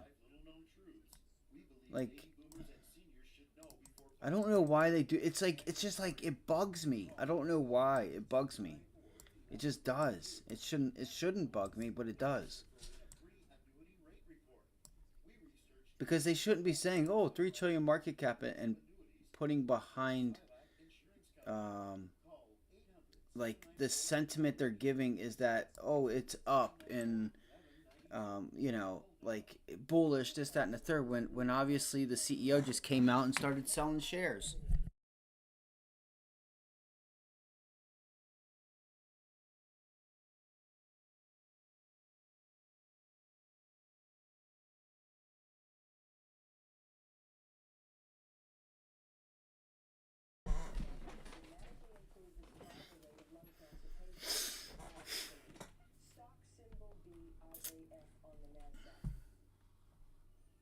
You can learn a lot about someone on your first trip together. Like the fact Damn, look at that. Look how far, look how bad they pulled back. Those 140 calls. Wow. Somebody just got smoked. That's crazy. I think we can get it. I think we can get it further. I think we can get a further pullback. I do. Make yours spectacular with Cambridge.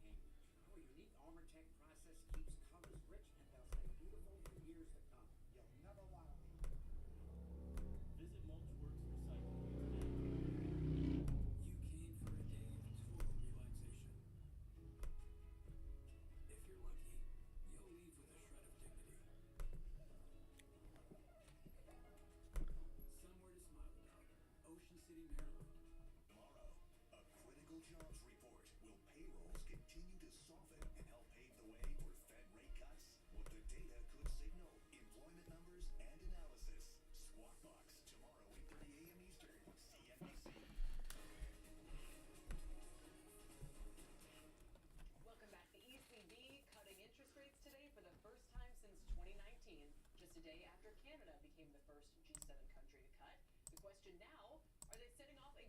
Okay, so here I'm watching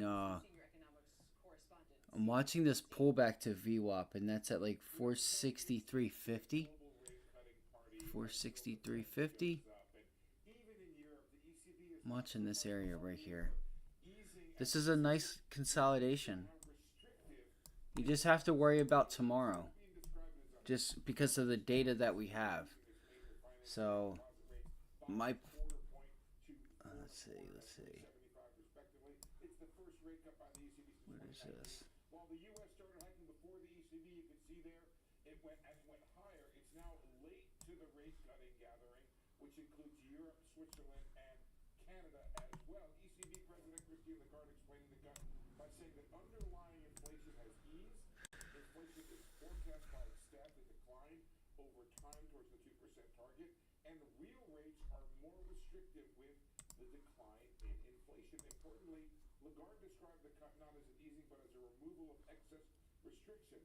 She suggested the ECB remains restrictive, so there could be further cuts to come because those rates are still restrictive and far from neutral, though she said they are data dependent.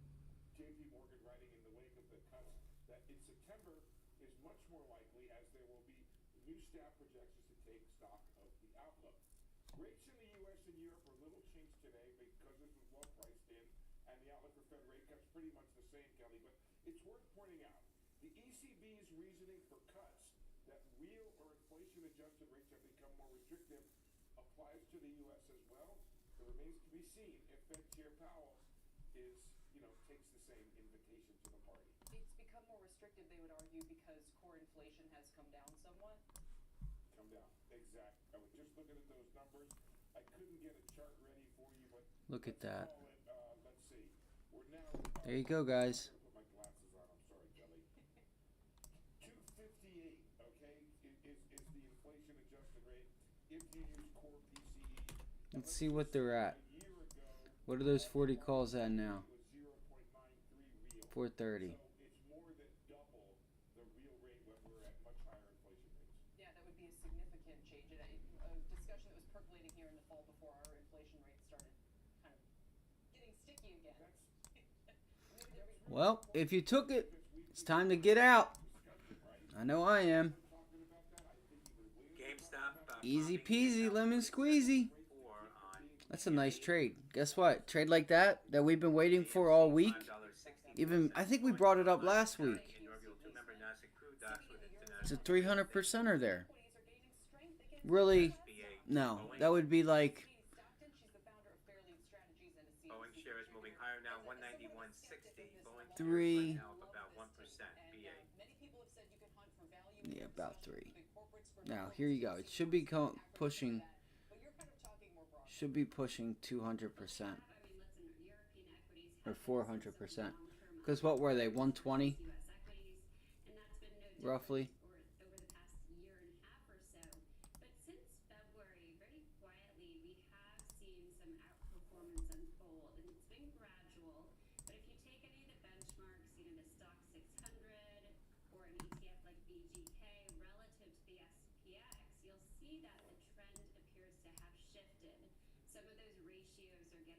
Yeah, buck 20, 150. I thought they were 150 to 170 spread.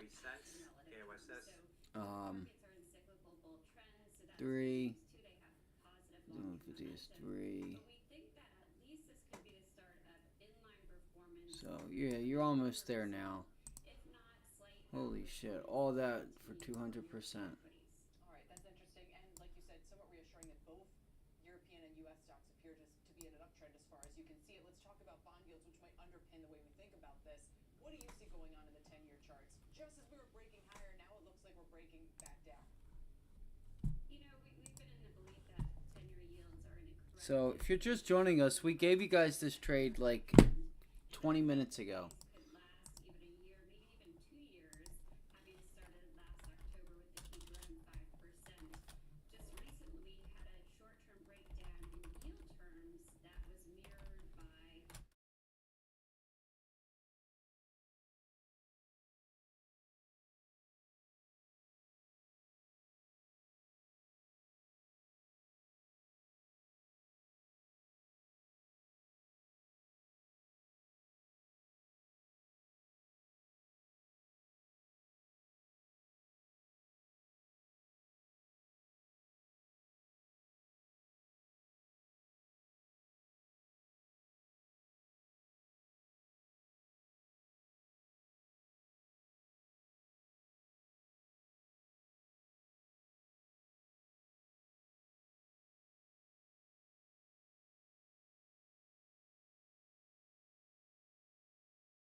the right way.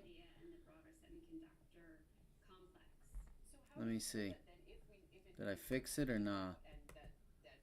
Yeah, I got it. I got it. At the same time, you were saying they sort of still appear to be in this long-term uptrend. So how would that play out? I think it's about reconciling the time frame. So we are short-term looking for a pullback in the BB Blackberry moving as well now. Bravo, Bravo, $2.90 the high on BB. names, and yet we're still very bullish long-term. Even intermediate Newegg as well, also. suggest in the next 3 to 4 NEG. months the market will be higher. So we're not getting too concerned about a pullback, but we do think that one is likely from current That levels. sucks. The message to clients has been perhaps be hedged. Arm's already way up. Exposure. Wait for the market to come to you a little bit. Interesting. All right, Katie, thanks so much. Appreciate checking in with you. Katie Stockton. Coming up, shares of Lululemon may be higher on the back of earnings, but our next guest is seeing right through those numbers. He joins us with his take on Lulu and how to position in retail from here. Don't go anywhere. Okay, ready to watch this?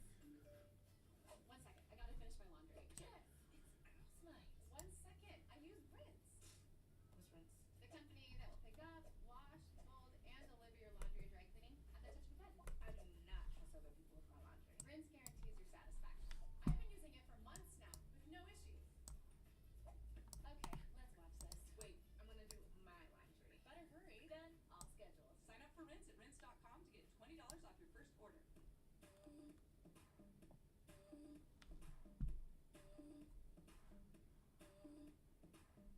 Look at Tesla just grinding. Tesla just grinding higher. Alright, so there's the SPY. The SPY is actually... Fuck, that's where I need to focus my attention to.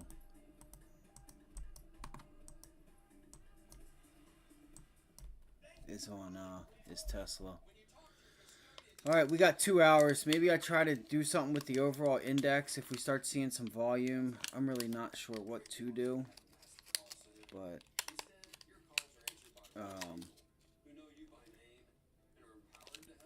I'll be right back. I'm grabbing a Red Bull.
Oh my God, Danielle, don't do it.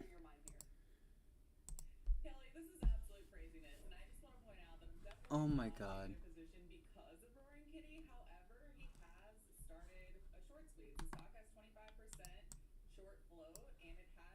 To be halted. 27% gain. As mentioned, it's happened a couple times already. All of this after Keith Gill, a.k.a. Roaring Kitty, has announced a live stream tomorrow that brings his apparent position, by the way, to an on-paper value of over $200 million in the stock, the majority from his massive June 21st call options. Our next guest says hitting the 40 level on the stock, we are there right now. We're at 40.18, could drive a short squeeze. She just took a position a few moments ago. Let's bring in Danielle Shea. She's Vice President of Options at Simpler Trading. This is like Hollywood drama in stock trading, Danielle. So what's running through your mind here? Kelly, this is absolute craziness. And I just want to point out that I'm definitely not taking a position because of Roaring Kitty. However, he has started a short squeeze. The stock has 25% short float and it has earnings next week. It's very common that you'll see short sellers buying to cover before this earnings report, and it has a high volume breakout move. So for that reason, you know, I like to trade along and follow along. So in other words, you think he's now going to drive the stock much higher and you're along for the ride? Yes, that's correct. And I will just point out that this is a typical pattern that will happen in this stock before earnings anyways. So I think that he's just added a lot of fuel to this fire. But how do you know? Okay, so I don't know what price exactly you got in or whatever, but how do you know when to get out? Because if it were me trying to jump on the ship at home, maybe I could jump on right at $10 higher. But how do I know when to get off? So you just have to decide if you're a swing trader or a day trader. If you're a day trader, you're going to be using a shorter time frame chart, perhaps a 15, maybe a 5-minute chart, and then you'd look for a break of the low of the high bar, and you'd look for a loss of momentum and a loss of high volume. However, if you're a swing trader, you'd be using a little bit higher of a time frame chart, perhaps a 30-minute or a 60-minute chart, and you'd look for that same pattern. For me personally, with a short squeeze trade, I like to see the stock going out on the highs of the day on high volume, because typically in that instance, it means it's going to gap up the next morning. We're at 40 now. You were kind of looking at that level to kind of say the squeeze is on. I mean, yes, that's correct. Could it double from here? Are we talking about it's going to hit $100 again, or is everything a little bit more muted this time around, or don't we know yet? In this kind of trade, I don't like to make predictions like that, you know, $100 a share. What I like to do is trade it from one level to the next. So because we've just broken the recent previous high, I'm looking for the next Fibonacci extension targets and the next high open interest value, which is going to be around $50 a share. However, as I note, if it does lose momentum, you're not going to make the $50 price target. So you just take what you can get with this momentum move. I'm really curious to see what's going to happen here on June 21st. I know everybody is. You know, I guess the questions are, can he afford to buy all of the stock he could potentially buy? And quite a lucrative, I mean, it's going to be a lucrative trade, right? Depending on how this pans out. But it's a huge amount of money to have to put up. And so we spoke with Chris Murphy over at Susquehanna about this the other day, who's talking about how we could kind of short the stock at the same time and only have to buy. You know, this is above my sophistication level. But what are some of the strategies you're going to be watching for that you think he or others might be employing here in the next, 10 or so days? Well, you know, Kelly, I have to say that I'm very suspicious of that actual options expiration date, because if you look at GameStop, it just doesn't make any sense. If you look at the last 4 quarters, for example, GameStop has traded lower 3 out of the last 4 quarters post earnings. And so I don't want to hold this position through earnings at all. I'm just looking at a trade for the next 3-4 days, because they're reporting earnings on Tuesday. And so I don't think it's a good idea to be holding this massive position after that earnings report. And it's not something that I would recommend for me or any of my traders. That is super, super interesting. Any parting thoughts on this one before we go? Well, I think that this entire thing has been incredibly entertaining, right? And I know that people like to get involved. I have people asking me nonstop how you can get into GameStop. With this stock, you can trade those out of the money calls, but just be careful, because this is a stock that is being highly manipulated by an influencer online. So you can only risk what you can afford to lose. Yeah, aren't those wise words for all of this. Danielle, we'll leave it there. We'll check back in soon. Thanks for your time today. We really appreciate it. Thank you. Danielle Shea with Simpler Trading. That does it for the exchange. Tyler is getting ready for Power Lunch, and we will pick things up on the other side of this break. Don't go anywhere.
Good afternoon, everybody, and welcome to Power Lunch alongside Kelly Evans. I'm Tyler Matheson. Glad you could be with us today.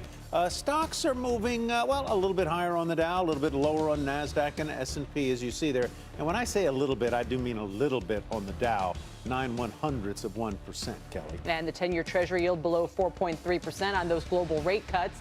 A day after passing Apple and the $3 trillion market cap level, NVIDIA now the target of regulators. Antitrust investigations have been opened into the two biggest companies in the world, NVIDIA and Microsoft, as well as OpenAI. We've got our reporters all over these varied stories. Eamon Javers looking at how the deal came together. Megan Casella has Treasury Secretary Janet Yellen's stance on AI regulation. Steve Kovac is here with what it means for the companies involved. And Deirdre Bosa is in San Francisco with the Silicon Valley reaction. Eamon, let's start with you. Set it up for us.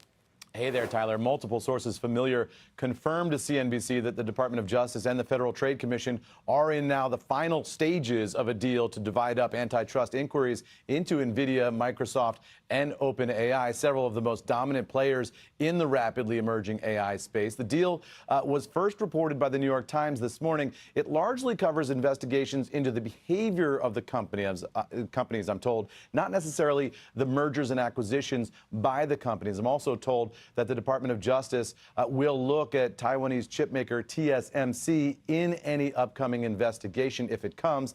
That's according to a source familiar with the matter, because TSMC has operations in the United States. It comes under the Department of Justice's jurisdiction, even though it's based in Taiwan. Now, that signals that the U.S. government investigative effort will be focused on the hardware and chip piece of the industry, as well as the software and large language model side of the industry. So, according to the terms under discussion in this deal, DOJ will take the lead on investigating whether NVIDIA has violated any antitrust laws, and the FTC will lead examinations of OpenAI and Microsoft. Now, what's still unknown in all this is what evidence, if any, the federal government would be able to produce to suggest any violations of the law. All of that work still a long way off at this point. This is dividing up the turf here between the regulators and the law enforcement side. Guys, In back the over to case, in the case of NVIDIA, I mean, I guess they would defend themselves by saying, well, we just had a better product. Yeah, I mean, that's the typical defense in antitrust cases. We got to the top because we're the best, and you're penalizing us for being so good at what we do. What the government will look at here is anti-competitive behaviors designed to block or squash competitors along the way to getting to that dominant position. Sometimes with discovery and all the investigative tools they have, they can pull out some embarrassing detailed emails, contracts, that kind of thing that go back to some alleged crimes. But we have to wait. That is all very, very far down the line. We have to wait for any investigation and then any evidence that that might present. All right. Thanks very much. Eamon Javers reporting. Treasury Secretary Yellen is also weighing in on the AI regulation debate. Megan Casella has those details. Megan. Kelly, Treasury Secretary Yellen is warning about what she calls significant risks associated with the use of AI by financial companies. So in remarks just a few minutes ago, Yellen was talking really in detail for the first time. Just look at her. In finance. Tremendous opportunities with AI in the financial sector. She worries about risks in a few different areas. She listed concerns around too much concentration among key players, on the complexity of AI models, on fucking Oompa Loompa ass. In AI-driven. Yellen also said that Treasury is in regular communication with financial the United States bills, Yellen, and getting the damn deficit and all that shit under control instead of stepping over your grounds. Formal request for worry about your own information, job. and it marks the first step toward regulation around AI and finance. What the fuck does AI have to do with anything that she does? Are recommendations on how rules around the use of AI in finance Secretary could be of made Treasury. stronger. And guys, that's really only she the very pays and first handles step in the a very bills. long regulatory process. Action in Congress. Federal regulation like this is the most likely way the that AirPod Washington had to will go begin the out. reign in the use of AI. Megan, what is she pointing to when she says, in your paraphrase, I suppose, that AI could be used to produce decisions that are unfair or biased? What is she pointing at there? She's looking at things like approving a I loan, don't for know example. why every time my right AirPod always goes out. I don't understand it. It's just like broke. Something about it is broke. Well, who thinks we hit 40 views today? Anybody? Think we get 40 views? No, because I'm a Jew. Exactly. Exactly. No, you're right. You're right. You know what, actually? You're wrong. I'm not a Jew. I'm not Jewish. So maybe that's why. Bro, what is going on here? Steve Kovac here with a closer look. It is a real tangle of the A-listers in AI. Yeah, and not just the A-listers. In Microsoft's case, and NVIDIA's case, the two most valuable companies in the world now. Let's talk about Microsoft, though, because this is what I follow the closest, and what we know, this FTC and DOJ, the kind of things they've gone after before. One thing they may be looking at is this deal Microsoft did earlier this spring with a startup called Inflection. They basically hired the entire staff of Inflection, including its CEO, Mustafa Suleyman, made him the CEO of a new group within Microsoft called Microsoft AI. He reports directly to Satya Nadella. That was seen as an acquisition without actually buying the company. They effectively gutted the entire company and left it a shell of what it used to be. Now they say it's still going to operate, it's still going to run in Azure Cloud, and so on and so forth. But at the end of the day, almost no one is working there anymore. They're all Microsoft employees now. So you could definitely see the FTC taking a look at that. There's another thing on the cloud front. Where is Microsoft's advantage in artificial intelligence? It's in the cloud. It's in the Azure cloud service. Its relationship with OpenAI means all of OpenAI's activity has to run in the cloud. On top of that, on Azure? On Azure, correct. On top of that, it's making so many deals with so many other companies, other AI startups. What does this A have to number of do them were announced at their big build developers. That's all I want to know. That's what all I want to know. If somebody could tell me that, why the government is so worried about what a few board members are doing with their companies. And I would love to know. This is why I'm going to vote for and Trump. Microsoft, and then Never there's a voted low for him end before, with but the I'm gonna Nintendo vote and for him everyone this else. time. Court did not buy that argument. We'll see if they buy the argument for I didn't vote Microsoft last time or because I with figured the Apple case. I can he would've totally won, see them but, looking at it and you know, they say, had to do there's the the little AI key cloud, a little further. and then there's the regular cloud. And Microsoft is snapping up all these deals, making these huge investments all over the world, giving themselves an inferior. I'm not saying it's the right argument. Sure. I can say, based on what we know from the FTC, this is the kinds of things they'd be looking at. Here's what I think about though. Is it illegal to sell your company?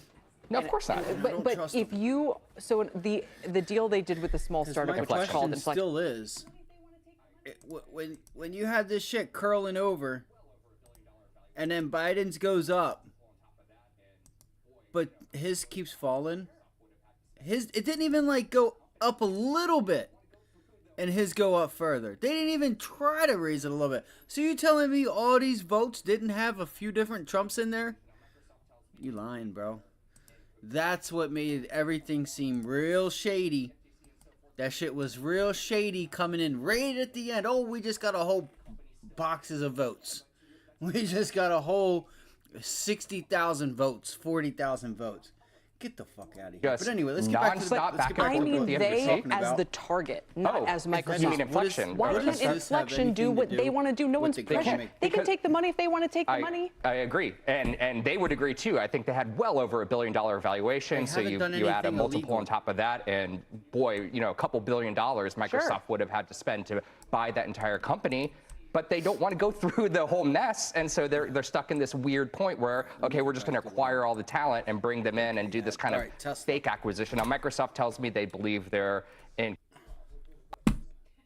disclosures to the FTC and so forth with this because, hey, we just hired a bunch of employees. We didn't actually buy the company. The company still exists. Dude, this fucking AirPod's going to get thrown out the window, bro. Just, become public. On the NVIDIA, let's talk about the NVIDIA side. Why is it disconnecting?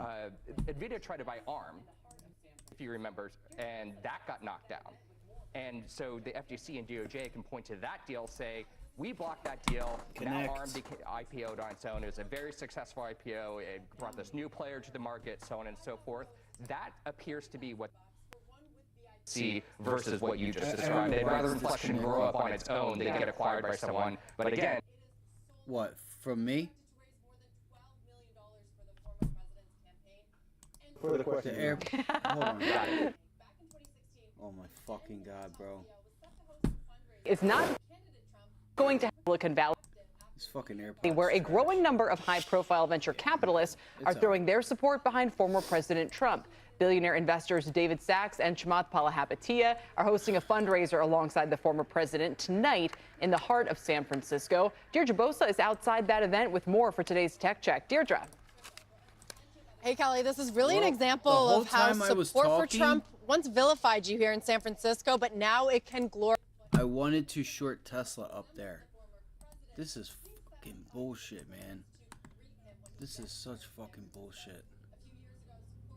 God damn it, bro. Now I know why a certain someone that's always on YouTube covering markets never trades.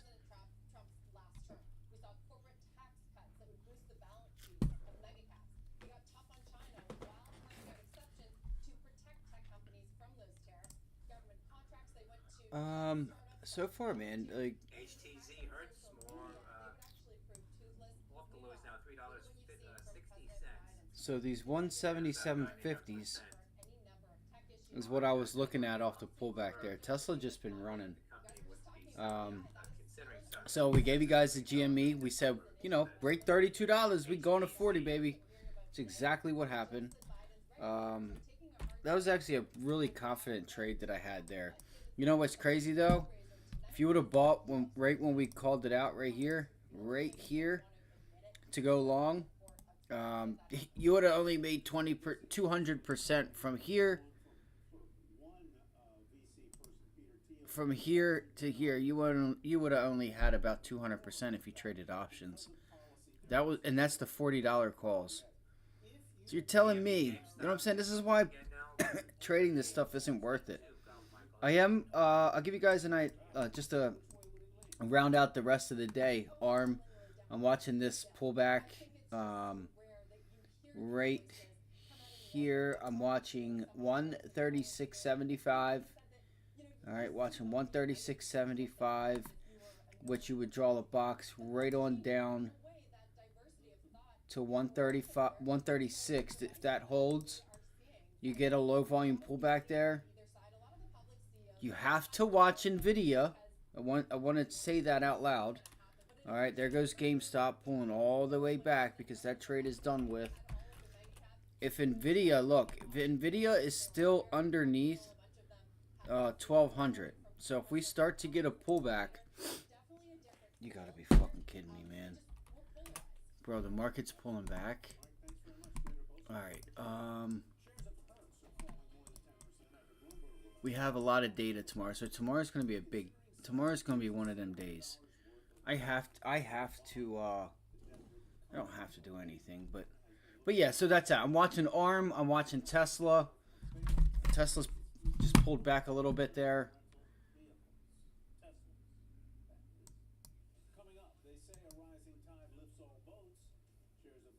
Alright, so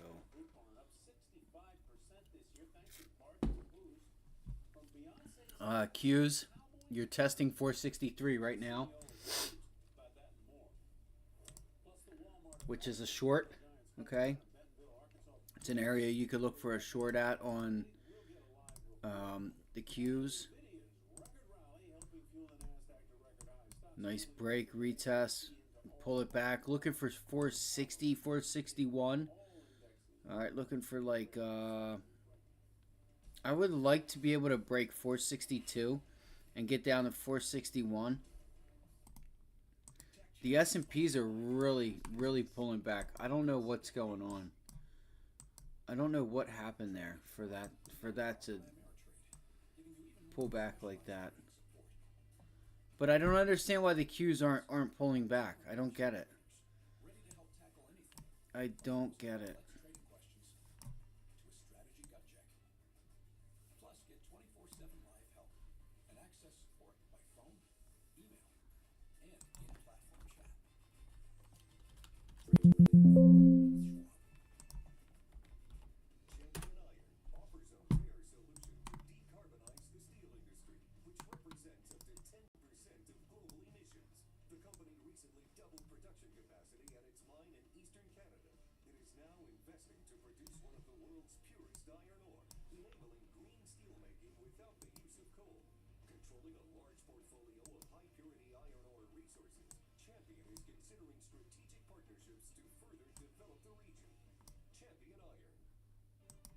In a world of uncertainty and disruption, how will your investments stay resilient?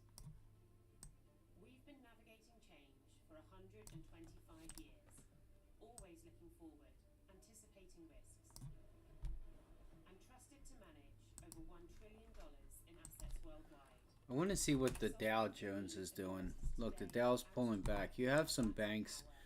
I will give you guys a trade idea. Let's see, how many people? Keep an eye on JP Morgan. Alright, keep an eye on just the banking sector in general. It feels like if we look, I'm going to do some work tonight, but I think it would be wise to look up the credit default swap 5-year CDSs on banks to see if they're up, which would give us insight on why banks are pulling back, because then they're saying that they're at greater risk for defaulting. Alright, that there may be some underlying issues with people paying back their debts. Alright, then that could result in credit downgrades and things like that. I'm not saying I'm not saying, like, seriously? Like, fucking seriously?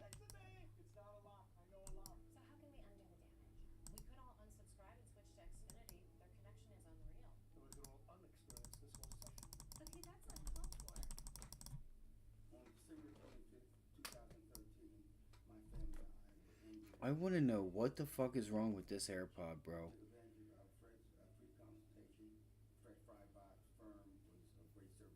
This AirPod just keeps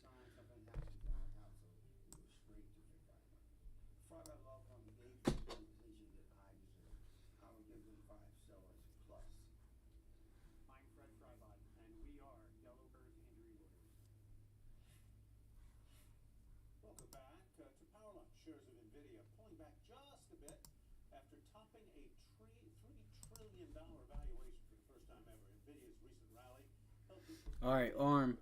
propel, the S&P and NASDAQ to record highs. Now investors turn their attention to tomorrow's jobs report. It's lower volume.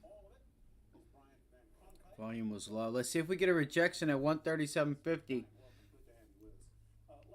See if we can't get a pullback here. Hold on, the SPY's going. IWM. Bro, what is going on? What is keeping the freaking... What is keeping the queues up? This is insane. Seriously.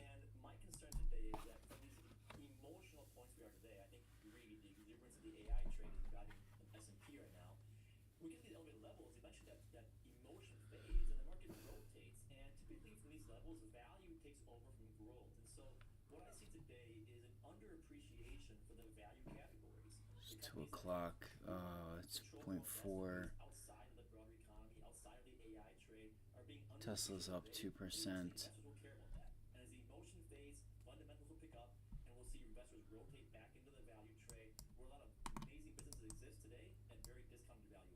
You mentioned 3 stocks that I assume you consider all from the value category. They don't seem to have much in common.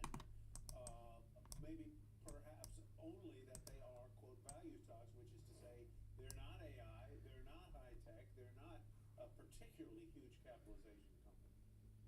On the surface, they might have nothing in common, but under the covers, they have everything in common. They each have unique competitive advantages based on a unique asset base. They all are going to throw off tremendously stable free cash flow despite the economy and the direction we go through. And importantly, they all have fortress-like balance sheets they can use to drive their own destiny. So as an example, AirCap is the largest airplane leasing company in the world. Through an acquisition of GE's business in the same space, they now are the dominant player. They're going to see tremendous demand stability as the supply of new airplanes continues to fade. They're going to be the biggest buyer at the lowest prices and have the most supply to provide to their clients at much higher prices. And along the way, they'll optimize their asset base by selling planes today that are below book value on their balance sheets, which they can recycle back into buybacks at great prices. That will drive ROE and a much higher. Why is it so loud? Completely underappreciated at today's Brian, I just want to quibble a little bit with the idea of rotating into value stocks because it's been a trade that has done so poorly that there are very few value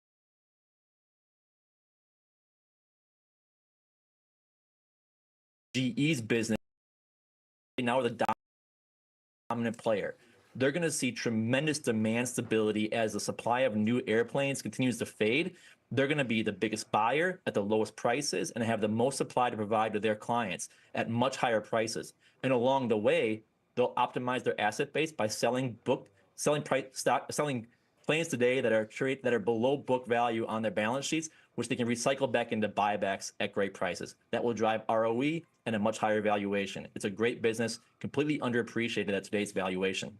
Brian, I just want to quibble a little bit with the idea of rotating into value stocks because it's been a trade that has done so poorly that there are very few value fund managers really even left. Many who had great track records maybe prior to the last 15 years, some who have more of a natural resources bent and that kind of thing. Value was starting to work right before ChatGPT came on the scene, and now, of course, we've been back to kind of the growth and momentum trade again. There are many who think the sun has literally set on the U.S. value trade. It has set. It is over. It is history. How do you respond to that? Well, we're honored to be one of the last ones standing, I guess, in the value camp, number one. But number two, I think there's different ways to think about value. Like the quote unquote old school way of value investing, which is just buying cheap PE stocks. That's basically dead. That doesn't work anymore. There's no reversion trade anymore. We think about value as how does the company use a stable cash flow stream and an underappreciated balance sheet to drive their own destiny. It's not about buying cheap. It's about buying great businesses when they have a unique way to drive a different destiny. Let's talk about another company like Graphic Packaging, for example. An otherwise sleepy, boring container packaging. They're a leader in paperboard. Over the last 5 to 10 years, that industry has consolidated down further and further to a point today where Graphic Packaging is a dominant player in their space, and they've made some choices around which assets to sell, which ones to keep, that have moved them up the quality curve. They now have a much more stable cash flow stream. They have a strategic decision around pricing, which is very different. They've eliminated their commodity exposures, and they're using their balance sheet to optimize their asset base, which will make them the lowest cost producer, and they're innovating to create higher demand, higher uniqueness in their products. That's a unique situation in an undervalued stock, but I'm not worried about the PE. I'm worried about the value they're going to create. That's mispriced today. You know, that stock is trading around 27. It's been a steady performer. You know, it was at 12 back in 2020. And do you think it's kind of the tortoise and the hare? If you have stocks like, you know, GPK in your portfolio, watch NVIDIA right now if it breaks above here, and watch ARM. All right, either they're going to break down or they're going to break above. They're going to break out to the upside. Keep an eye on them. And their paperboard business. But at the end of the day, when you think about how to compound value, we want to own businesses that are going to drive value creation through a cycle, not in this moment in time. The key to our investing is not to think about how do I win today and then change my stripes to win tomorrow. It's compounding value through a cycle by owning businesses that can get on that flywheel of creating cash, loading the balance sheet, and redeploying in the future. I do think investors value this kind of cash flow stream, and they value what we do as value investors. You know, I would seek you out at that cocktail party. I would say, I want to hear more. I would get the cheese and the wine, and I'd say, what are... A little paperboard packaging. Yeah. We will be alone. We'll be alone in the corner talking about stocks, I tell you that. But we'll have fun. Thank you very much for your time today. Brian Van Cronkite. Coming up, speaking of kind of the opposite space, solar stocks have been left for dead, but a new report shows the industry still could see some big business. We'll discuss. And GameStop has resumed trading after being halted last hour. Shares spiked as high as $44 after Roaring Kitty trader Keith Gill scheduled a YouTube live stream for tomorrow at noon Eastern. The shares are about 25% right now to just below 40. Gives me something to get out of bed for. Doesn't it, though? Yeah. And the shares are up 70% since Monday, on pace for their best week in 3 years. We'll be right back.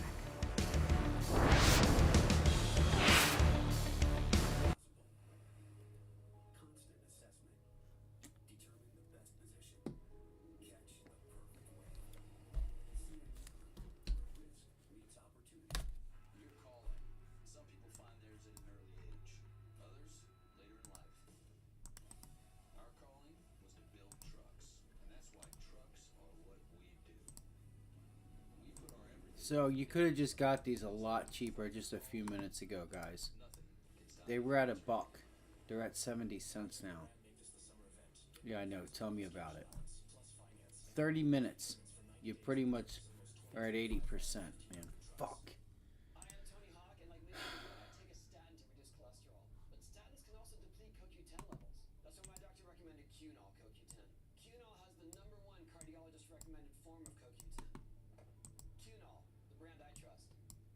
Transfer a self-directed individual brokerage account over to Robinhood and receive a 1% bonus. The bigger the transfer, the bigger the match. You transfer, we match. Offer ends June 28th. At U.S. Bank, when we say we're in it with you, we mean it. Not just for the good stuff, the grand openings and the celebrations, but for all the hard work it took to get there. We are in for all of it. It's tough for sure, but less tough when you have the right people by your side, like Kayla from Kansas City and thousands of other bankers around the country. Because together we're proving there's nothing as powerful as the power of us. Take the bull by the horns every morning with Jim's Top 10. The biggest headlines, earnings reports, and Jim's hot stocks right to your inbox. Sign up now for free at cnbc.com/top10. Welcome back. Yields are largely holding steady ahead of tomorrow. I can't fucking believe this, bro. Check on the bond market. Thought it was notable the 10-year is back below 430 right now. Yeah, I'll tell you, it really is amazing. We're hovering near unchanged in pretty much every maturity on a very significant day. Yes, it's the day before the May jobs. 175. The EU, of course, the ECB. I'll step it down a little bit. 175. Where are we at? Happens to be the first day of voting for parliamentary elections. Boy, I thought there'd be a lot more notice. It's up 1.8%. Let's look at our 10-year, shall we? It's hovering at the lowest yields since the end of March.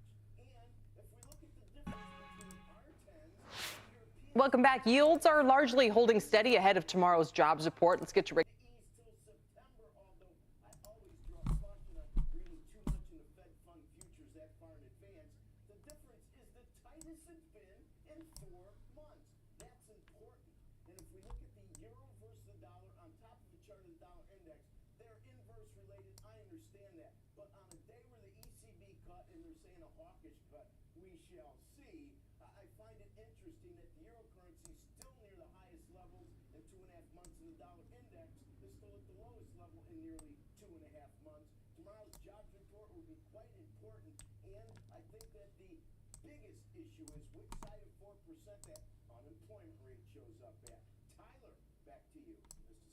Thank you. We'll all be watching around 8:30 in the morning.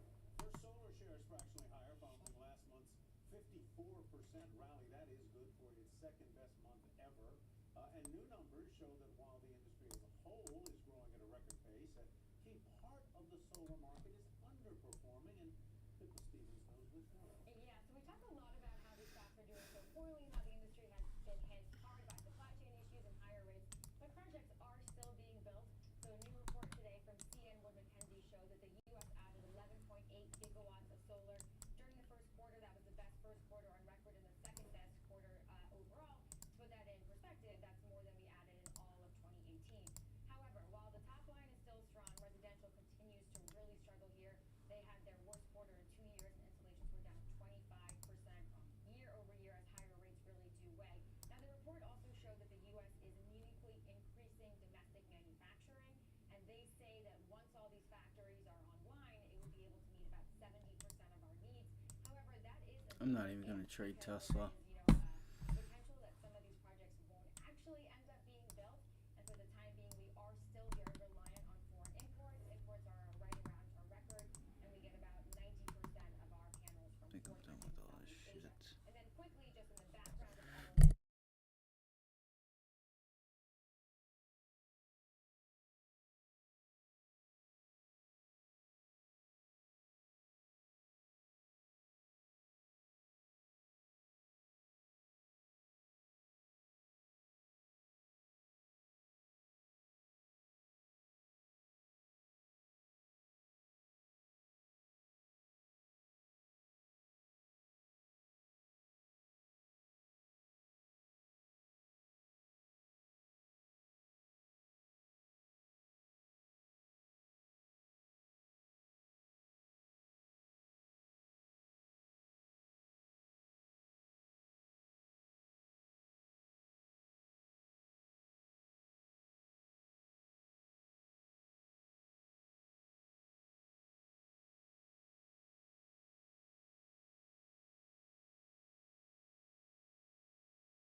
Yeah, man. I mean, there's been a lot, buddy.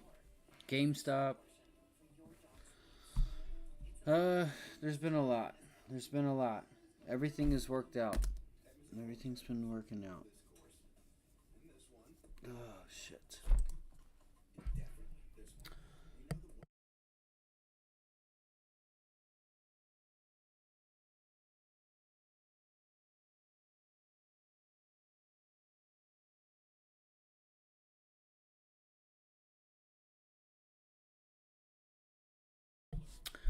Just don't know what I'm gonna do towards the end of the day. I was hoping the overall markets would, well, it's only 2:57, so we do still have a little time. I was just looking through some emails. Let's see if we can get a pullback here on Tesla. I'm watching Tesla, that's all I'm gonna say. But here soon, I think we could probably get a pullback.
It is on. Now, all in this news, Tyler, that Keith Gill, Roaring Kitty, will be having a YouTube Live tomorrow at 12 p.m. Eastern. Very interesting. And before we go, according to the California Business and Industrial Alliance, nearly 10,000 jobs have been cut across the industry since the state instituted its $20 an hour fast food minimum wage. Trade group also claims the law has led to increased prices, trimming back of employee hours, and store closures. So they say that's their opinion on that one. I've heard people say it's like the end of fast food in California. Yeah. I don't know if that's true or not, but In-N-Out Burger. Yeah. Ooh, good stuff. Thanks for watching Power Lunch, everybody. Closing bell starts right now.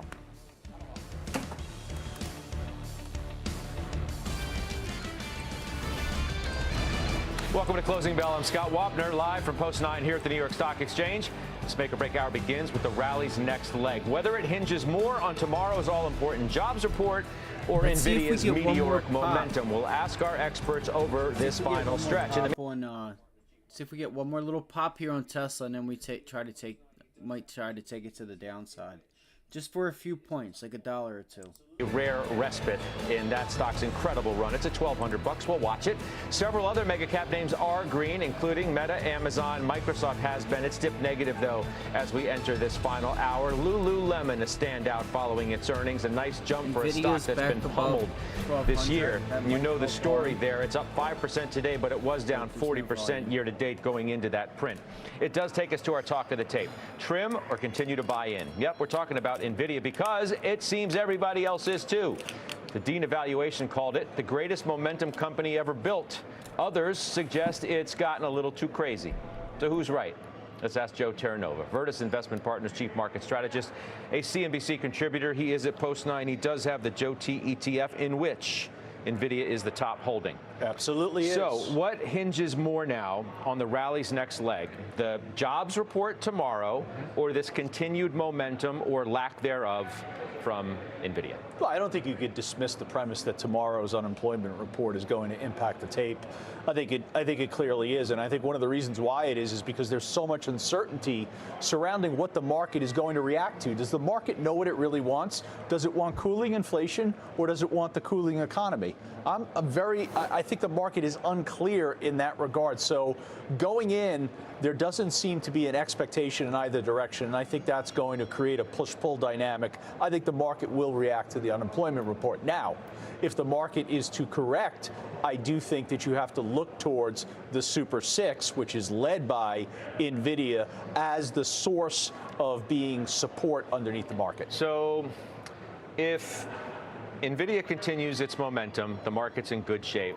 If NVIDIA loses its momentum, is the market in bad shape? Is it that binary for one stock? Yeah, well, all you need to do is look at what the beta score is for NVIDIA. It's above 2.25. That's double what Microsoft is. So we keep making the market cap comparison between Microsoft and NVIDIA. Yes, and Apple. Well, but that has much lower beta as well. But Microsoft has a larger market cap, but NVIDIA has more power over the market because the beta is so higher. And a lot of the semiconductor names share that very high beta. So NVIDIA is going to really be, the market is beholden to the direction of NVIDIA for sure. Until when?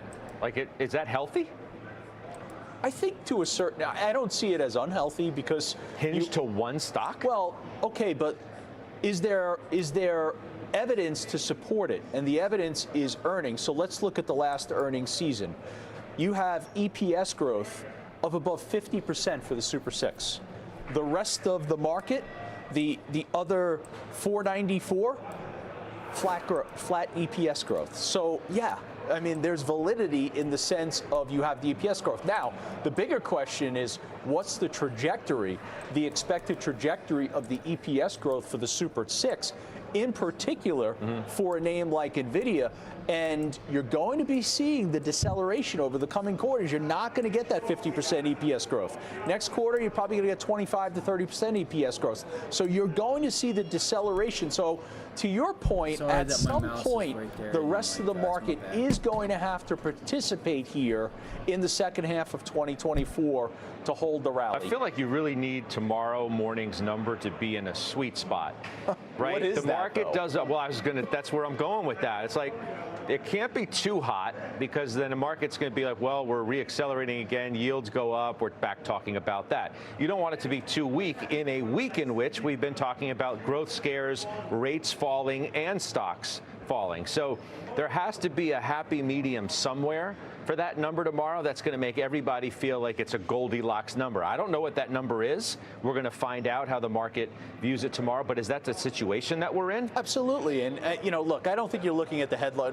What's the consensus expectation? 185, Goldman's at 160. Most people think the unemployment rate stays consistent at 3.9. So you look at the wage growth, and the wage growth is expected to fall. I don't know. I don't think anyone has a clue what the perfect number is. And let's remember something. The correlation between what yields do and what equities do seems to be lost in the last 6 days. This week, a couple days, right? This week, a couple of days. Okay, well, 6 days ago, a 10-year Treasury was 463. We're sitting here today, a 10-year Treasury is 427. The 5-year was near 5%. The 5-year is at 471 as we speak. So you had that's the 2-year you're looking at. The 2-year. So you had a significant fallback in yields of nearly 30 basis points, and there didn't seem to be the correlation that you would expect with equities. Really what lifted us was NVIDIA this week. Now, what about the idea that Goldman puts forth yesterday that let's look ahead to the second half of the year.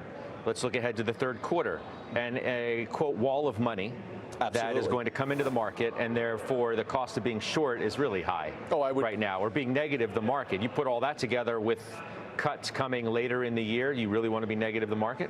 I absolutely agree with that, and it's one of the reasons why I've kind of personally been rotating my position around. I've been adding into the areas where I think if, in fact, growth is slowing, investors and speculators will find the premium, and that's in quality. It begins with the Super 6. You know, I bought the XLG. We talked about that yesterday. I think there's areas of healthcare that you want to begin to build positions in, whether it's biotech or Merck or Amgen. These are names that I've bought recently. So I think the market wants safety over the coming month, but that doesn't mean just because it wants safety that it's going to correct. You're coming into what Goldman points out. You've got the two strongest days in the early days of July historically for the market. I don't think you want to push against that. Maybe the broadening of the market hinges on what happens tomorrow morning. The point. Again, let's bring in Max Kettner of HSBC Global Research and Marcy McGregor of Maryland Bank of America Private Banks. Good to have you both with us. Marcy, how about that note? I mean, is that what's at stake tomorrow? Maybe more than anything, the reemergence of a broadening market? Yeah, I think the broadening of the market is going to be really important. If you look at the median forward PE of the top 5 market cap, it's like 31.5 times relative to the rest of the market that's around 18 times. So I think we are in the first year of a multi-year investment cycle around generative AI. So I'm not overly worried about these big tech names, but I think the market broadening, especially on the earnings front, is a really big part of the story of how this bull market continues. Now, tomorrow's non-farm payrolls, I think, are going to tell us we have a healthy labor market that is still normalizing, and I think we saw the hints of that in today's jobs data. Max, size the market up for me. What's hanging in the balance tomorrow? You can look at that. Plus, I mean, NVIDIA has been the story almost all week. I'm trying to figure out what carries more weight for where we go from here. Not how we got here, but where we go now. Data that's supportive of buying stocks, or just NVIDIA's momentum's enough to keep the S&P and the NASDAQ hitting records? Yeah, I think it's a bit of both. I think when we look at the NFPs tomorrow, you know, any number around 150 to 200, I don't think makes an awful lot of difference, right? So if we get 150 or a 200, both of that, which is going to look pretty Goldilocks. Probably a bit more important tomorrow what's going to happen on the wages side of things. So if wages really do accelerate again, particularly on a month-on-month basis, that would be a bit of unwelcome news, particularly on the bond side of things, particularly after that rally from the last couple of days in rates. But overall, I think, you know, it's a pretty strong likelihood that we're going to get some sort of Goldilocks number tomorrow.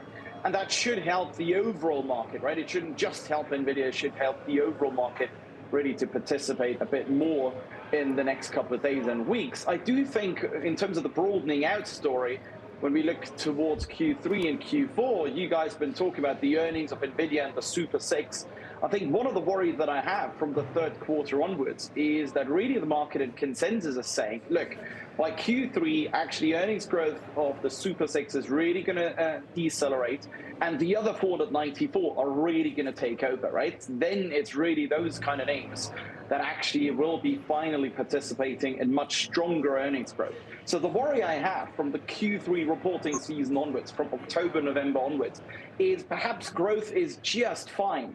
But given that expectations are then for absolutely flipping fantastic growth, you know, it is probably going to be a little bit too strong. And that means, you know, there's a little bit of disappointment ahead, but it's too early to position for that. What about, speaking of positioning then, Marcy, Wells Fargo today says industrials, materials, energy, healthcare, they have good long-term growth potential. Their valuations are obviously cheaper than what tech would be. What do you think about that call? Yeah, we have a big overweight right now in U.S. equities over the rest of the world, and I agree with some of that. I like energy for their free cash flow. I like healthcare for the innovation that's happening over the next 5 years. So it's going to be about large biopharma and devices, I think, and sentiment is really tepid on the space right now, which, you know, perks up my interest. I like industrials, especially defense. We're in a world of red-hot geopolitics. I think international defense budgets are going to continue to rise. But I also think spending on infrastructure is a theme for the path ahead. And then finally, the consumer. You know, talking about the labor market, the consumer is going to go the way of the labor market. Our internal data is showing the consumer is quite resilient. maybe moderating a bit, maybe making choices. But if you look at air travel, Memorial Day weekend set records, broke records, and we think summer travel is going to continue that trend. So the consumer's still out there spending. So I like discretionary as well when I think about U.S. equities. Joe, B of A today says they have high conviction in large cap value, cyclicals, and dividends. What are we talking about there? Like banks? Yeah, you're talking about energy, so industrials. Yes, they are. But look, that's the 494, and the complexity for the 494 is this: the 494 needs the rate cut, Scott, and they're going to get the rate cut. In my opinion, the Federal Reserve is going to deliver the rate cut this year because the rate cut. I mean, there's a lot of these sectors are up pretty decently year to date. We haven't gotten any rate cuts yet. But there has been earlier in the year a very strong belief that the rate cuts were coming. So I think that's been a degree of a catalyst. More recently, we've called that into question. The 494 needs the rate cut. I think the Fed delivers it. I think the Fed knows they're too restrictive. And if they didn't know they were too restrictive, they wouldn't begin to pare back the pace of quantitative tightening. Let's not forget they did that. But here's the problem with the 494. If, in fact, the Federal Reserve is delivering the rate cut because the economy is cooling too much, that kind of pulls the rug out of the premise that the 494 and the broadening effect can ultimately happen, because in that environment, the definition of what speculators are going to do is they're going to go right to where that safety is, and that's unfortunately. So even the large cap stocks like that need the Goldman Sachs needs a rate cut. Stock's been trading at like a record high. The large cap dividend stocks. The large cap dividend stocks do. I think the universe of large cap stocks, the value large cap stocks that'll perform well, is small. What about speaking of small? What about Marcy, small caps? Because UBS is talking about those today. They see particular opportunity there. Speaking of needing rate cuts, that has been the view. Don't buy small cap stocks. You can't trust it until you get rate cuts. I would lean up in quality in small caps until we get that first rate cut, and then I think you're going to see broader participation in that small cap story. We all know the valuation story is in place for small versus large, as well as value versus growth. But I think there's 4 ingredients that let this bull market continue, and I don't think it's necessarily the Fed rate cut. I think it's liquidity, like you mentioned earlier, Scott. I think it's a solid earnings story, and we're seeing positive revisions right now. I think it's going to be bond yields that stay pretty range bound between now and the end of the year. And then I'll bring it back to artificial intelligence. It's the innovation story that doesn't just impact tech, but it's going to impact every corner of the economy. And I think those 4 catalysts ultimately keep this bull market going, even though I think we all know in an election year it's very likely we get some volatility this summer. I would use weakness as a buying opportunity. Max, last word to react to that. Finish us off here. Yeah, I would slightly disagree. I think small caps, to me, in the US, the problem is that we started 4 or 5 months ago with very, very subdued growth expectations in the US. Recall that for Q1 and Q2, consensus said basically 0% growth for Q1 and Q2. We're much, much more bullish now, right? Consensus is much, much more bullish. So the problem is, I think, from here on, the upside for growth for the US is really very limited, whereas, we could be seeing a bit more on the downside surprises side in the next coming months. And the problem with US small caps, of course, is that almost 40% of the companies don't make profit, or you've got around 40% of the debt that is on a floating rate. So in the sense that basically, if growth is too strong and yields rally again, yields go up again, you're probably going to suffer through the rate channel. If growth actually starts to be much more lackluster, then again, you're going to suffer through that really weak profitability angle. To me, on the small caps, I'd much rather be looking at European small caps, because that is where people have become much more bearish over the last couple of months and really the last couple of quarters, almost expecting nothing. And you're only now starting to see upgrades to consensus earnings and consensus top-down forecasts. So to me, it's the European growth story that actually in the next couple of months has some upside surprise potential. I mean, you didn't even mention the rate cut from the ECB as a potential additional piece of stimulus that's going to help stocks like small caps over in Europe. I appreciate the time. We'll leave it there. Max and Marcy, thanks so much. Joe's going to stay with me because I want him to react to our next story. The FTC and the Justice Department set to open antitrust investigations into the likes of Microsoft, OpenAI, and NVIDIA. Eamon Javers here with those details. What can you tell us, Eamon? Hey there, Scott. Well, multiple sources familiar confirmed to CNBC that the Department of Justice and the Federal Trade Commission are in the final stages of a deal now to divide up antitrust inquiries into NVIDIA, Microsoft, and OpenAI, several of the most dominant players in this rapidly emerging AI space. The deal was first reported by the New York Times this morning, largely covers investigations into the behavior of the company, as I'm told, not necessarily focused on the mergers and acquisitions by those companies. So two types of investigations there. I'm told that the Department of Justice will look at Taiwanese chip maker TSMC in any upcoming investigation, according to a source familiar with the matter.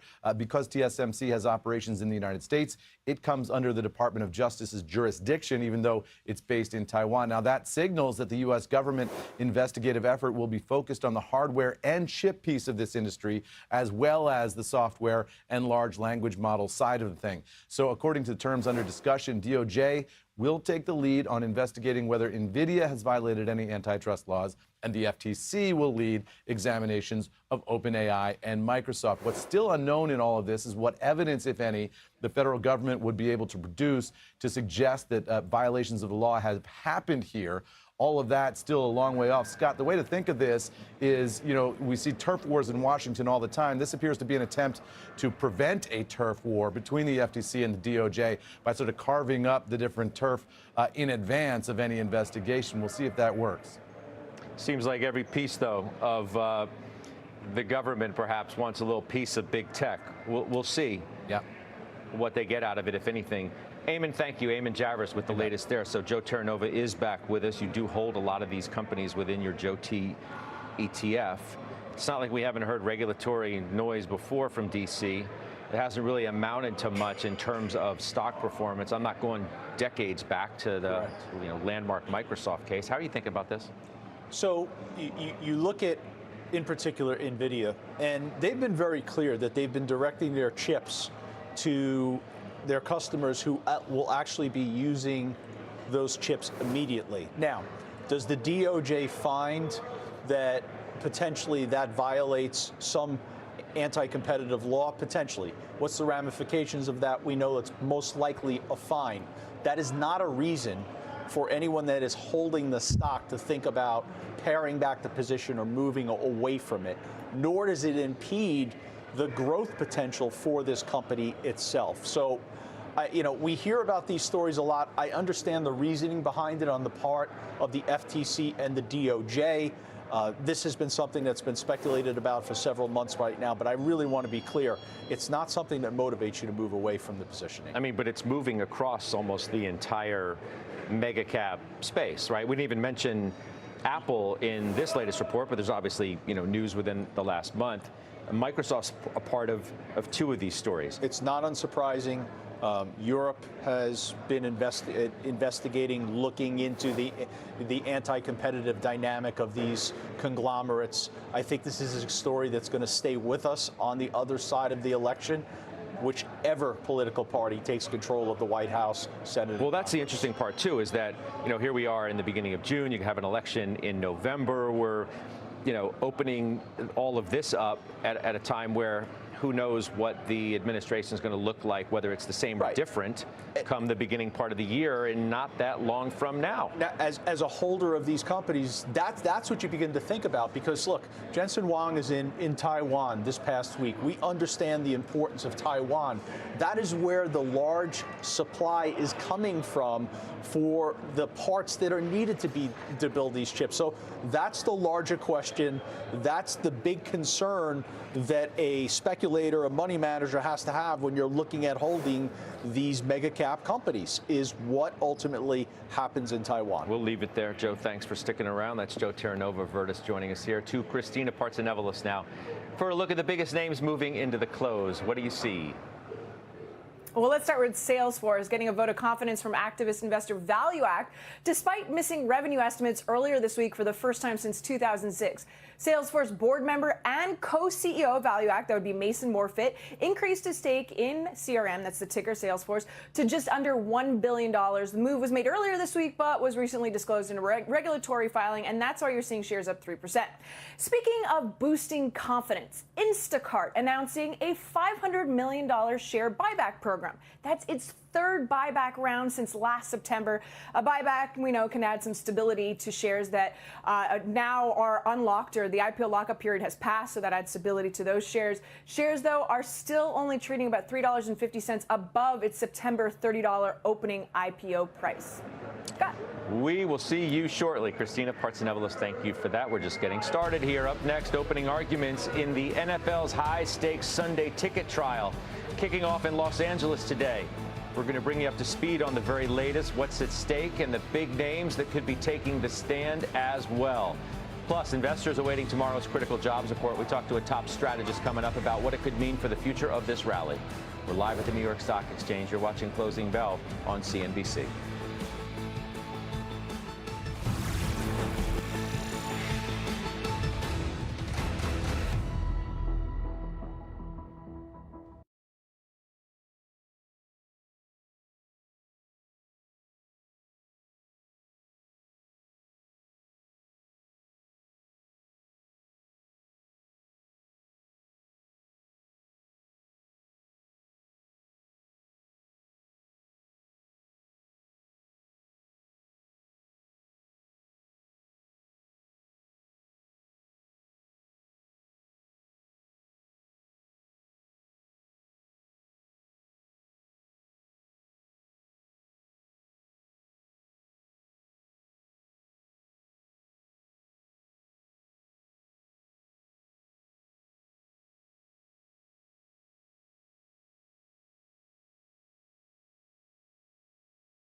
Yeah, that's what I say, man. I mean, 32 cents or $32. We went long $32. I mean, you know, if there was anybody here, they would already have this information 2-3 days ago. We've been saying it since back here. I said you got to get back above $32. I said it Monday and Thursday last week. Today, Thursday, Wednesday, Tuesday, Monday. So yeah, it was Monday. So Monday and Sunday or Friday, we said we got to get back up there because of this level. Yeah. We sat here and went long this thing right down here. Right here. Dude, what is going on with... This should be 3 minutes, not 5. Yeah, this break. And make it count.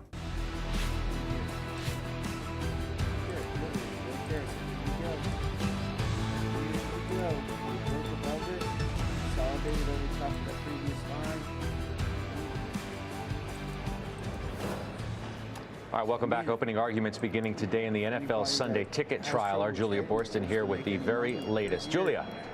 Well, Scott, this class action lawsuit filed back in 2015 claims that the NFL broke antitrust laws. Plaintiffs argue that the NFL and its 32...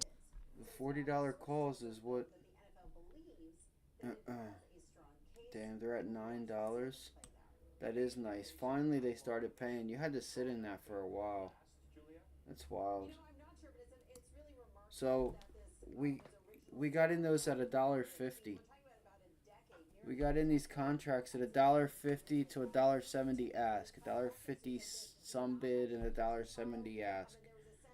You could have got it at like $1.20 to $1.40, and then once we broke above, they flipped. You might have been able to get $1.60. We were seeing $1.60 when we were in those calls. So it's all good. And just think about how much the whole media landscape has been transformed since 2015 when this is first filed. Not only But that's insane, though. Do you see what I'm saying, though? It's like you had to get, like, does anybody see the point in that? Like, what's literally going on here and why it's not worth it? We paid $10, or pretty much $1 a share, 10 cents a share. You paid $1.50 for a stock that is $30 for a $10 move. They shouldn't be no more than a nickel to 25 cents. You had to get this thing to go not just to 40, but to 50. To 50. In order for you to make any money, you had to go double. And that was the point that I said. These $40 calls are way out of the money, and when the stock pulls back, it's gonna hurt you a little bit. But you're paying so much for them. It went from 32 to 46, and they were only up 200%. It was at like $37, $38. That's why I'm like, it's not even worth playing this. It's not. But we did anyway, because it was all we had. Now it's paying, but it's not paying because the fucking stock is up 50%. The stock is up 50%. If you had a stock up 20%, 10%, you would be up 1,000%. Do you get what I'm saying? So I feel like a lot of people don't really understand that. Yeah, you could have made money, but you didn't make much money for what the stock did. You got ripped off.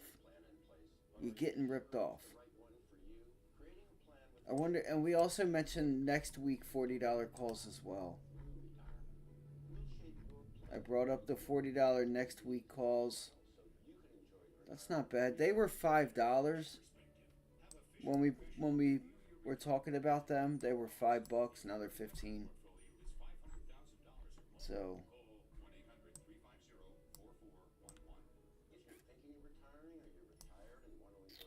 I don't know, man. I just get upset because I feel like there's people out here that are struggling, and if they were here, or like, you know, people that are in the markets, whether they're making or losing money, but people that are just struggling to get shit that they want out of life, if they were here, I got a whole book. Every trade worked out this week. Every single trade worked out this week. And I have been, you know, we said it Monday, Tuesday. We got in it today. Listen, 32. You get above this 32 level, it's on. It's on. And that's what happened. It's just, you know, I don't know. I just feel bad for people like this being up 50%. You should be up like 3 to 4,000%, but because it's GME, you know, they're just, the thing is they're not going to pay you, and you're going to pay too much. So you just have to accept it. Sorry that the mic was in front of the mouse.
S&P and NASDAQ both trying for record closing highs yet again today. Investors bracing for tomorrow's critical jobs report and what it might mean for the fate of this rally. Joining us now, Ed Clissold. He is Chief U.S. Strategist at Ned Davis Research. So good to see you. My plan with that was $40, and I was out at $40. So anything after $40, you have to watch for the gap fill at 50. It's at like 48, 49, and it's like 50 bucks. If anybody wants a game plan for GME, this is literally the only trade that GME has given you guys to the long side. These here, they pinned it and sold it off, and I told you that's what was going to happen. But it's not about like, you know, oh, I told you. No, but so back here, right back here, we said watch this 46 resistance level. You're there. Here you go. I'm telling you guys right now. You break and close above 48.50, this motherfucker is on again. I'm telling you right now. I'm telling you right now.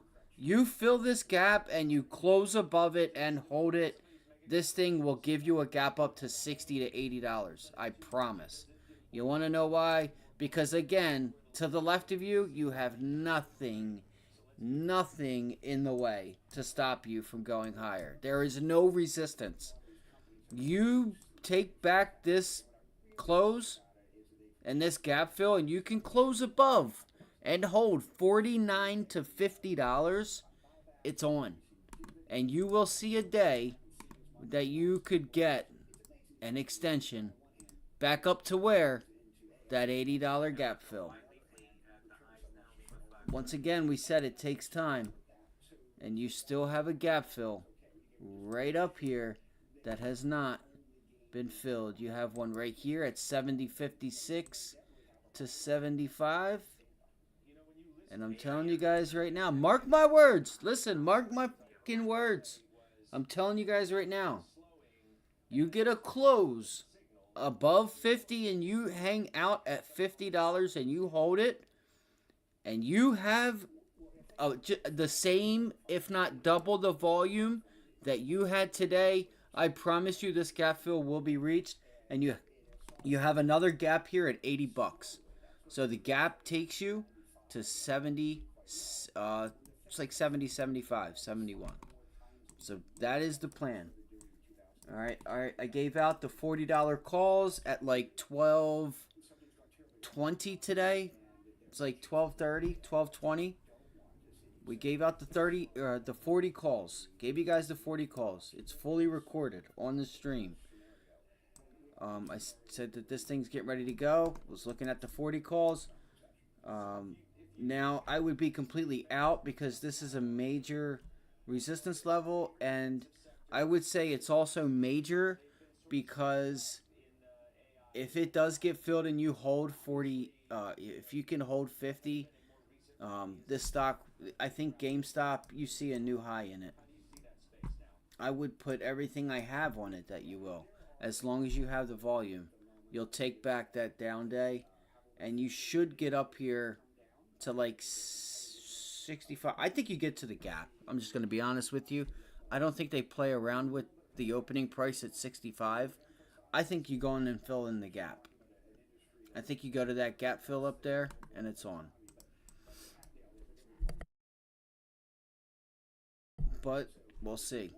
We'll see what happens. So you're holding. I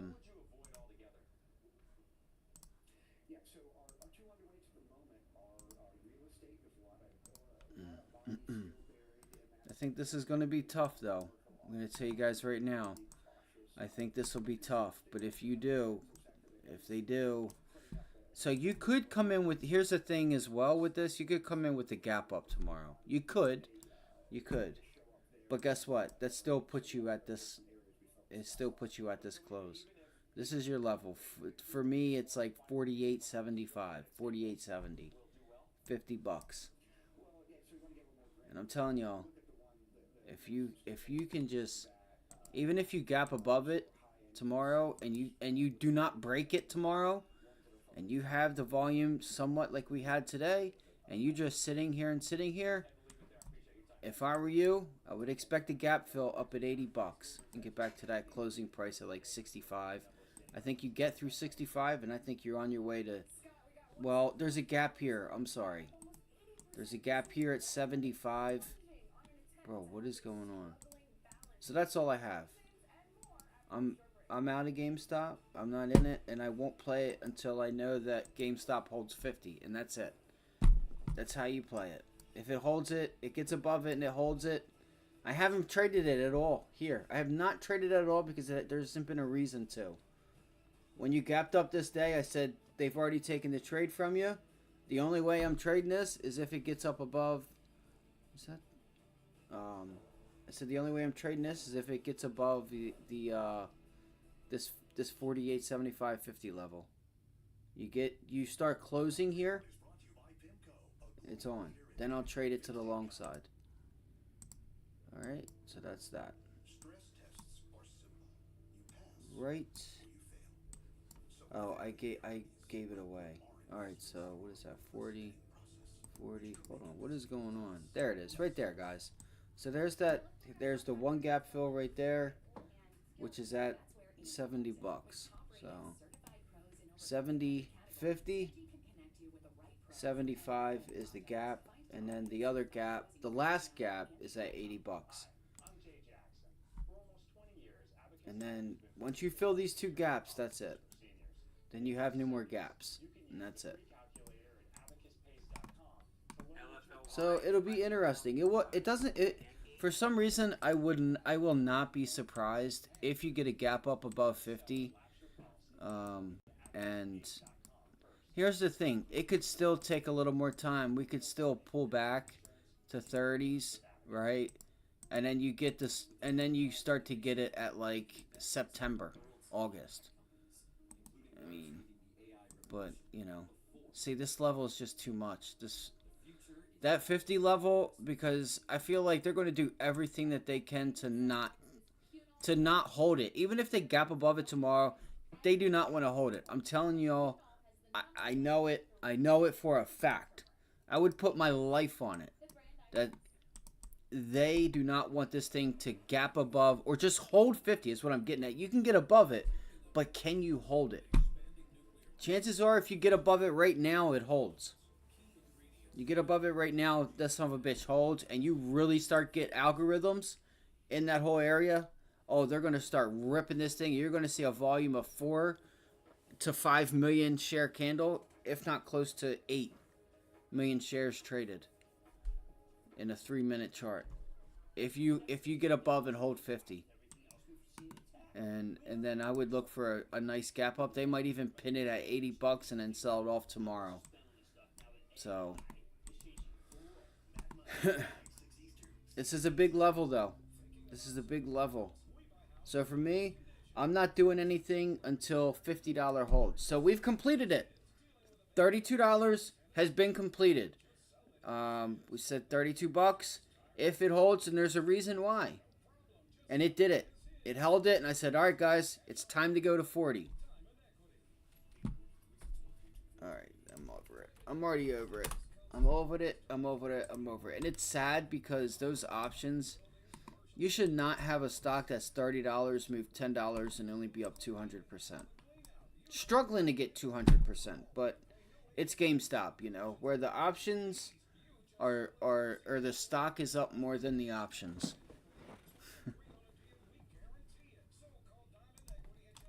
God damn it, I for some reason want another trade. I just want another trade for some reason.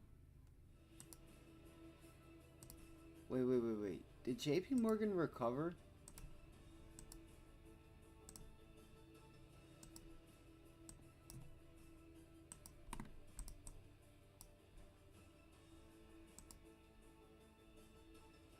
Hold on a second. It did. It did. I had a feeling. Where's the Dell at right now? I might...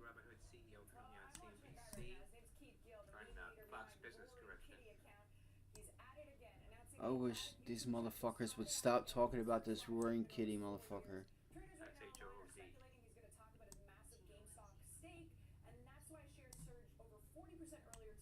No, they didn't.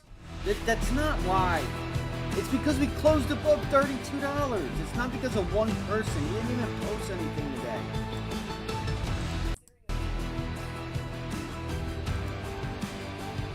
Look, what I tell you, they're doing it.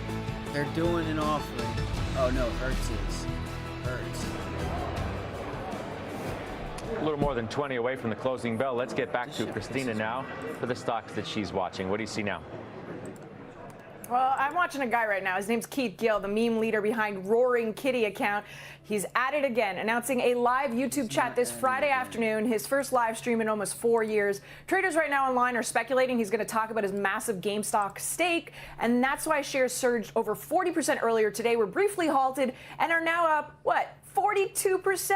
42% because of a YouTube live stream announcement. Hertz shares dropping about 4% right now in the last hour on a report that it's considering the sale of at least $700 million in secured debt and a convertible note offering. This is all in an effort to help out its balance sheet. Recall that just in April, its new CEO promised to get the company back on track after a failed bet on electric vehicles. Smucker shares heading for their best day in almost 2 years on better than expected Q4 profit, driven by what else? Higher prices. Like, I don't know if you noticed, Jif peanut butter has definitely gone up, cost cutting, and lastly, its acquisition of Hostess brands. The company said also Uncrustable frozen sandwiches are a hit. I've heard they're popular at festivals, marathons, and in some adult lunches at our work. You've heard, okay. We'll take your word for it. Christina, thank you. Christina Partsenevelos.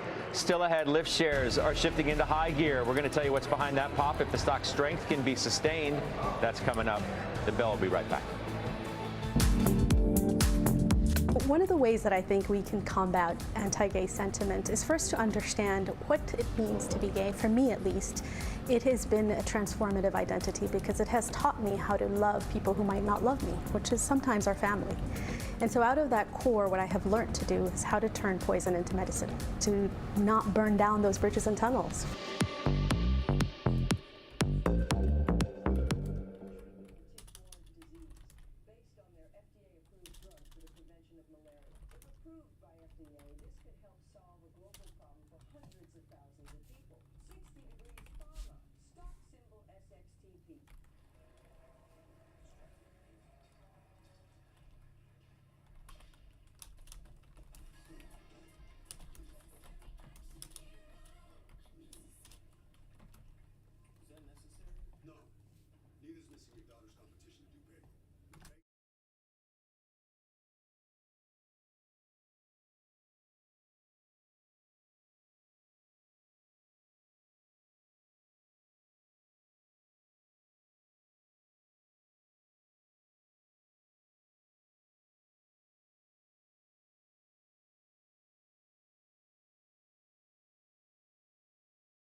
Tesla shareholders set to vote on CEO Elon Musk's pay package next week at the shareholder meeting. The company's board chair, Robin Denholm, joined Squawk Box this morning ahead of that vote. The ratification of the pay package is really about fairness.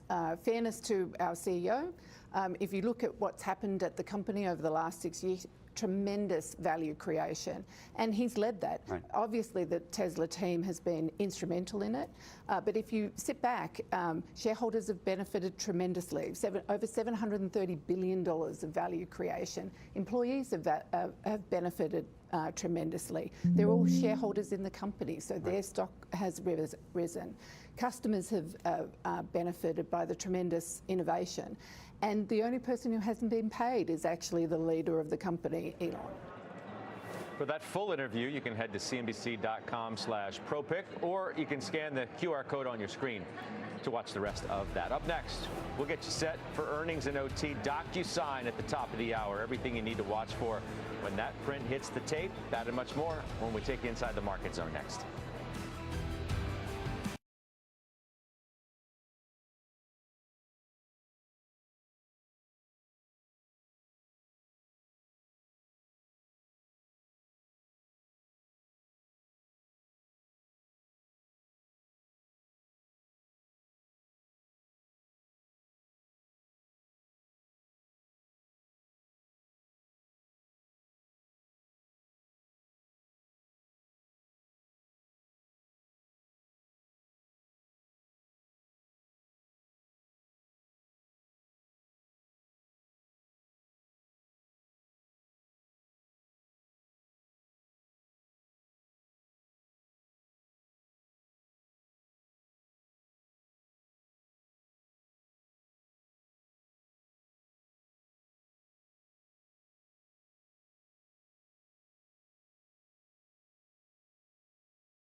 We're now in the closing bell market zone. CNBC senior markets commentator Mike Santoli here to break down the crucial moments of this trading day. Julia Borston's back. to share what's behind Lyft's pop today, and Kate Rogers looking ahead to DocuSign earnings out in overtime. Assess, Michael, this day that we've seen ahead of a big one tomorrow morning. Yep, idling kind of in neutral here, which is not the worst thing. It's a really interesting breakdown because you still see new lows for the last couple of weeks being made in Treasury yields. Not a lot of traction in those parts of the markets that I've been emphasizing that have come to be beneficiaries of that sort of thing. But it also is an outright panic. I think it's a lot of trimming around the edges. NVIDIA continues, even as it's just down a couple of percent, to consume a lot of the energy of this market. It's right now on pace to trade $75 billion worth of its own stock today. Wow. That's like 12 times Apple today. It's 20 times Microsoft. What are we doing here? I mean, it's just obviously it's a lot of the echo effect of all of the public excitement and mechanized trading and call options. But it just shows you that for now, that fixation is mostly acting as a support. It's also running in parallel to the whole macro story and the way the market's digesting the macro. Isn't it somewhat dangerous, though, that all of that activity is around that one name, as we sort of suggested at the top? I mean, dangerous kind of a loaded word, but you know what I'm alluding to. I think it's a potential source of instability at the index level. When you just have these huge stampedes, at some point they crescendo and they pull back. Now the thing is, it's acting in a way so much in contrast to the rest of the market that index level volatility is so low. So people are feeling very confident betting on continued low volatility, so selling a bunch of index options. I don't think that's necessarily a trap right here, but it is